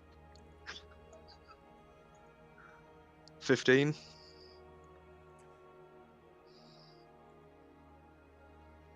I'll be all right. Hope you had a good day. It was a lovely day. I agreed to do I've got an extra shift tomorrow. So I will tell Papa that I have an extra shift. So I'll be with him. Will you be all right by yourself? I don't mean to be a negative Nelly, but Oh, Abraham, but again the tickle. Don't worry about it. It's just a Okay. little something from the change of the seasons is all. I'm sure by the end of the week I'll feel good as new.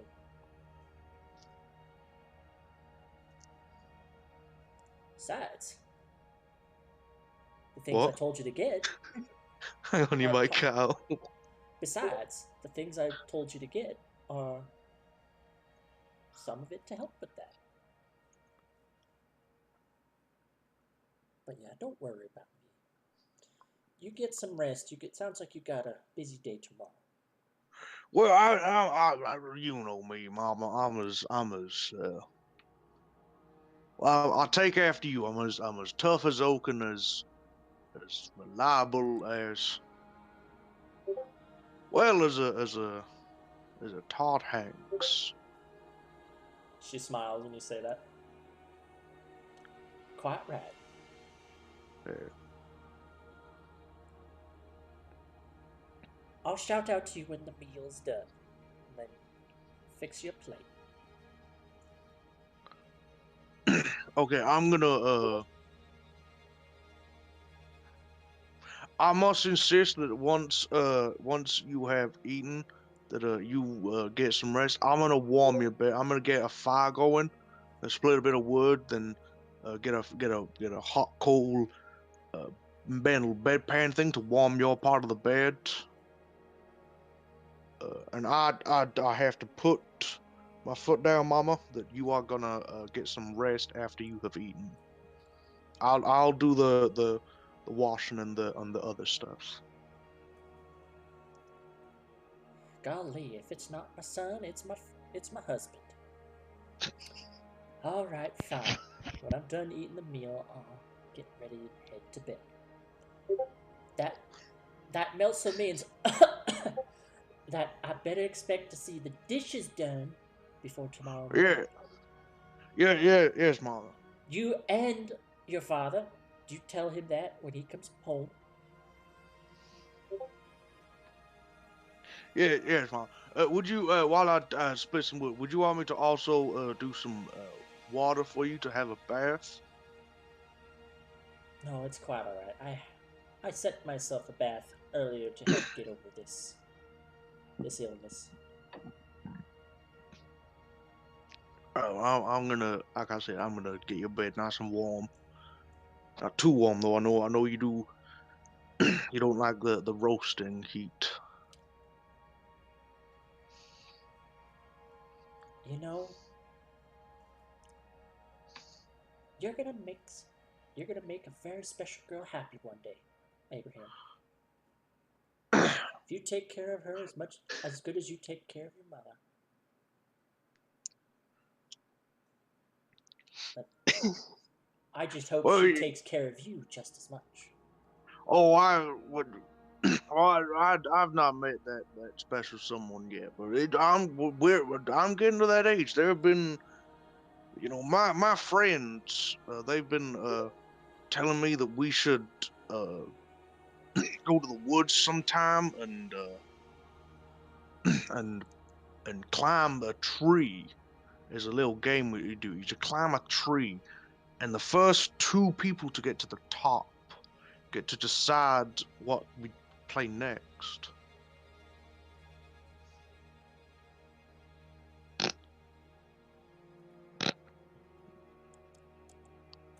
We're actually going to move to another scene, but you tell your story. But I like a little short thing here. Like, where do you go after she's ready for bed? After she's set up? Do you also It's when turn in for the she. night, or do you go? Nah, somewhere? he'll probably do the washing up, and then make lunches for tomorrow and like get a start on a breakfast for them as well. I'm chuckling to myself because the gif that Zelda put of Doctor Strange just feels kind of accurate. Hell yeah. Hey, You pro will have for to show it to the audience in post.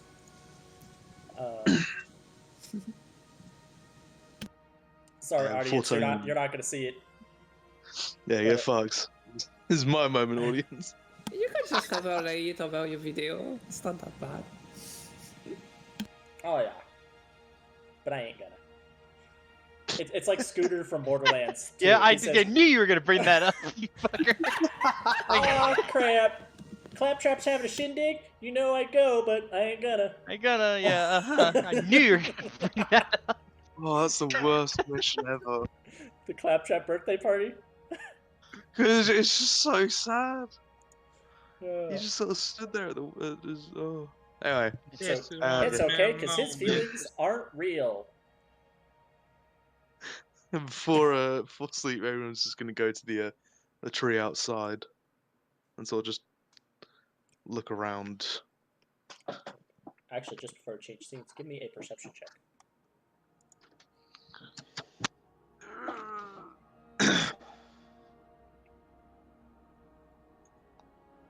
7. Cool. Tracks. What is? That ain't right. What sort of tracks are you? What tracks are they? Voice in my head. Where are you tracking? What's the? Can I do a survival check to work out what the tracks are? I said that tracks. Like that sounds about right. I'm not. No, Yeah. you don't actually see tracks. Sorry, it's I said tracks, and I was like, I followed them. on your 7 perception, because that's a low roll. I said that tracks. Like yeah, I got really bad. That follows the theme. Oh, I got It's probably Abraham. Oh, I know. No, hold on. I'm gonna put a joke in the chat now. Continue. It's pretty Abraham needs glasses, but just he won't realize it till years later. He's a like, politician. imagine if he was illiterate and doesn't know how to read, but that's only because it's so blurry, and people are like, Yeah. "Wait, have you just assumed that's what writing looks like?" Yeah. He's like, whenever he reads a book, he just has it really close to his face. Just, why do you read like that? Well, it's too blurry far away. It's too blurry. Gotta push it closer. I'll get my face right in there. Yeah, he'll have a little time outside, then he'll turn in for the night. Very well. All right. We come to Kalexi.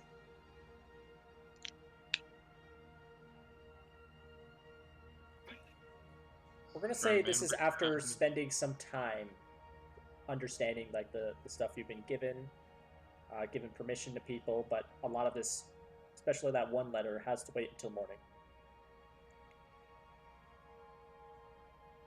How's my Discord messing up? I hear you. Okay, you cut out at given permission to people. Basically, you basically gave permission to some folks that you never recognized, and you and you basically are turning in for the night because that one important letter with the refugees you can't tend to until the morning. And did I manage to find my room? Eventually, yeah. Eventually, you found a bedroom, and the snow leopard is like following you everywhere.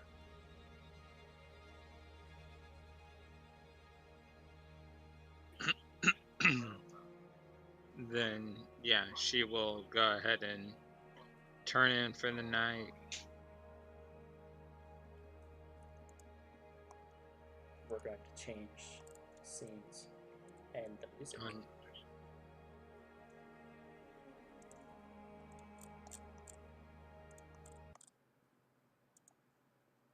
Kalexi. I wonder why I don't hear the music. I have Oh, it's volume all the way up.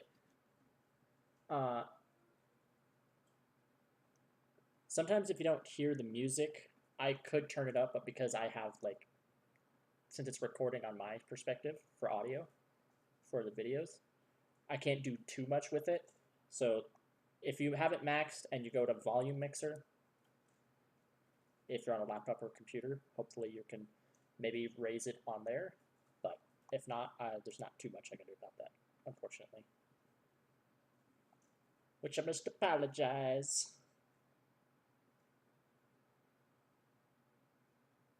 It's fine. Let's just continue. I'm also not playing anything at the moment.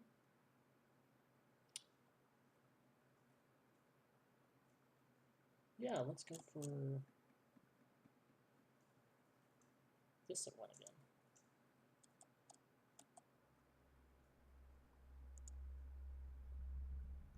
Kalexi. You awake to the sound of alarm bells going off in the middle of the night. Well, this is going to be a lot of assumption on her part, but alarm bells in the middle of the night usually means that there is an immediate danger. So she's going to dress and grab her bow before heading out with Aurora. All right. Grabbing your gear, you hear someone bashing at your door. Miss Kalexi! Miss Kalexi! She throws it open. What's going on? What is the situation? Don't know. We're under attack. By what?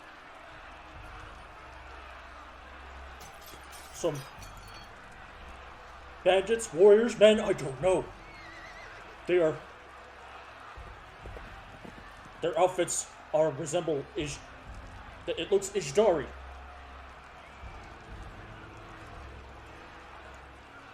I want some of the men to join me on the battlefield while others help the families into the Collected, they're deeper already parts within of the it. town. They've already killed a number of people in an instant. They attacked so suddenly. It's barely enough that someone was able to get to the alarm bells in time. Well, then we must do what we can to save what lives that Agreed. are. He pulls out this large falchion. And he's beside you. And Aurora the cat is growling.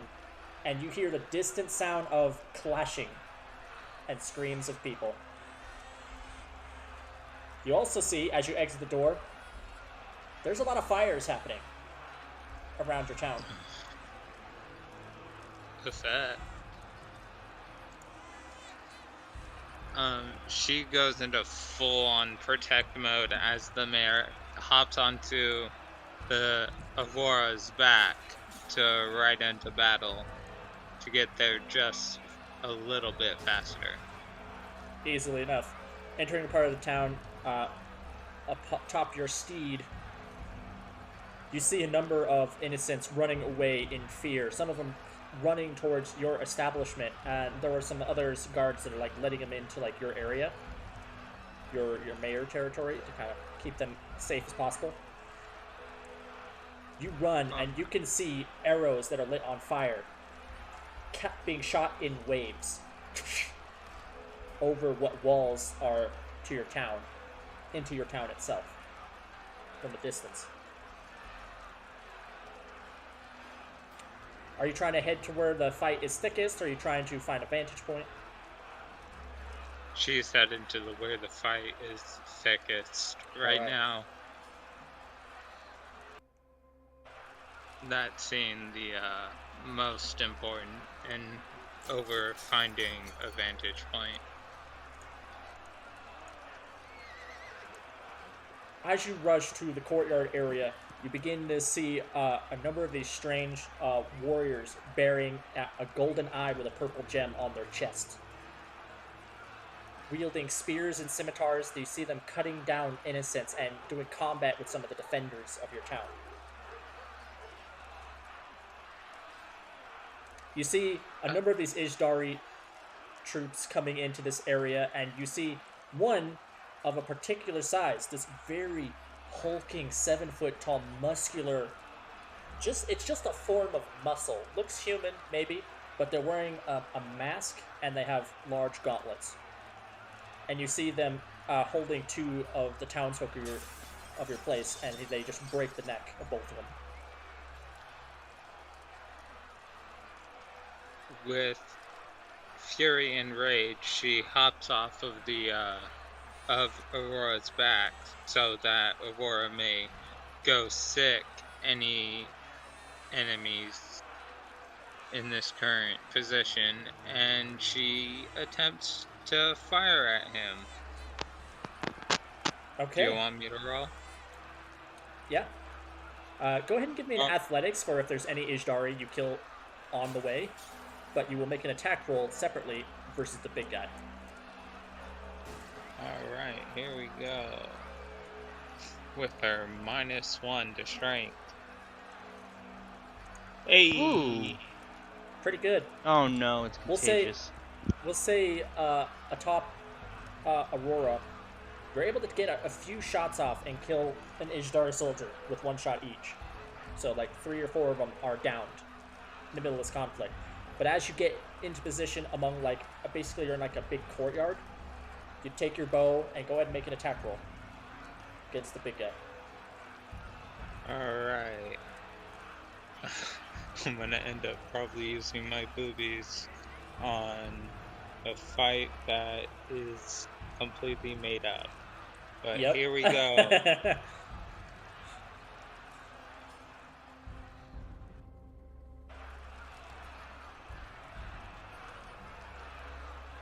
24 will hit.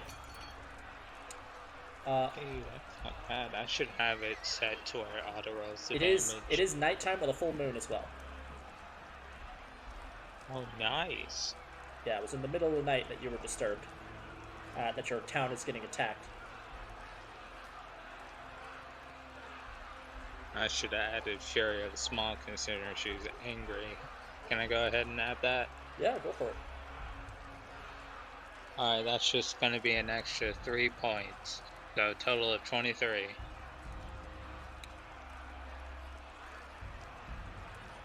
Alright, 23 points. You strike the shoulder of this thing, it hardly flinches. It cracks its neck and begins to sprint towards you in a roar. You still have some time before it gets to you. Well, then just to slow it down, maybe a little bit, like, since it seems to be shrugging off damage, she's gonna aim for one of its knees. Go for it. Still using sharpshooter, so let's see what happens. Ooh. Alright, time to use 2 of my boobies. Alright, go for it.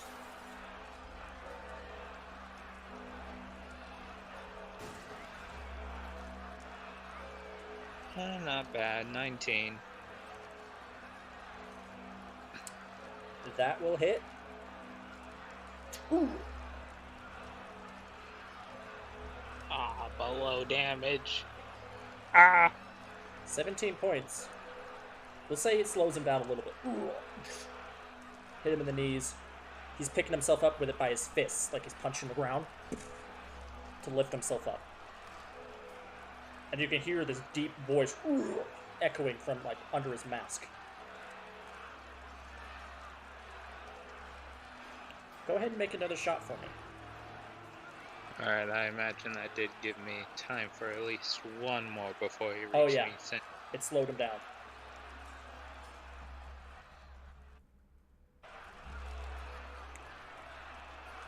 That's gonna hit. For another 17. So just before he reaches you, you shoot him and it hits under the mask.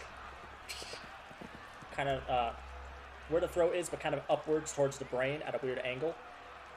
And you kill him just as he leapt to try to tackle you and Aurora. So you shoot him and you and Aurora. Aurora dodges that away so that both of you don't get hit by him. And he just rolls in the ground for like 10 feet, dead, motionless. Give me a perception check. You got it.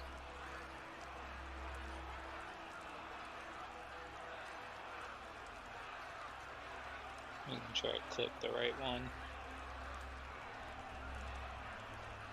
15 is 15. enough. You see out in the distance, there is a single hill, and with some torchlight behind them, you see an imposing figure atop a dark horse with a plumed helmet and some sort of cloak and armor that they're wearing, but kind of hard to see in this lighting. They hold out their arm, and there's a massive owl that flies to them and lands on their arm.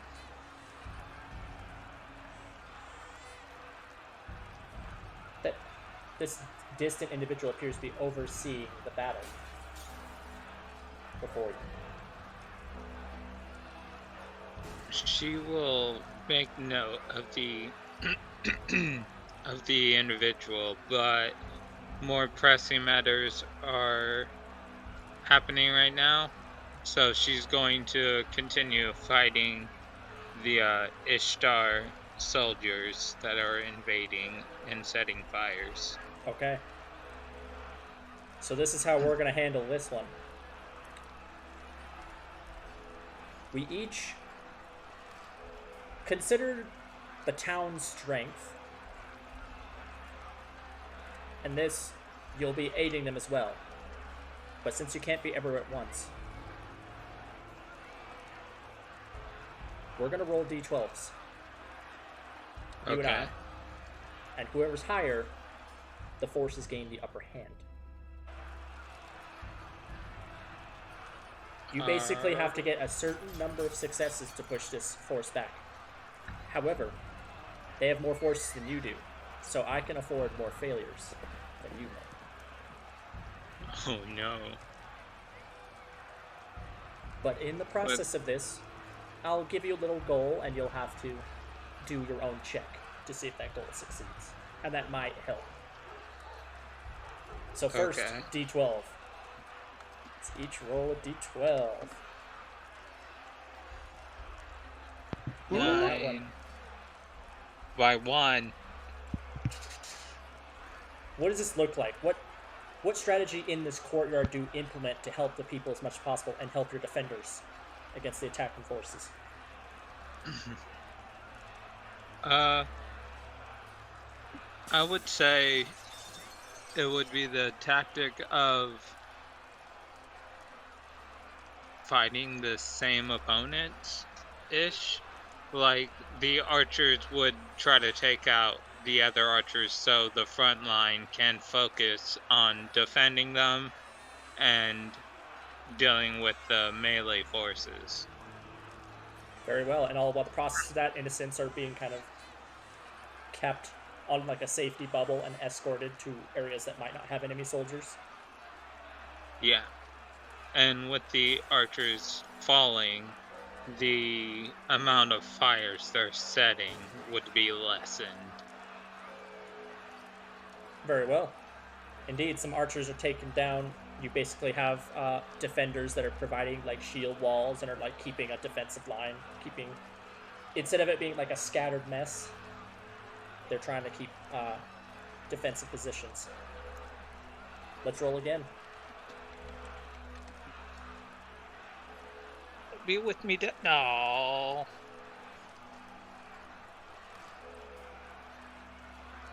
You defend for a while before there were suddenly 3 more of these large, muscular formed, masked individuals with gauntlets that break through your defensive line. They just kind of act as their own personal shock troop and battering ram and just smack right into your defensive formations, launching a bunch of your defenders, kind of scattering 5 to 10 feet backwards, and begin just crushing the skulls of those they get in contact with. In this moment, she wished that she found or befriended more trolls to help out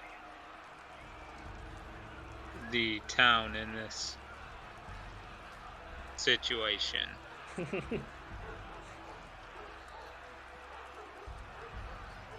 I will say, you do know there are some ogres, but you're not sure if they're at your battle line just yet. There are some ogres in your town. Perhaps these are perhaps they are what you need for the bigger guys. Otherwise, ogres aren't too smart, so they're just going wherever they see an enemy. But with some direction, it's possible. Alright, we're gonna make one more d12 roll. Oh no, only one more? Ooh. Well, for the set. We have a couple sets here. Oh, okay. Alright. We'll say the middle is struggling at the moment, but what's another part of the town, like on a side area? What's the kind of tactic that's being employed? Or something that's easing the process for civilians to get out safely.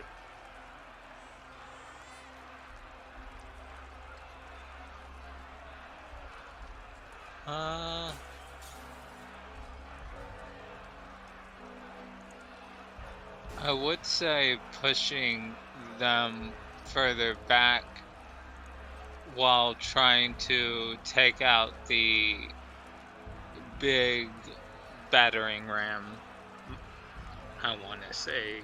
At the moment, the consolidated forces are trying, but you know you need to find the ogres to kind of match the brutal strength. So they can hold out, but... So is that, you want to say they're slowing them down? Yeah, they're slowing them down, and also I will bark in order to to one of the guards that are assisting the pedestrians to get further away. I will bark, "Get one of the ogres at the front line." Give me a charisma check. Let's see, is she good at that? Can she have it at advantage because she's the mayor? Not for the sake of this. There's a lot of stuff going on. It helps, but it's Yeah. more about whether they can get the order effectively communicated amongst the chaos. Alright. I believe a booby won't even help. So Unless the I group is won't willing to even... sacrifice more than just one. It's a low roll, so I wouldn't say it's worth it. If it was like above a 10, I would ask. Your call. I don't think it's worth it. All right then.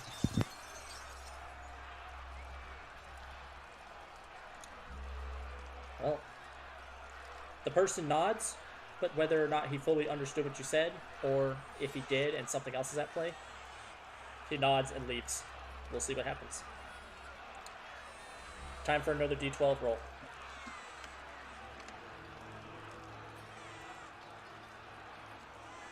Aw, damn it. Not having those ogres is becoming the problem. Because while they were slowed, it doesn't stop their killing power, these muscular individuals. And you're beginning to see there are small glimpses of like purple glowing tattoos on them.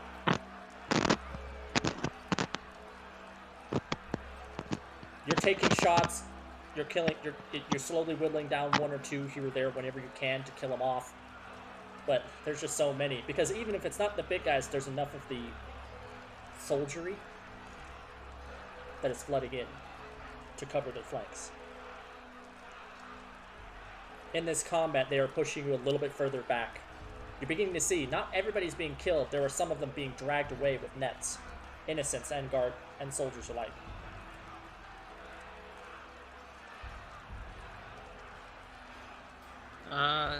I will go ahead and bark one more order to all the soldiers that are within earshot of me right now. Retreat! Hold up at the mayor's house! You order retreat.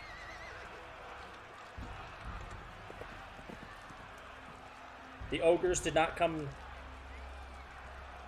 to this the major front line. They are either out fighting on the outskirts of the town or somewhere else entirely. Give me another D12 roll as you order the retreat. Damn it.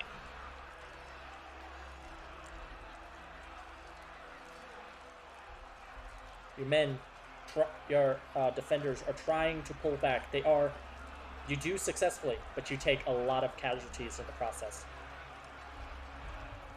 You only have enough defenders to defend against. You can only take 2 more failures.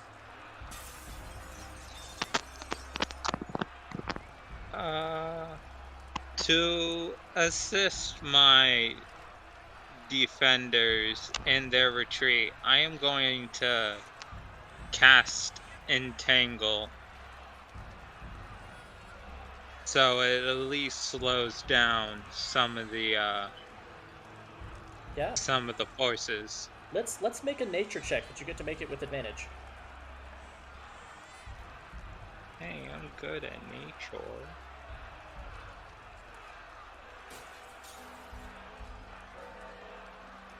Wait, yeah, I am good at nature.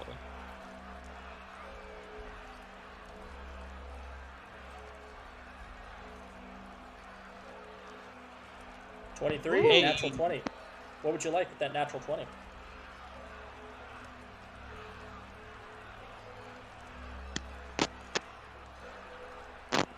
Considering I am in a battle with, and my forces are probably not doing well moral-wise, I will go ahead and do...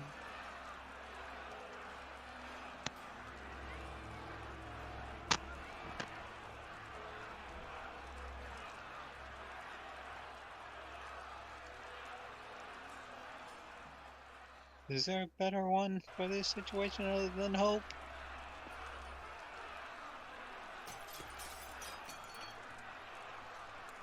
Well, technically, it's in. While it is technically like a combat, it's not. You're not in the normal initiative combat. Hope would be helping your other party members with saving throws and whatnot. This is then technically an RP situation. You could do influence to yeah. help your situation. I'll go ahead and do influence. Okay, how would you like to influence the situation?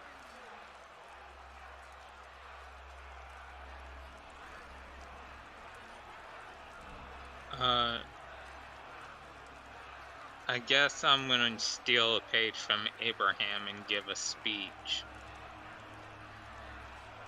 We will not let these forces ruin what we have built here. We will fend them off. I'm not good at speeches. Yeah, she's right. This is our home. Let's defend our families at home. All right. Instead of you can only fail twice, you can fail up to 3 times. 3 more times. So you've gained an extra one. On top of, you did slow a lot of forces down. So, I'm going to roll my next d12 with disadvantage. Alrighty. So let's do a d12. 3. Hey. Okay. Nice. At the kind of like the walled area and territory of your like home, because you own your own land essentially, gardens and areas, people are holding them off at the gates and walls, but you're also noticing that your archers are running relatively thin, as you see archers from their forces begin to take positions from the rooftops of your town to take shots into your mayor area. But you do keep them off. Minimal casualties as you're taking a lot more of them out. Right now, the big muscular guys have slowed. Not a lot of them are currently on your front line. Alright. Let's do it again. She will also shout, "Where are the orcs?" Another 4. In this case, the tie does not mean neither side takes damage, it's both take the casualties. Because no one was the winner in that scenario. So does that count as another failure? Yes. But, but on their side as well. Okay. So I only have 2 more failures. Question, could she use good boobies? Not on the d12s, no. Okay, that's fine. Because the fate is meant for Kalexi herself, but this is more of like how the battle is shaping altogether. Alright. They are beginning to break through into the actual Maria area itself. They've breached the walls, but there are still some defensive lines in keeping the innocents safe. I imagine there's like little safe houses and like bunkers that civilians are probably being escorted to. Indeed. Okay, she will go ahead and take a small patch of archers to fire at the ones breaking through. She is changing her focus to try to keep as many civilians safe as possible. And how many d12 rolls was that? That was 2. Okay. You can after 1 more d12 to see how the battle's shaping up. Come on. No! Damn. You try to lead whatever groups of archers you can to a better ground, but you're noticing the enemy has already placed archers on top of your shattering walls and have been taking shots, taking something out of your book. When you target their archers with your archers, they're doing the same thing.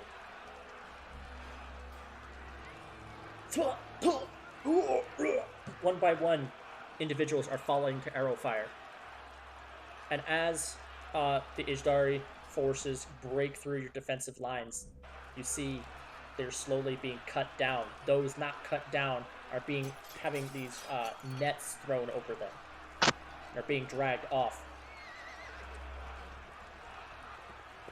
You have very few people left. Yeah, and her morale Let's see. is fading. Let's see, may I suggest something before you hold that D12? What? I don't think suggesting anything would help in my dice rolls. Just keep in mind that your arrow is magic.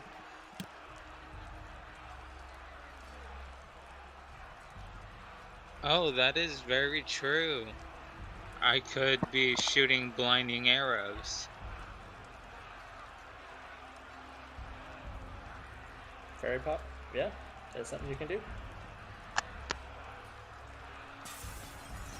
You know what? She's going to be doing that. Shooting at enemies to try to hit them, while also that arrow being a blinding one.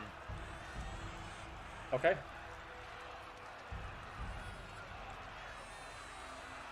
Go ahead and give me an attack roll in general.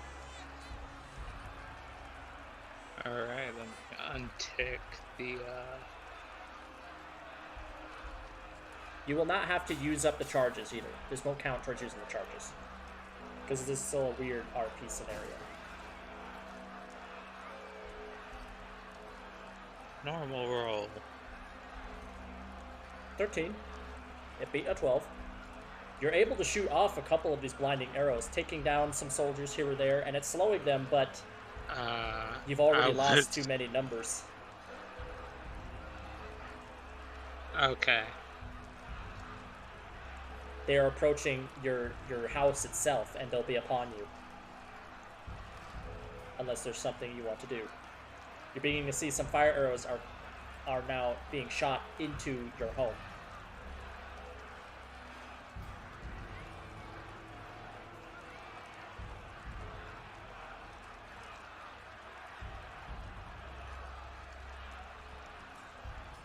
I don't think there's anything she can do but keep fighting right now.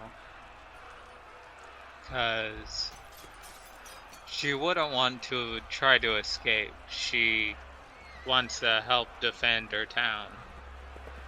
Okay. As the last of your defenders are being shot or cut down, I'm going to make 10 attacks against you. Okay. As their overwhelming numbers are filtering in to your home. They have +3s.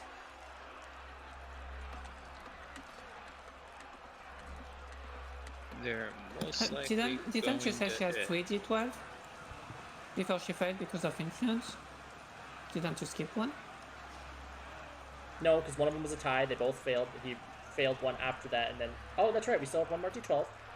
Yeah, that's why I But proposed those I knew it was the last but D12. those D12s, I mean, those 10 attacks are still going through. Okay, that's fair. So roll. Okay, everything above a 14 hits. Okay, well, roll a D12 for me.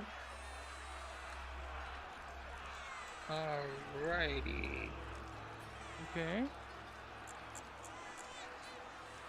Okay, and it's probably due to those arrows, especially. Which I counted your successful attack thing as, like, taking out, like, half a failure from them.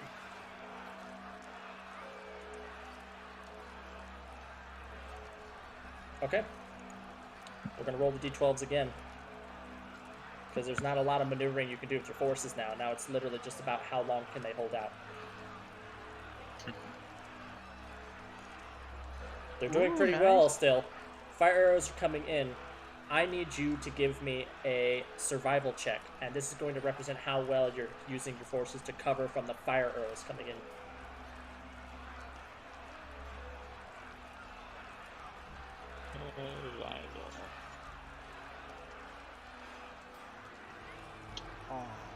Damn it.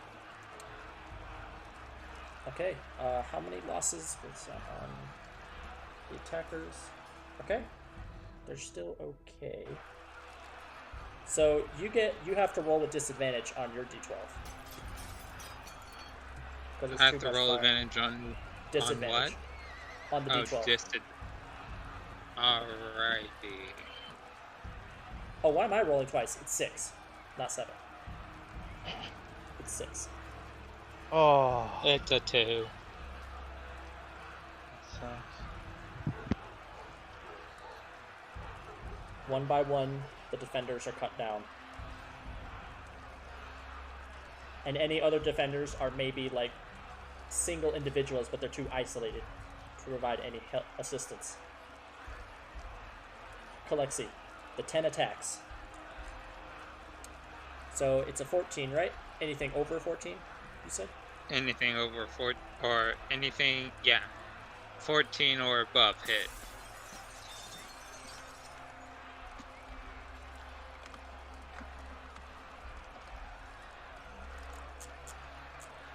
You take 32 points of piercing damage as a number of pole arms are being thrusted at you and Aurora.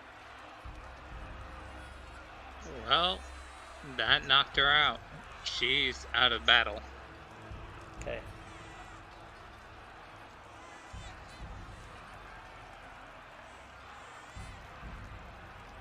Your vision darkens as you are knocked out.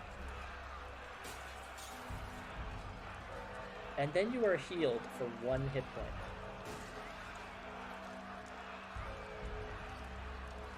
I imagine I am tied and bound now.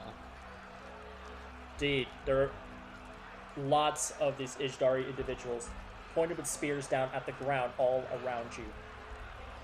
And you see one of the individuals, two of the spears kind of separate, and you see just 10 feet from you, while you're on your back, is that strange that strange individual with the plumed helm and cloak with the owl.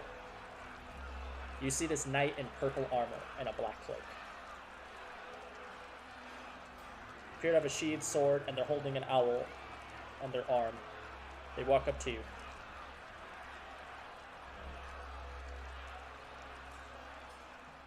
Thank you for the free labor force. She looks off to the side, and you see in between some of these soldiers' legs, you can see the people that were finding themselves in those shelters are being dragged away.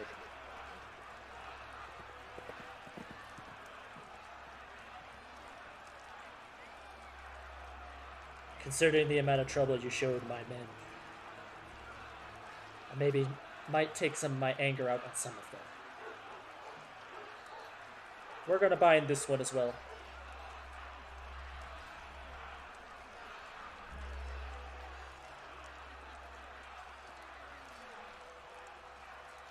We're going to move away from this scene.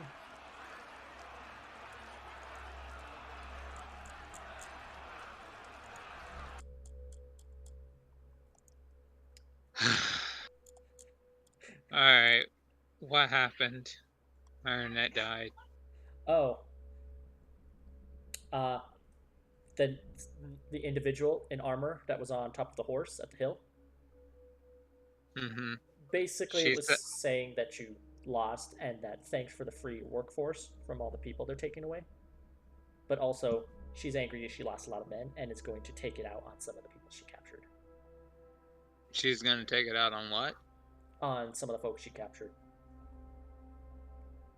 with her forces. We will not be broken. We will find a way to revolt.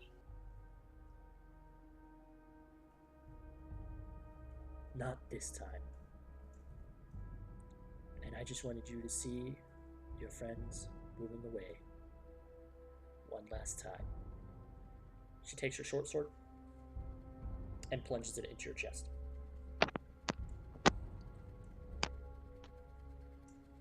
But we're going to move away from that scene to our final scene of this session. By the way, you thought this is going to all end in one session? It's not. I never thought that once. What did you say? Get out a bit for me. Oh, I said if anyone thought this was going to end in one session, this shenanigans In that one session? Ah. that Zelda brought up. I almost said Leora. That Zelda brought up. Yeah. Nope. Same thing. But True. I Yeah, I can see already that. did that. I already did that. You Sorry. already did that. It was already done. I already did it. Also, I'm sorry to set fire to your village, Galaxy. No, he's not. It's not even a village, it's It was a the wall floating genocide he down. dreamed of. Yeah. I mean, I think it's fine. You're just, since out of character, this is all a quote unquote hallucination. She will just take it as what she could do better. Yeah. Instead of having just the walls around her home, she should have actual walls around the village. There were walls around the town. It's just it was so sudden, and they weren't really built like a stone castle walls kind of things. It was closer to like wooden, with some rough stone for base and stuff. Because it's still up and growing. Yeah. The idea was to have stone walls, but before any of that could happen, this attack happened. So, Zelda. Yep. What's up?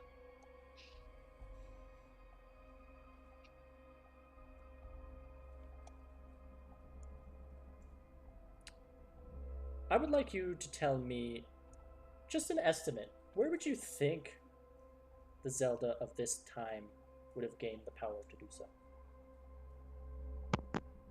Just a fun little estimate. In a temple, on a mountain, in a wizard's tower, let's see. underground.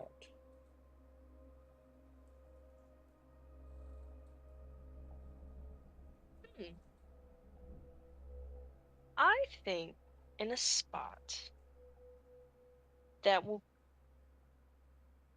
the closest spot in the world where maybe no, I'm not gonna think like that. Yeah, just a temple. Some form of some type of temple. Ruined, either dealing with probably a bad god of some kind. Sounds good. It's not any of those ideas, but I just wanted to see what Zelda would think. was Okay, gonna be the can I go back location. to my original idea then? It was gonna be at the it was gonna be at the closest spot that connects the oh shit, what is it called? The different realms to this realm. The different realms, the outer planes? The outer plane. It was the closest spot that magic could connect to the outer planes. Oh, okay, okay. Yeah. Well, First campaign.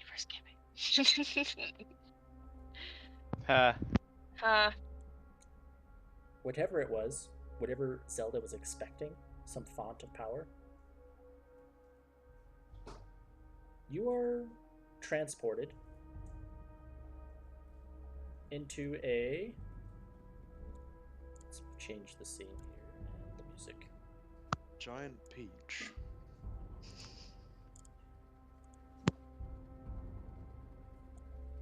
A giant Shut up, peach. Jack. Yes.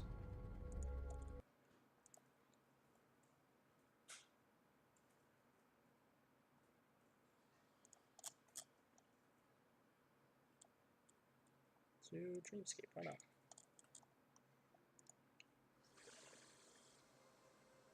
You appear in a wooden room with a window with sunlight coming through it.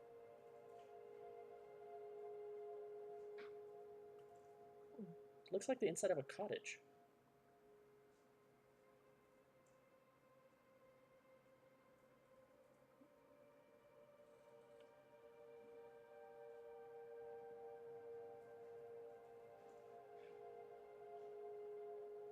There's a door to it that might lead to more of another section of cottage. You see there's like a little bed, not made for an adult. It looks like it's the size of a 7 or 8 year old.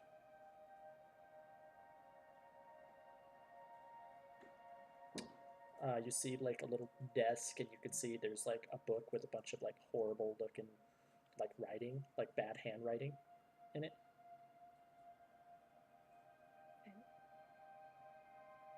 And you can hear a voice from another room, possibly beyond that single door that leads into this room. There is a window, and you can hear birds chirping from outside. Here's someone, and it sounds like sounds younger.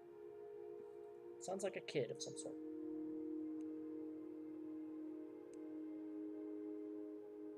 It's okay. I know Mom will be here soon. Yeah. Oh, that's really cool.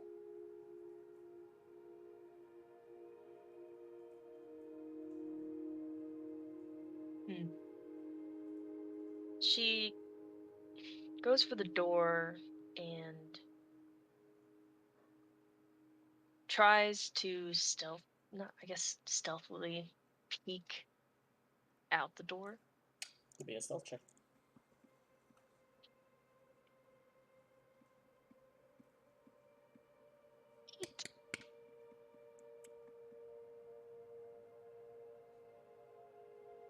As you go to open the door, your foot slips on some sort of toy. Oh! And it's a kind of door that's kind of old, so it kind of moves both ways, so you push it out as you fall in your face.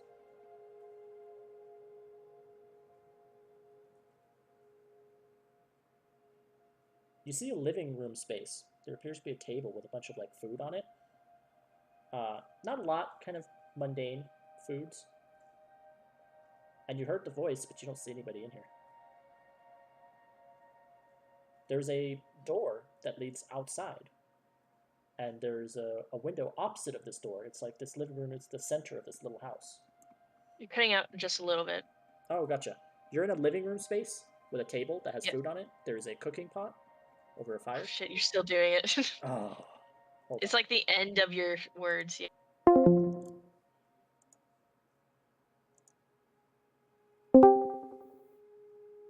All right. Can you hear me now? Yes, there's a door that leads out. There is, so it's like a living room space, but it also acts as the kitchen. It's like a peasant's home. Yeah. There's a single wooden table. There's some plates of food on it. There is a door that's like, I guess the front door leads outside. You see it's open. And there's sunshine coming through. Opposite the door, on the opposite side of this living room space, there is a like window that also has light coming through, and there are two other doors that you can see. But they're both closed. You heard the voices a moment ago, like they were just in here, and no one's in here. Are there any pictures? Firstly, she's gonna get up and kind of wipe herself off.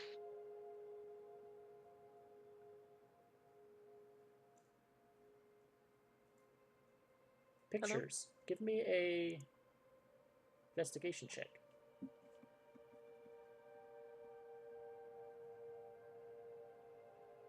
14. 14. There are. Of a young boy. And possibly the kid's mother?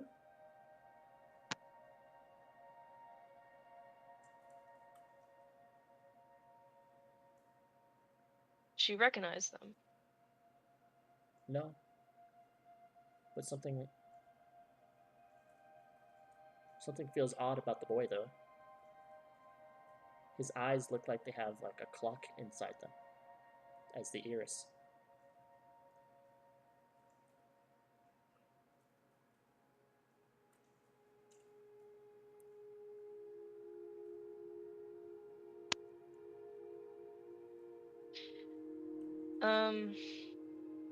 Does she hear any voices coming from the other rooms? No. She will open one of the doors. Probably the closest door to the window that you mentioned. Okay, so it's like at the back of the living room space. There's a door on the right. Yeah. You open Okay, that. she will It pick that. appears to be another bedroom, same peasant quality, but there is a bed that's a little bit bigger. Possibly Okay. the parent of a kid. And as you open that door, you do hear like the kid's voice from like outside that back window, like, "Mom, Mom, look at me, Mom." She'll move to the window. You look out, don't see anything, but you do see like it's like a little backyard area. Has a looks like a really nice, cute looking flower bed. There's no like fence to it, but instead it's made with like there are little sticks that are kind of attached to make like a little fenced off area. You see there's like a clothesline out there as well, and there are some clothes drying out on them. You see a distant field and some trees in it, but you don't see any sign of the voices.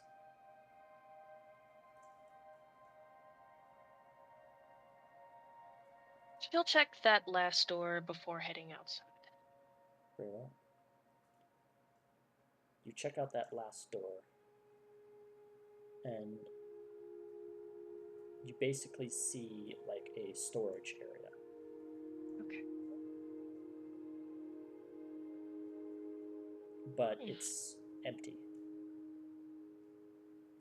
Okay. She will move outside. Once entering outside, you see you're basically at the top of a distant hill among a field of green. But there is something that catches your eye. While everything just feels like it's a wide open field of greenery with some trees dotting the area, you notice there are a couple floating rocky islands in the air. In distant directions, you look out. You see some smaller, some that are bigger. Some you can see that there are some trees on them.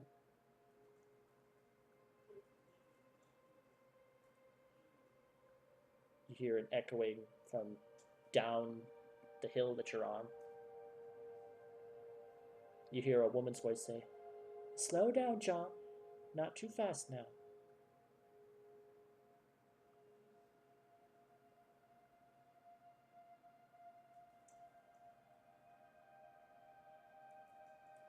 She will go down to the voice and continue following.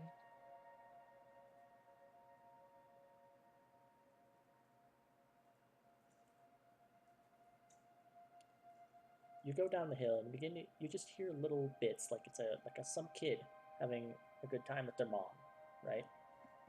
The mom probably just making sure the kid is fine, and it sounds like the kid is having fun, just playing on stuff, climbing on trees. You sometimes hear the mom go, "No, now get down from there, that's dangerous." Mm-hmm. You know, you're hearing like typical parent behavior. I say typical, but not the kind that Zelda knows.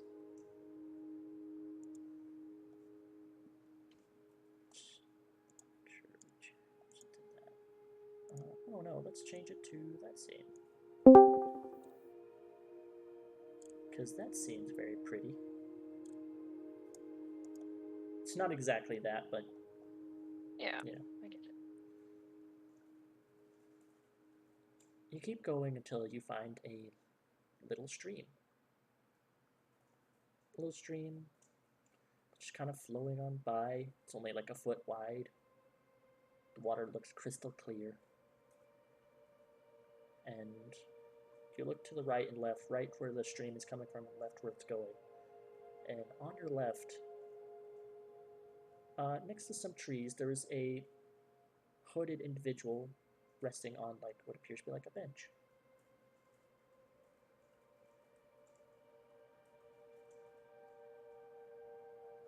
color of their hood? It's bluish. Hmm.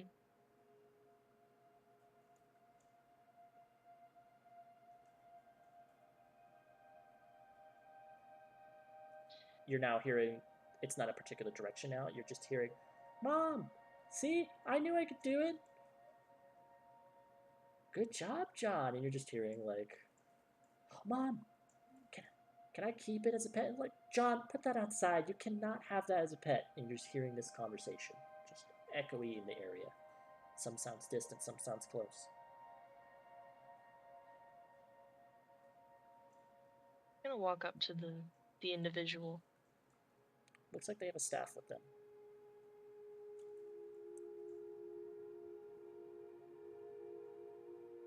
Can you see me?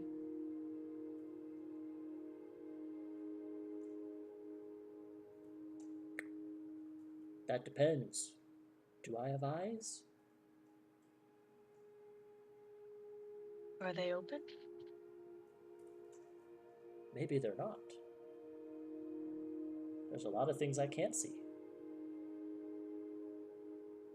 I can't see the air we breathe, so maybe they are shut.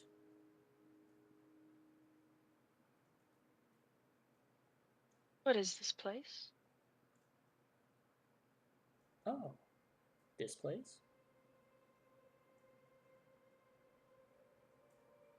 Not entirely sure. He hasn't turned to even look at you or speak to you. He's just looking straight ahead, talking.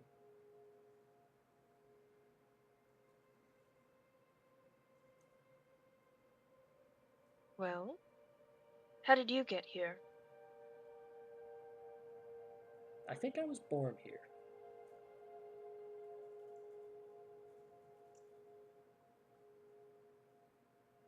Yeah, still playing games with my old mother.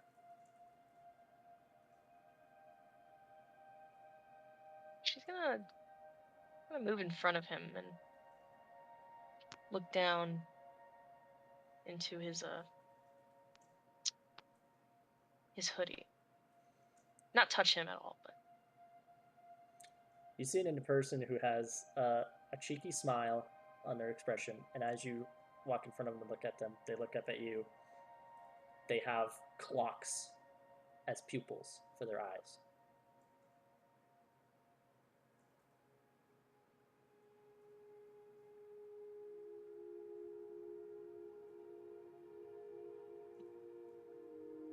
all right. Sometimes they say seeing is believing. I don't think that's true.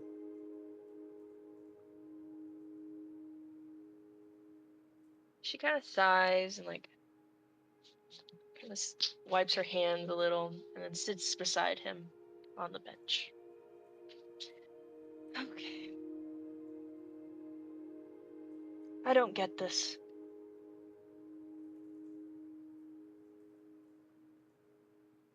You don't get what? He now actually turns to look as he says that. This, and she waves her hands around. What I do you don't mean? even know where a place like this could exist. Somehow, at some point, there was someone like me who found a place like this and made their destiny. Did they? How do you know? Well, suppose I don't. But why else would I be here?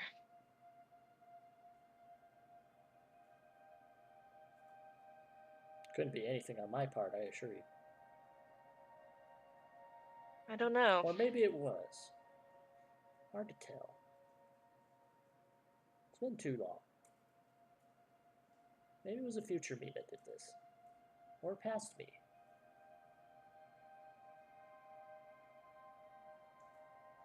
She kind of looks at him for a minute. What is your name?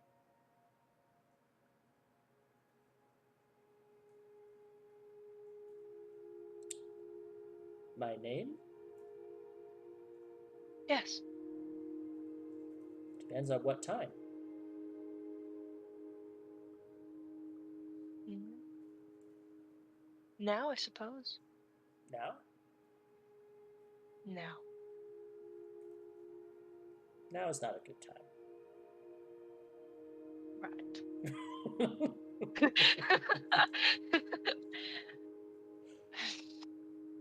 She sighs from that.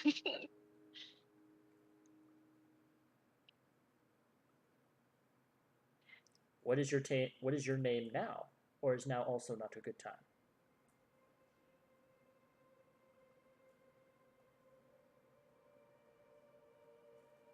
My name is Zelda, I believe.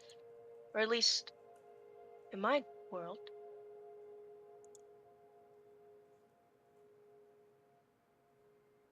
I think it's my world too. Or another one. Maybe. But yes, you're of that world.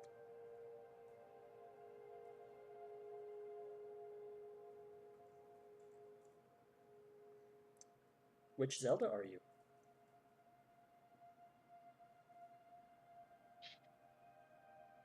The one with confusion. Who doesn't know what she's doing. And is doing... I believe that's Sorry. all of them. Yes, well. So be it. Good. Better you don't know anything and are confused. That way you can explore.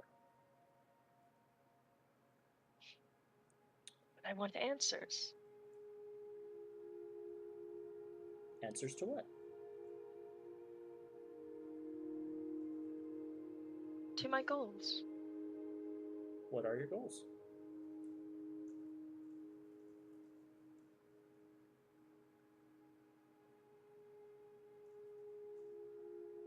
He just looks over, smiles before looking ahead at the distant view.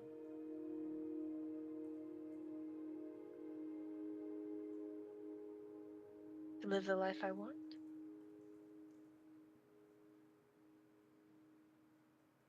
That's a good goal.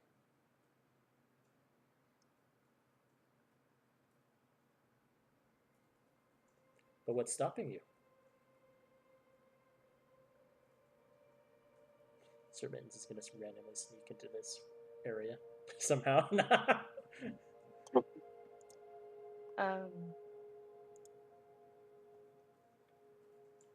Emotions.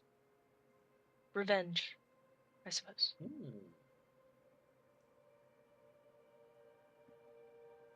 Revenge is best served cold. You better have a freezer. Wait. Those have not been made yet. For where you're from. God.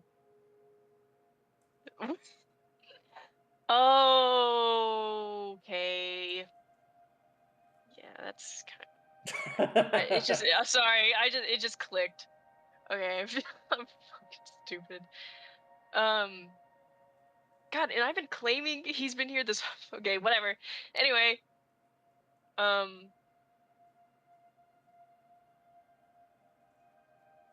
But... if I don't have... that... what could I do?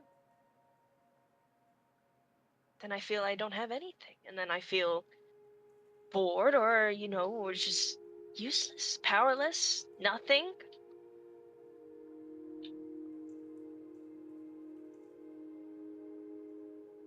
I didn't say you couldn't have it. But now I see you question it yourself.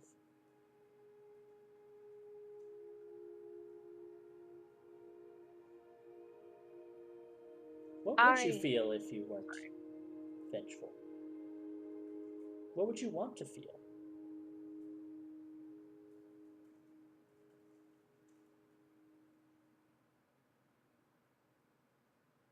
I suppose the simplest answer would be at peace, but I, for one, have never had the luxury. This land here is so still, so quiet. Never felt such ways. It's the way I like it.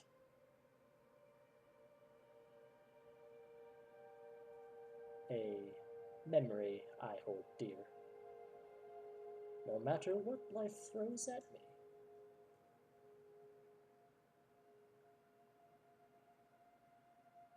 I suppose in time you'll make your own. But we'll see.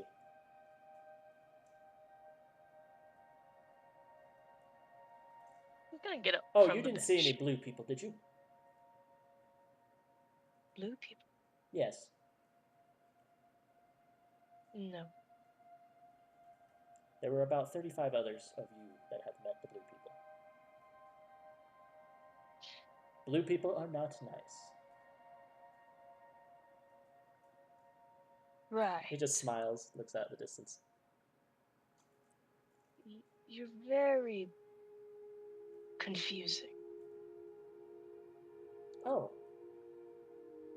Terribly sorry.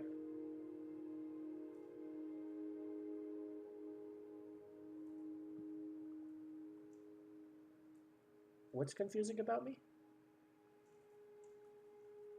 You don't answer right away, you know. It's like you take strides when you speak. It's annoying. Oh, apologies. I'm rather distant, figuratively and literally. Right.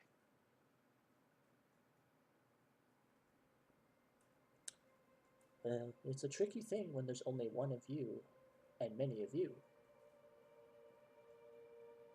Because there's many of you, you can divide it up. Not as big of an issue. When you only have one of you, it becomes a kind of an issue to pay attention to everything.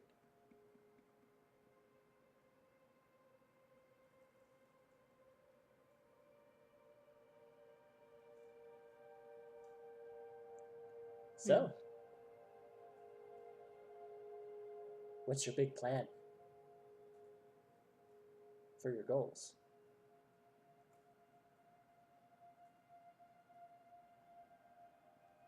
I felt like someone was collecting my pages. I kind of just let them do as they will with them. Your page.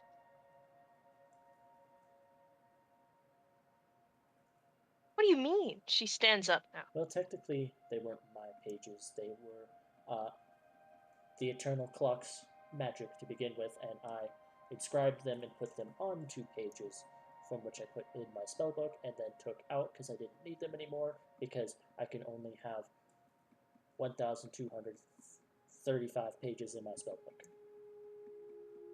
And you know, you gotta put out the small spells.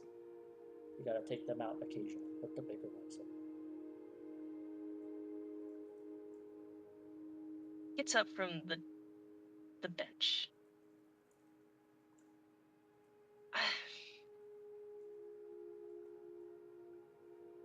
Your book. At this point, she's just assuming He just holds he out. kind of He understands. just brings out like a big, like, textbook type, even bigger, kind of a big spell book. He's like, oh, it's quite heavy. Oh yeah, my spell book. Oh, it's okay. I'm not gonna ask for my pages back. I don't need them anymore. But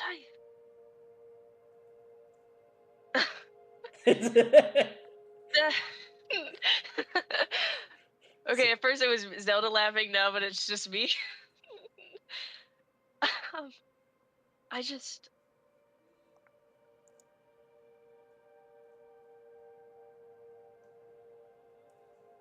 Okay, Mana, I'm gonna need you to shush. Thank you very much. That was a joke. Oh, you were looking at chat?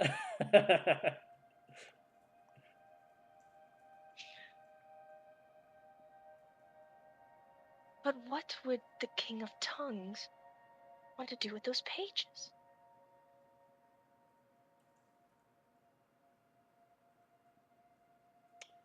I think I hurt his feelings.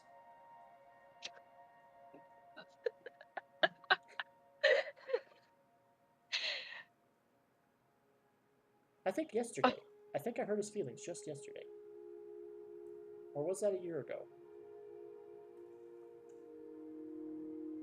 What's the date in your world? Can I roll a history or a? I'm not too sure. You're bright enough to know the date. Ah, cool. Just look at the current date in game. 4th terrain of Yep. Harvest Morn, 1154 SE. Yeah, the 4th terrain of Harvest Morn, 1154 SE.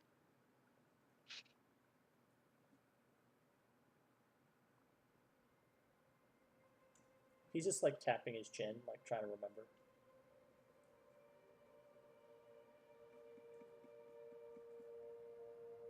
Ah, it was 1,154 years since I insulted him. That's what it was. Insulted him? What?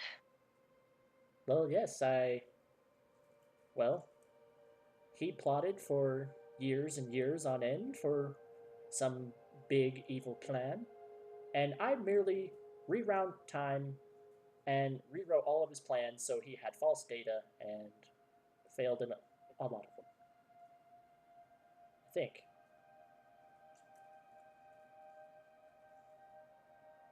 Or did I call him Hydra Head? Could be mistaken. He's like looking around like he's trying to find the answer. Like, which is it?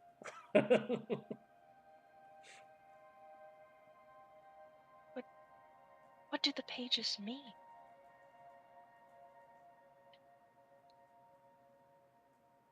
The pages. What do the pages mean? The 3 pages? It means they're a piece of paper made from a tree of some sort. No! What do they do? It's a spell of some sort. You have to tell me. I've been putting so much into this.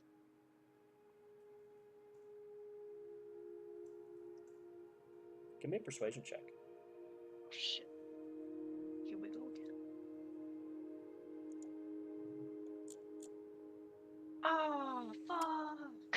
Personal boobies or group boobies. Can I get 2 group? No, it's a 7. Unless you roll 4s. Could use more than 2. Wait a minute. I feel But like it depends so if much the group has been feels used like today. this is important. Yeah. We have 10. I don't have. Wait, I didn't have to worry about being dump over this one. What? Okay. What do the numbers mean, Jason? May said, "What do the numbers mean?" 1, 2, 3. How many could I get for personal boobies wise? By the group, like, what is a reasonable amount you guys would let me have? Honestly, we didn't save clear CCT. We shouldn't spend that much movies on you. I not on me, but I felt I don't know. I've not been keeping track of it, so I felt like we had to use a bit today. Oh, we used 2, so overall. Oh. You've used it, most of the fate dice used were personal ones, not the group ones. Yeah, yeah. Nana used 1 and Zelda used 1, I think. We have only And, we've only used 2 personal. We've only used 2 group. Everyone else is personal. Yeah. But again, it's up to you. Like, do you feel like you need them for something, or do you need them at this moment? I personally need them right now. Do you have any personal fate die? I have 1. I would say you can use 2, but you know, it's failure is fine sometimes. Like, failure is opportunity as well. What? Failure is an opportunity as well. This depends if the players want her to succeed or fail the check. Yeah, this is just a matter of what you guys decide, not really what I. I'll say 2, but you have to use one of your own as well. Well, yeah, I was Yeah. gonna use my Yeah. third one, my last one. I'm fine with I'd two be as willing well. to give. I'd be willing to give 2 because we can. If we get a good session, we can earn back 2 pretty quickly. But I'm gonna be Yeah. honest. I don't think 3 is gonna cut it. But let's do it. I might cut it. 3 turns to well, 2 and 19. 7. Yeah. I mean, if we don't Yeah. get it's important for you, but like Rolling. favoritism and stuff. 7. So 14. 14. Guidance. Well, Feel free, I Beth. believe it depends on what you do with them. If you throw it out in the wind, the pages will fly in the wind. Oh, are you fucking... If you flatten it on a table, it will sit there. Unless some other force moves it.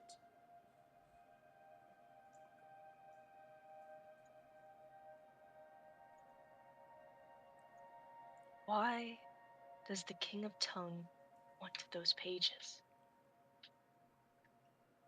Do you possibly know? Could they lead him to something? That's what I just need to know what they do. What's the point of me getting them? What is the point of you getting them? For even... I am getting tired of you, old man. And she's like, I want to say she's probably walking around pacing at this point.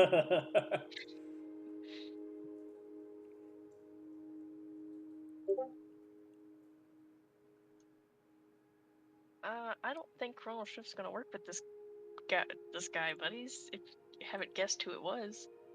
I'm sure I Never could, knew but you. Only, me and I still know who it is. true. I mean, player-wise. I mean, it could work, but still. He's just there, relaxing, be like, would you like something to eat?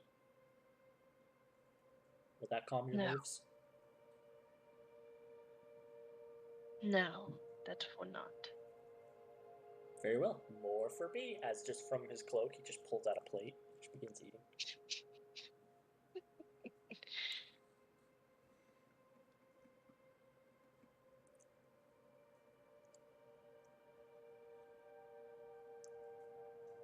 Why does the King of Tongues want my pages?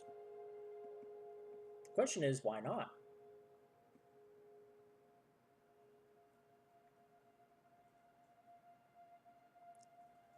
Could he be just as foolish? Just because you put your name on it, that he just wants it that badly?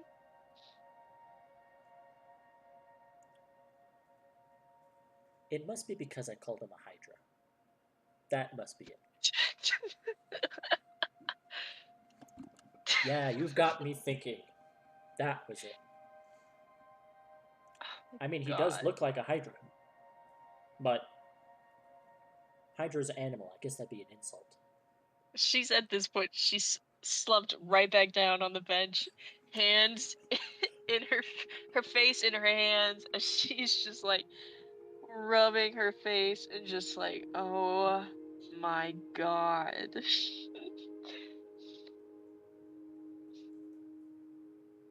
By the way, How did how are sorry, your friends? friends? Oh, Don't mean right. to assume. Are they your compatriots?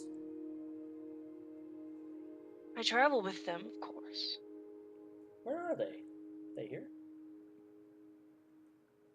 I don't know. I only went to that stupid orb for just a hunch. An orb. Sounds like an interesting story you have already.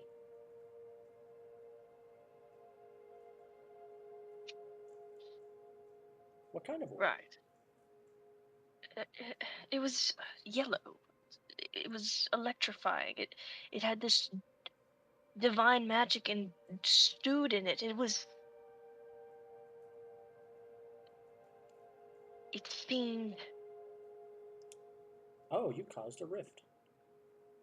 Ah, happens every time the first time. Oh, really? Wait. I think she's gonna stand back up. Again, coming to a realization of something.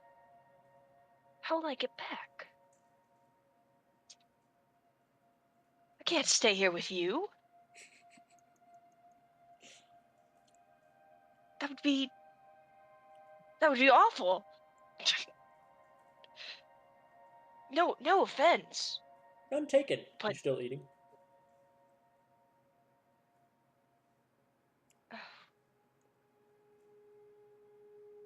She's gonna see if she can still, if she has that unlimited magic within her, What do you try to do? or that. Um, she's just gonna point her hand up and move one of the islands. Not into an island or anything, just to move it. See if it moves.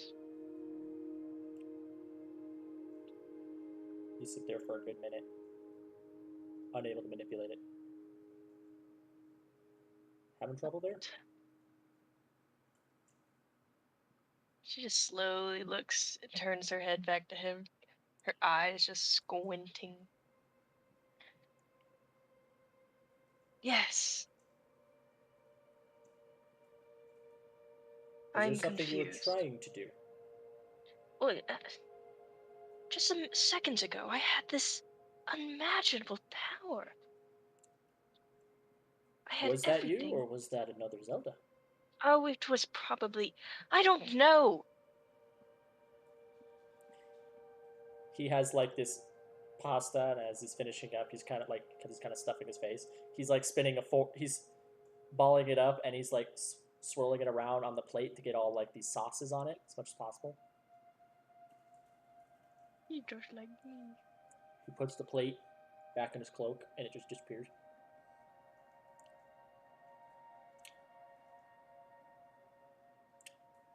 I mean, if that's not the original you, is the original you weak? Yes. How so?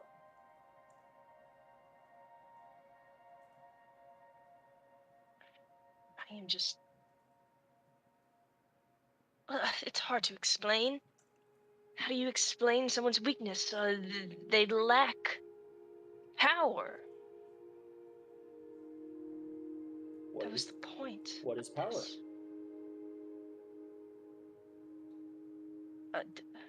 Strength? A will? I don't know. Oh, I've not thought too deep into it. I must be pretty weak. I've not exercised a day in my life. For mage, it is different. Is it? I don't know. I still think I'm weak.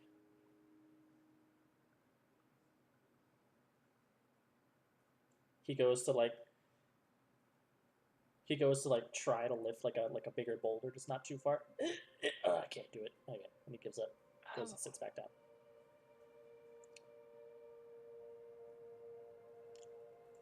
I mean, if you want to make your muscles bigger, there's magic for that. No. Power to influence. Power to avenge. Power to change things. That power. To make things different. Different, for better or worse? Better, hopeful. Better, hopeful.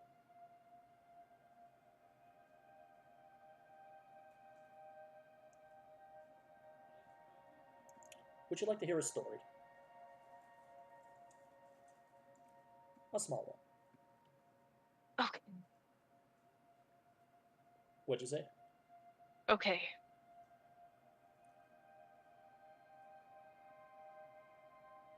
There lived a little Hydra by the name of Siolothus.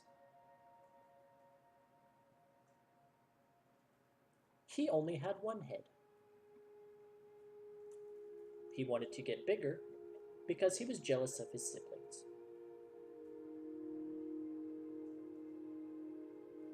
Now that was jealousy. I don't think you have that. You have something else. He went one by one, devouring his siblings, the most powerful of them. Till one day, after he's devoured 6 of them, their heads grew out of him, and they were all joined as one. Power is not everything. How did You said- I Sorry, did you say power is not what? is not everything? How would a simple young man who went back in time and merely made a few adjustments to an evil god's plans change the course of history?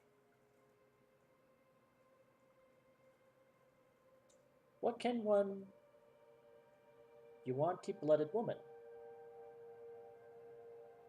do if she simply takes one little action that stops slavery, that stops their evil father if they have one? What makes you different from Sinalothus versus who you are now? Jealousy is a big one. As you're listening to his story, it seems like he does kind of ramble on. But he ultimately says,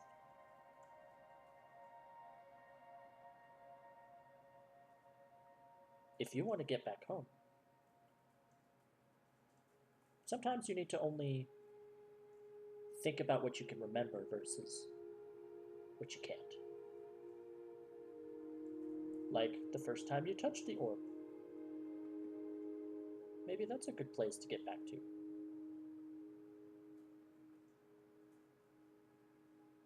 But then again, your friends would be missing. Because they all ended up jumping in as well. Of course.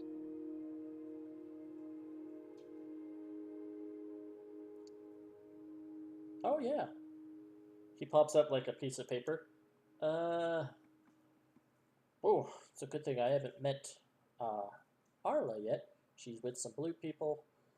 Let's see. Alistair's enjoying his life on repeat. Abraham Okay. is going through. Wow. Okay. It's spoiler. Not gonna say what Abraham's going through. Okay.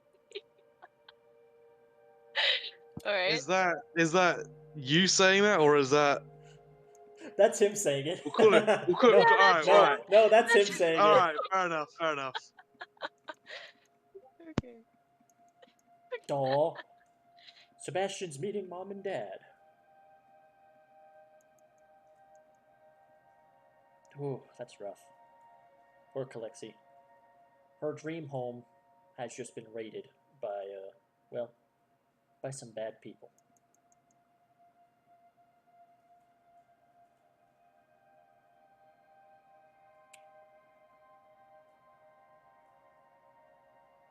How am I to help them? Do you care to help them?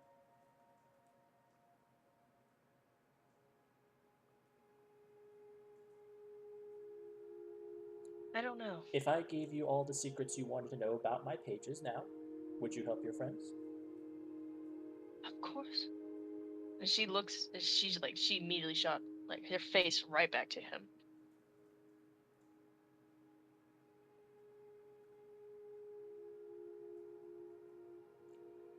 Which one would you like to know then? The secrets or your friends? He kind of holds his hands out like the red pill and the blue pill. Like the Morpheus scene in the Matrix.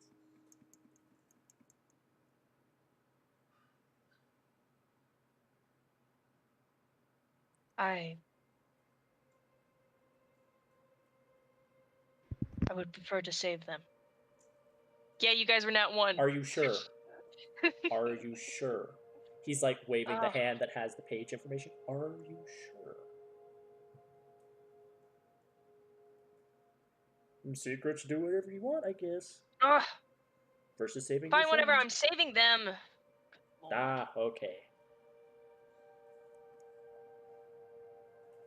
Which one would you like to go after? Alexi. First. Kalexi? They're gonna need But- it. They are in they're gonna die. What of the others? How do I get to them?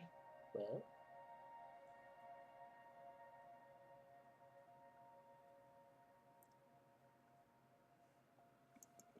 I want you to repeat these for your specific friends.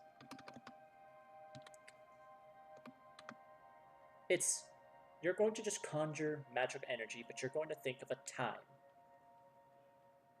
A time on a clock. 2:20 p.m. for Abraham.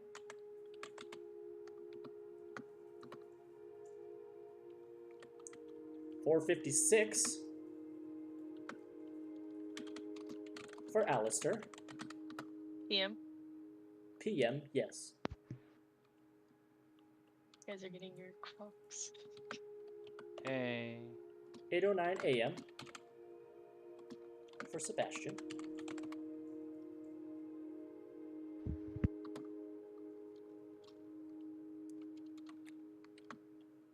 And 6:42 a.m.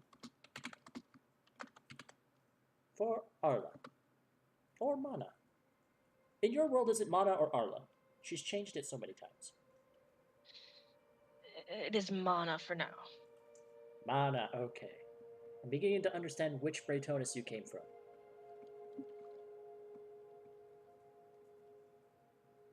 And of course, Kalexi, there's no need because I'm going to be sending you straight there. But when you find your friends and you help them, simply envision the time on a clock.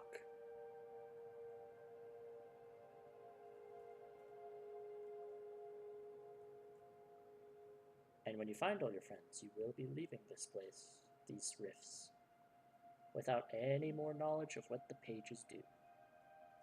Have fun. Are you the scholar? I hope you find your friends safe and well. He smiles and just snaps his fingers. Yeah. Sweet, because I wanted it like that. That's cool. Okay, thank you. Fan service, yay! And that is where we're going to end the session. Yay. Cool. Yeah. Fan service for the 3 people that were there last time. Yeah, I don't know anything about the scholar personally. I know a tiny bit of it, the story version from the Pathfinder session, but it's minuscule. Yeah, the other three, Scholar's pretty cool. Abraham, Zelda, and Alistair, know about the Scholar from our very first campaign. Yeah, this is a very, very familiar situation. I knew you were He's bound been to see him again shit. because you wanted to do time wizard shit, and I'm like, well, okay. Oh yeah. His biggest I'm thing gonna see was him again around with that. another character too. Oh, God. yeah. Oh god. He's Oh gonna see yeah. 4 campaigns. Broken 4 back campaigns Four to- of campaigns. 4 campaigns. 4 4 campaigns. campaigns of the Wandering Scholar. 4 campaigns in a movie. Oh yeah, because my time traveling one's gonna be a yep. But yeah, he's like a Doctor Who's Doctor Strange weird guy that's somehow messing with gods, but also claims he's not nowhere near as powerful. But yeah, he's everywhere. He reminds me of Professor Paradox from fucking Ben 10. I can see it. I can see it. Anyway, folks, we hope you enjoyed the session. Don't worry. Well, if for anyone who want to continue the conversation, we will. But I'll just exit out here. Yeah. We're gonna catch you Bye-bye, guys everyone. later. Bye bye. Later, Bye Gator. for watching. Hey, Thank you for listening. blah, blah. Bye-bye.